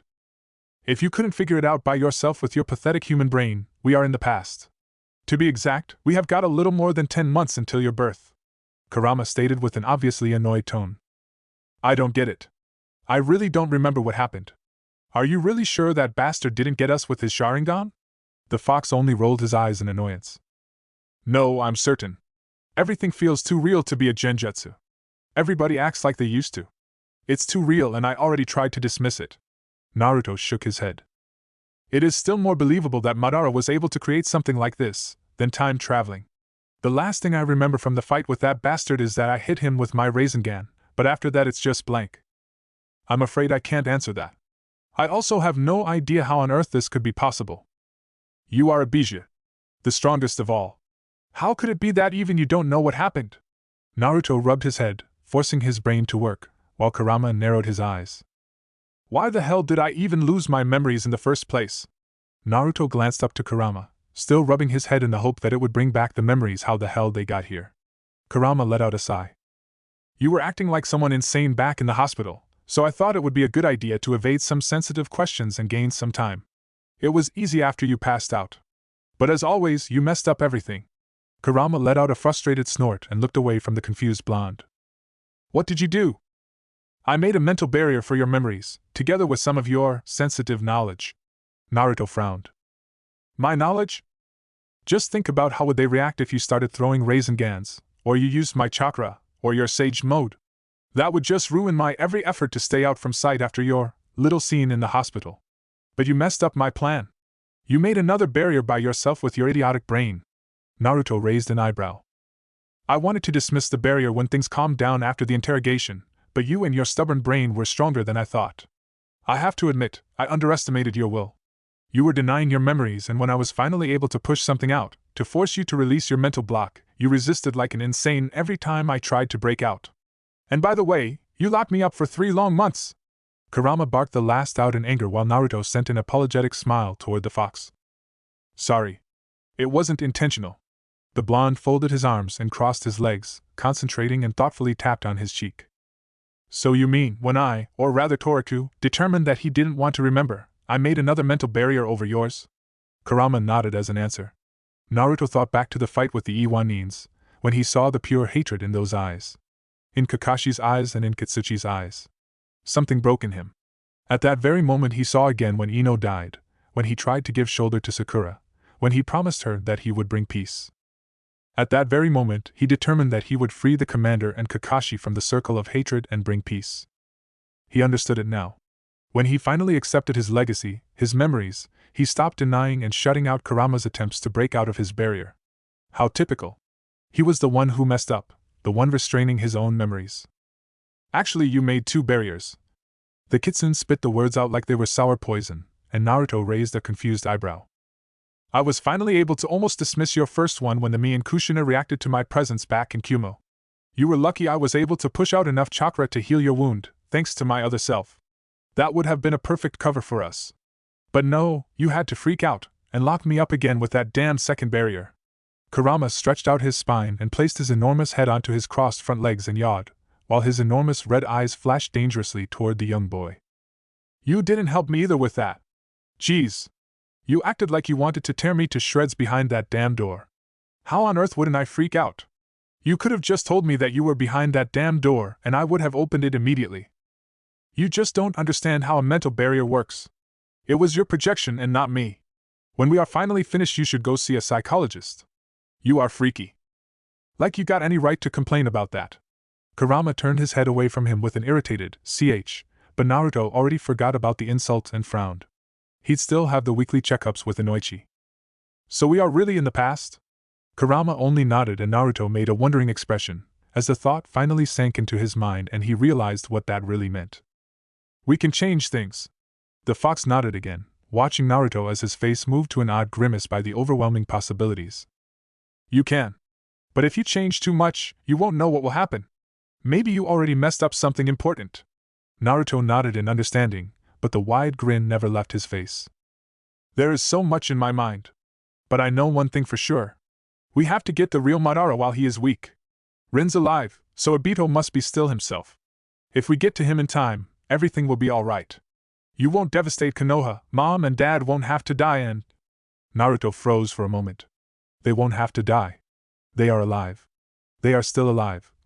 A relieved, tender smile appeared on his face, and he slowly raised his hand and touched the place where he remembered Kushina had placed a gentle kiss on his forehead, when they had met for the first time. Kurama rolled his eyes and barked toward Naruto. Erase that idiotic expression from your face. This is serious. Naruto shook his head and desperately tried to concentrate on their problem. So what do you think we should do? Keep a low profile. I don't think it's a good idea to do that again and shut out who you are. And absolutely not before you've been conceived. I really don't know what would happen to you if that didn't occur. Naruto furrowed his brows. What will we do about Inoichi? Kurama rolled his eyes. I will take care of that problem. Naruto narrowed his eyes and suspiciously eyed his fluffy tenant.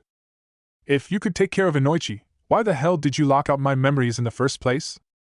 Because you were acting like an insane and on the verge of going rogue. The others would have killed you. Even the third was tense. I thought it would be best if you took a long rest until I figured out what we should do. And not to mention, with that small little act from me you gained a new identity. What do you think? How on earth would you answer to the interrogators? You would never be able to deceive them. I just gave you a perfect cover. Plus it was fun. At least for the first 2 weeks. The last part of the sentence died to a frustrated grumble. Naruto couldn't help it and burst out laughing, but he immediately stopped when a razor-sharp claw landed between his legs and the red eyes glowed dangerously. The blonde gulped and sent an apologetic look toward the fox. And what did you figure out in the last 3 months? Nothing, because you locked me up and I was occupied with trying to break your stupid mental barriers. The bijou snorted with fury and Naruto chose not to poke him more. What if we just tell everything to Gigi? Or to Jiraiya? He trusts me. Minato won't need to know until I'm conceived. Kurama slowly shook his head and he finally removed his fang dangerously close to his legs as a last warning. This Hiruzen isn't the same one you knew. He would immediately send you back for another round of interrogation, and I doubt they would be as gentle this time as they were. In this time, he saw you as a possible treat if you didn't notice already. And Jiraiya, you know very well that the only reason he is your sensei now is to take you out if you go rogue. Plus think about it. Would you believe your own story? That you are from the future? Besides, it's almost New Year's Eve. You should be conceived soon if you haven't already messed that up. Naruto nodded, agreeing, but his heart squeezed when he thought back to the suspicious and cold eyes of the third. He missed the old Hokage. Not this one here in this time, that one who looked at him with care and love. The blonde let out a weary sigh and his thoughts migrated toward his parents. I think my parents are getting on well. Naruto tilted his head and made a wondering look, earning a disgusted snort from the fox. Don't remind me anything like that. I'm not interested in that kind of stuff. This will be more problematic than I first thought. Kurama nodded and stretched out. Leave now.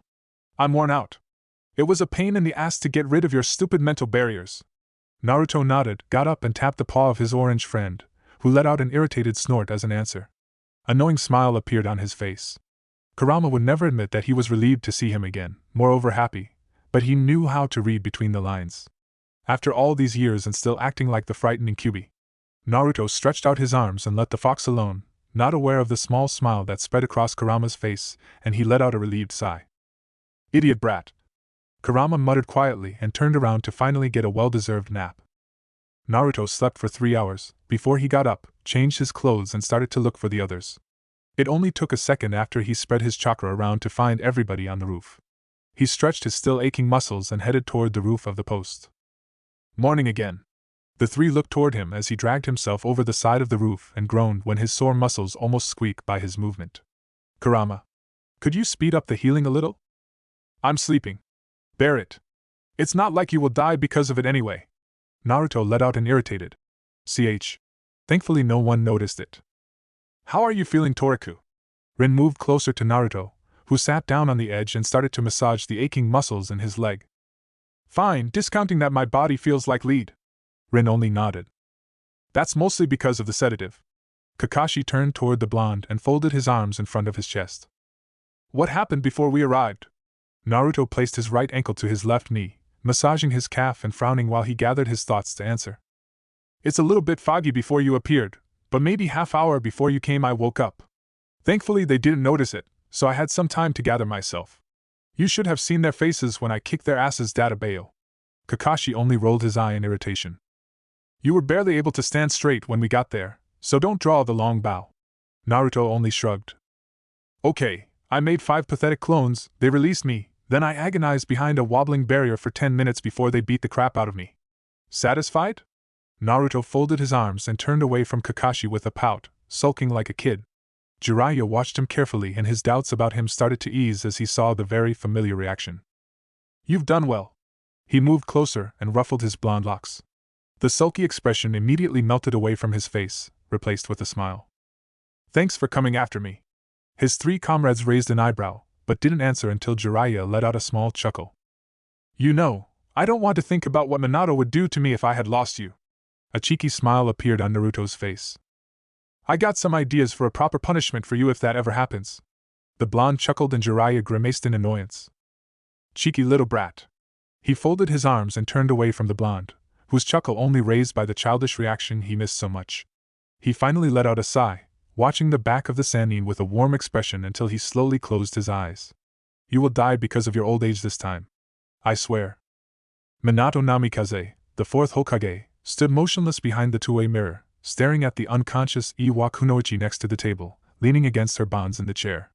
He was surprised that the woman bore the interrogation for this long. She was exhausted and unconscious when the prison toad arrived with them a little more than 12 hours ago. The medics healed her enough to regain consciousness after she was hit by a ration jutsu. She just blacked out again from exhaustion. Minato glanced toward Inoichi, who only shook his head slowly and left the room, leaving the Kunoichi alone. Only a second after the door closed behind him, two ANBU appeared next to the woman, but within the next second they were gone together with the captive. The Hokage turned his head toward the interrogator, who stepped inside the observing room. She was too exhausted. I didn't have enough time to even reach her memories before yesterday. Inoichi turned toward the worry-filled face of Minato. Don't worry. Toku is okay. I may not have been able to reach her older memories, but you should be proud. He fought hard. Besides some cracks on his pride and some bruises, he is okay. A small smile appeared on Minato's face. I know. He is strong. But I'm worried, how could this ever happen? The Hokage stared inside the empty room for a long minute, then the leading interrogator Makoto stepped inside the observation room and stopped next to the blonde leader. Hokage-sama. Inoichi-san could continue with the commander. I'm finished with him. Unfortunately, he is well trained. The only thing I could get out of him was his name and his rank. Kitsuchi, second commander of Iwa's shinobi forces. I think it's time for us to step it up to the next level. Makoto tuned toward Inoichi, while Minato nodded and made a short chain of hand signs. An ANBU appeared next to him, with a light bow. Hokage-sama. Bring the commander inside. The ANBU nodded and disappeared from the small room without a word. The Hokage let out a weary sigh and massaged the bridge of his nose with closed eyes, waiting for the ANBU to finally bring the commander. After a long minute of silence, he opened his eyes, watching as the ANBU reappear with the captive, securing him to the chair, and disappear from the room after he finished. Minato slowly turned toward Inoichi and nodded, giving a silence order to the man. The yellow flash of Konoha watched the process with thoughtful eyes, waiting patiently for the interrogator to finish his work. Minato stayed motionless for a long hour, fixing his gaze on the two men on the other side of the glass. Inoichi finally opened his eyes and stepped back from the heavily panting captive. The clothes of Kitsuchi were soaked with his sweat, sticking onto his brawny body. His brown eyes moved toward the mirror, eyeing his own panting reflection while he tried to catch his breath. The Iwa shinobi shook his head to ease away the dizzy feeling in his head. He fought hard with the interrogator, but in the end he failed and the blonde shinobi easily slipped through his defense. His training was almost useless when he faced with the technique of Inoichi, and the chakra-bidding seals placed on his weary body weren't helping him either.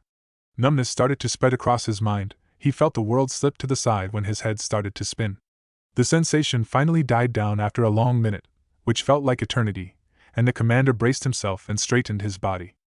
Minato watched the scene, waiting for Inoichi to finally step inside the observation room and reveal what he managed to learn from their captive.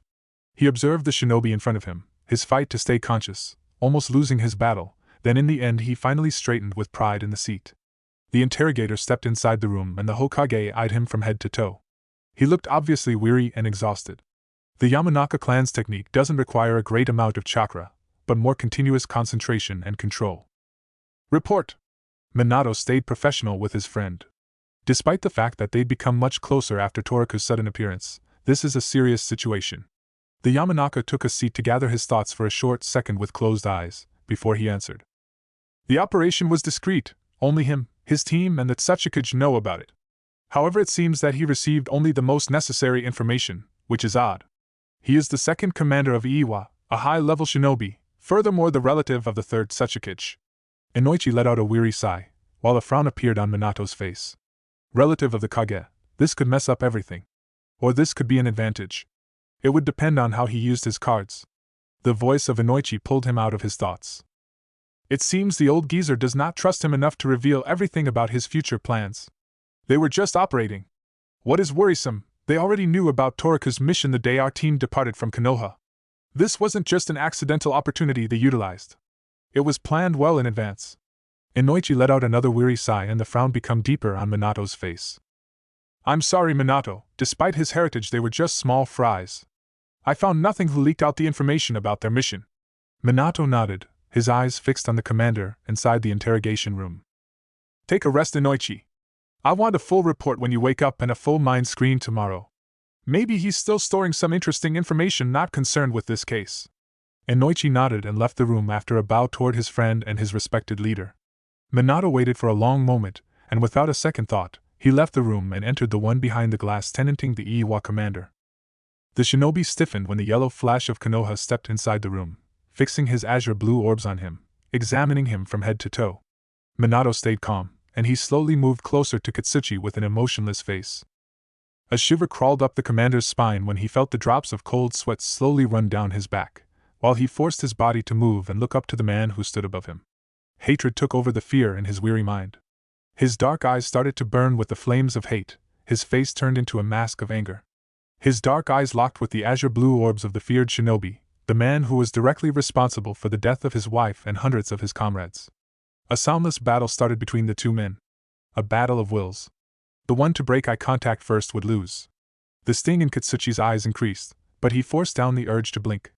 His eyes darkened when the picture of his laughing wife popped up in his mind, replaced by the image of his daughter, the small and fragile form of Kuratsuchi, who will grow up without a mother and maybe without a father. The dark eyes become haunted behind the flames of hatred, behind the urge of vengeance.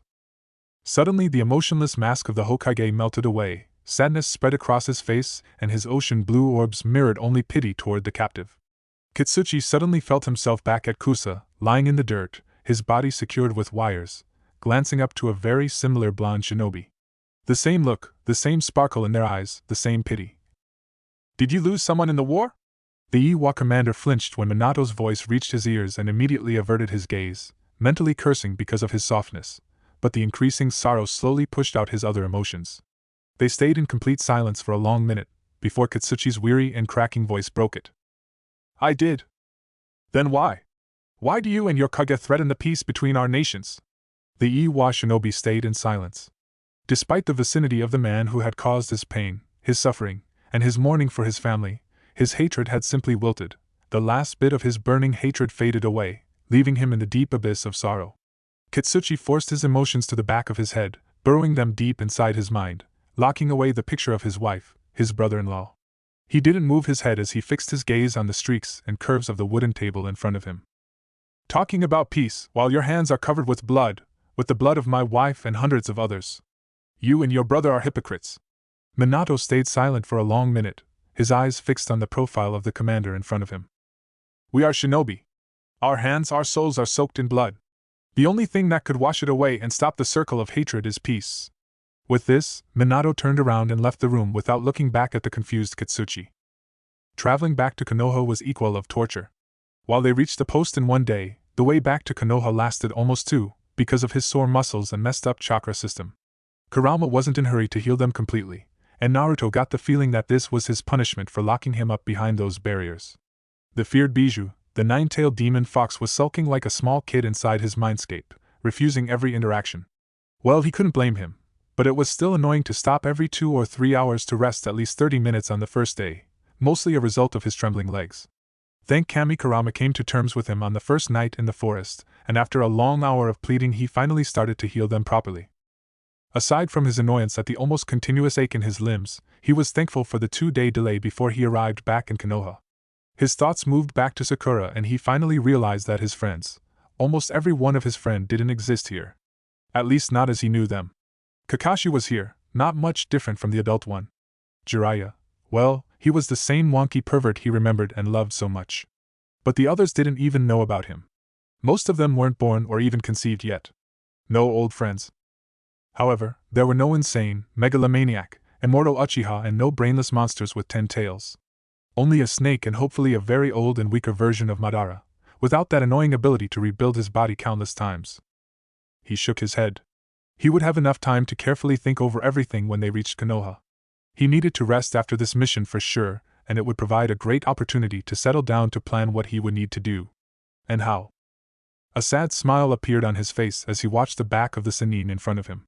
He slowly turned his head to the right where, at that moment, Kakashi hopped on a branch to jump to another one. The sadness slowly faded away and a grin spread across his face. Seeing his long-dead perverted sensei was a shock. Seeing Kakashi as a teenager, maybe around 14 or 15, was fun. Poking him continuously was just priceless. A thought started to form in his mind of how he would kick his ass during their next spar, and a devilish chuckle echoed in his mind at the thought. How should he get vengeance for the indignity of the 1,000 years of pain technique? Kakashi frowned when he glanced toward the grinning Naruto. What? Nothing, just daydreaming. The Jounin narrowed his eyes suspiciously when Naruto burst out laughing with a small evil hint in his voice. He let out a satisfied sigh and the numb smile never left his face. He was so happy. So calm, relieved, a sensation he hadn't felt for a long time. He felt like he found something he lost a long time ago. His old self, his cheerful, big-mouthed, joking self. Enormous amounts of thankfulness flushed through him towards someone he never even met or known. Toraku, thank you. He just wanted to enjoy this peace around him for a bit more. Konoha was here, with all her pride. His loved ones all alive, and he would be sure that they stayed that way, along with everybody he cares for. They will bear a new and better future. Determination appeared on his face, and he jumped forward yelling to the world, punching the air, not bothering himself with the confused looks behind him. He got a second chance, and there was no way on earth that he would fail.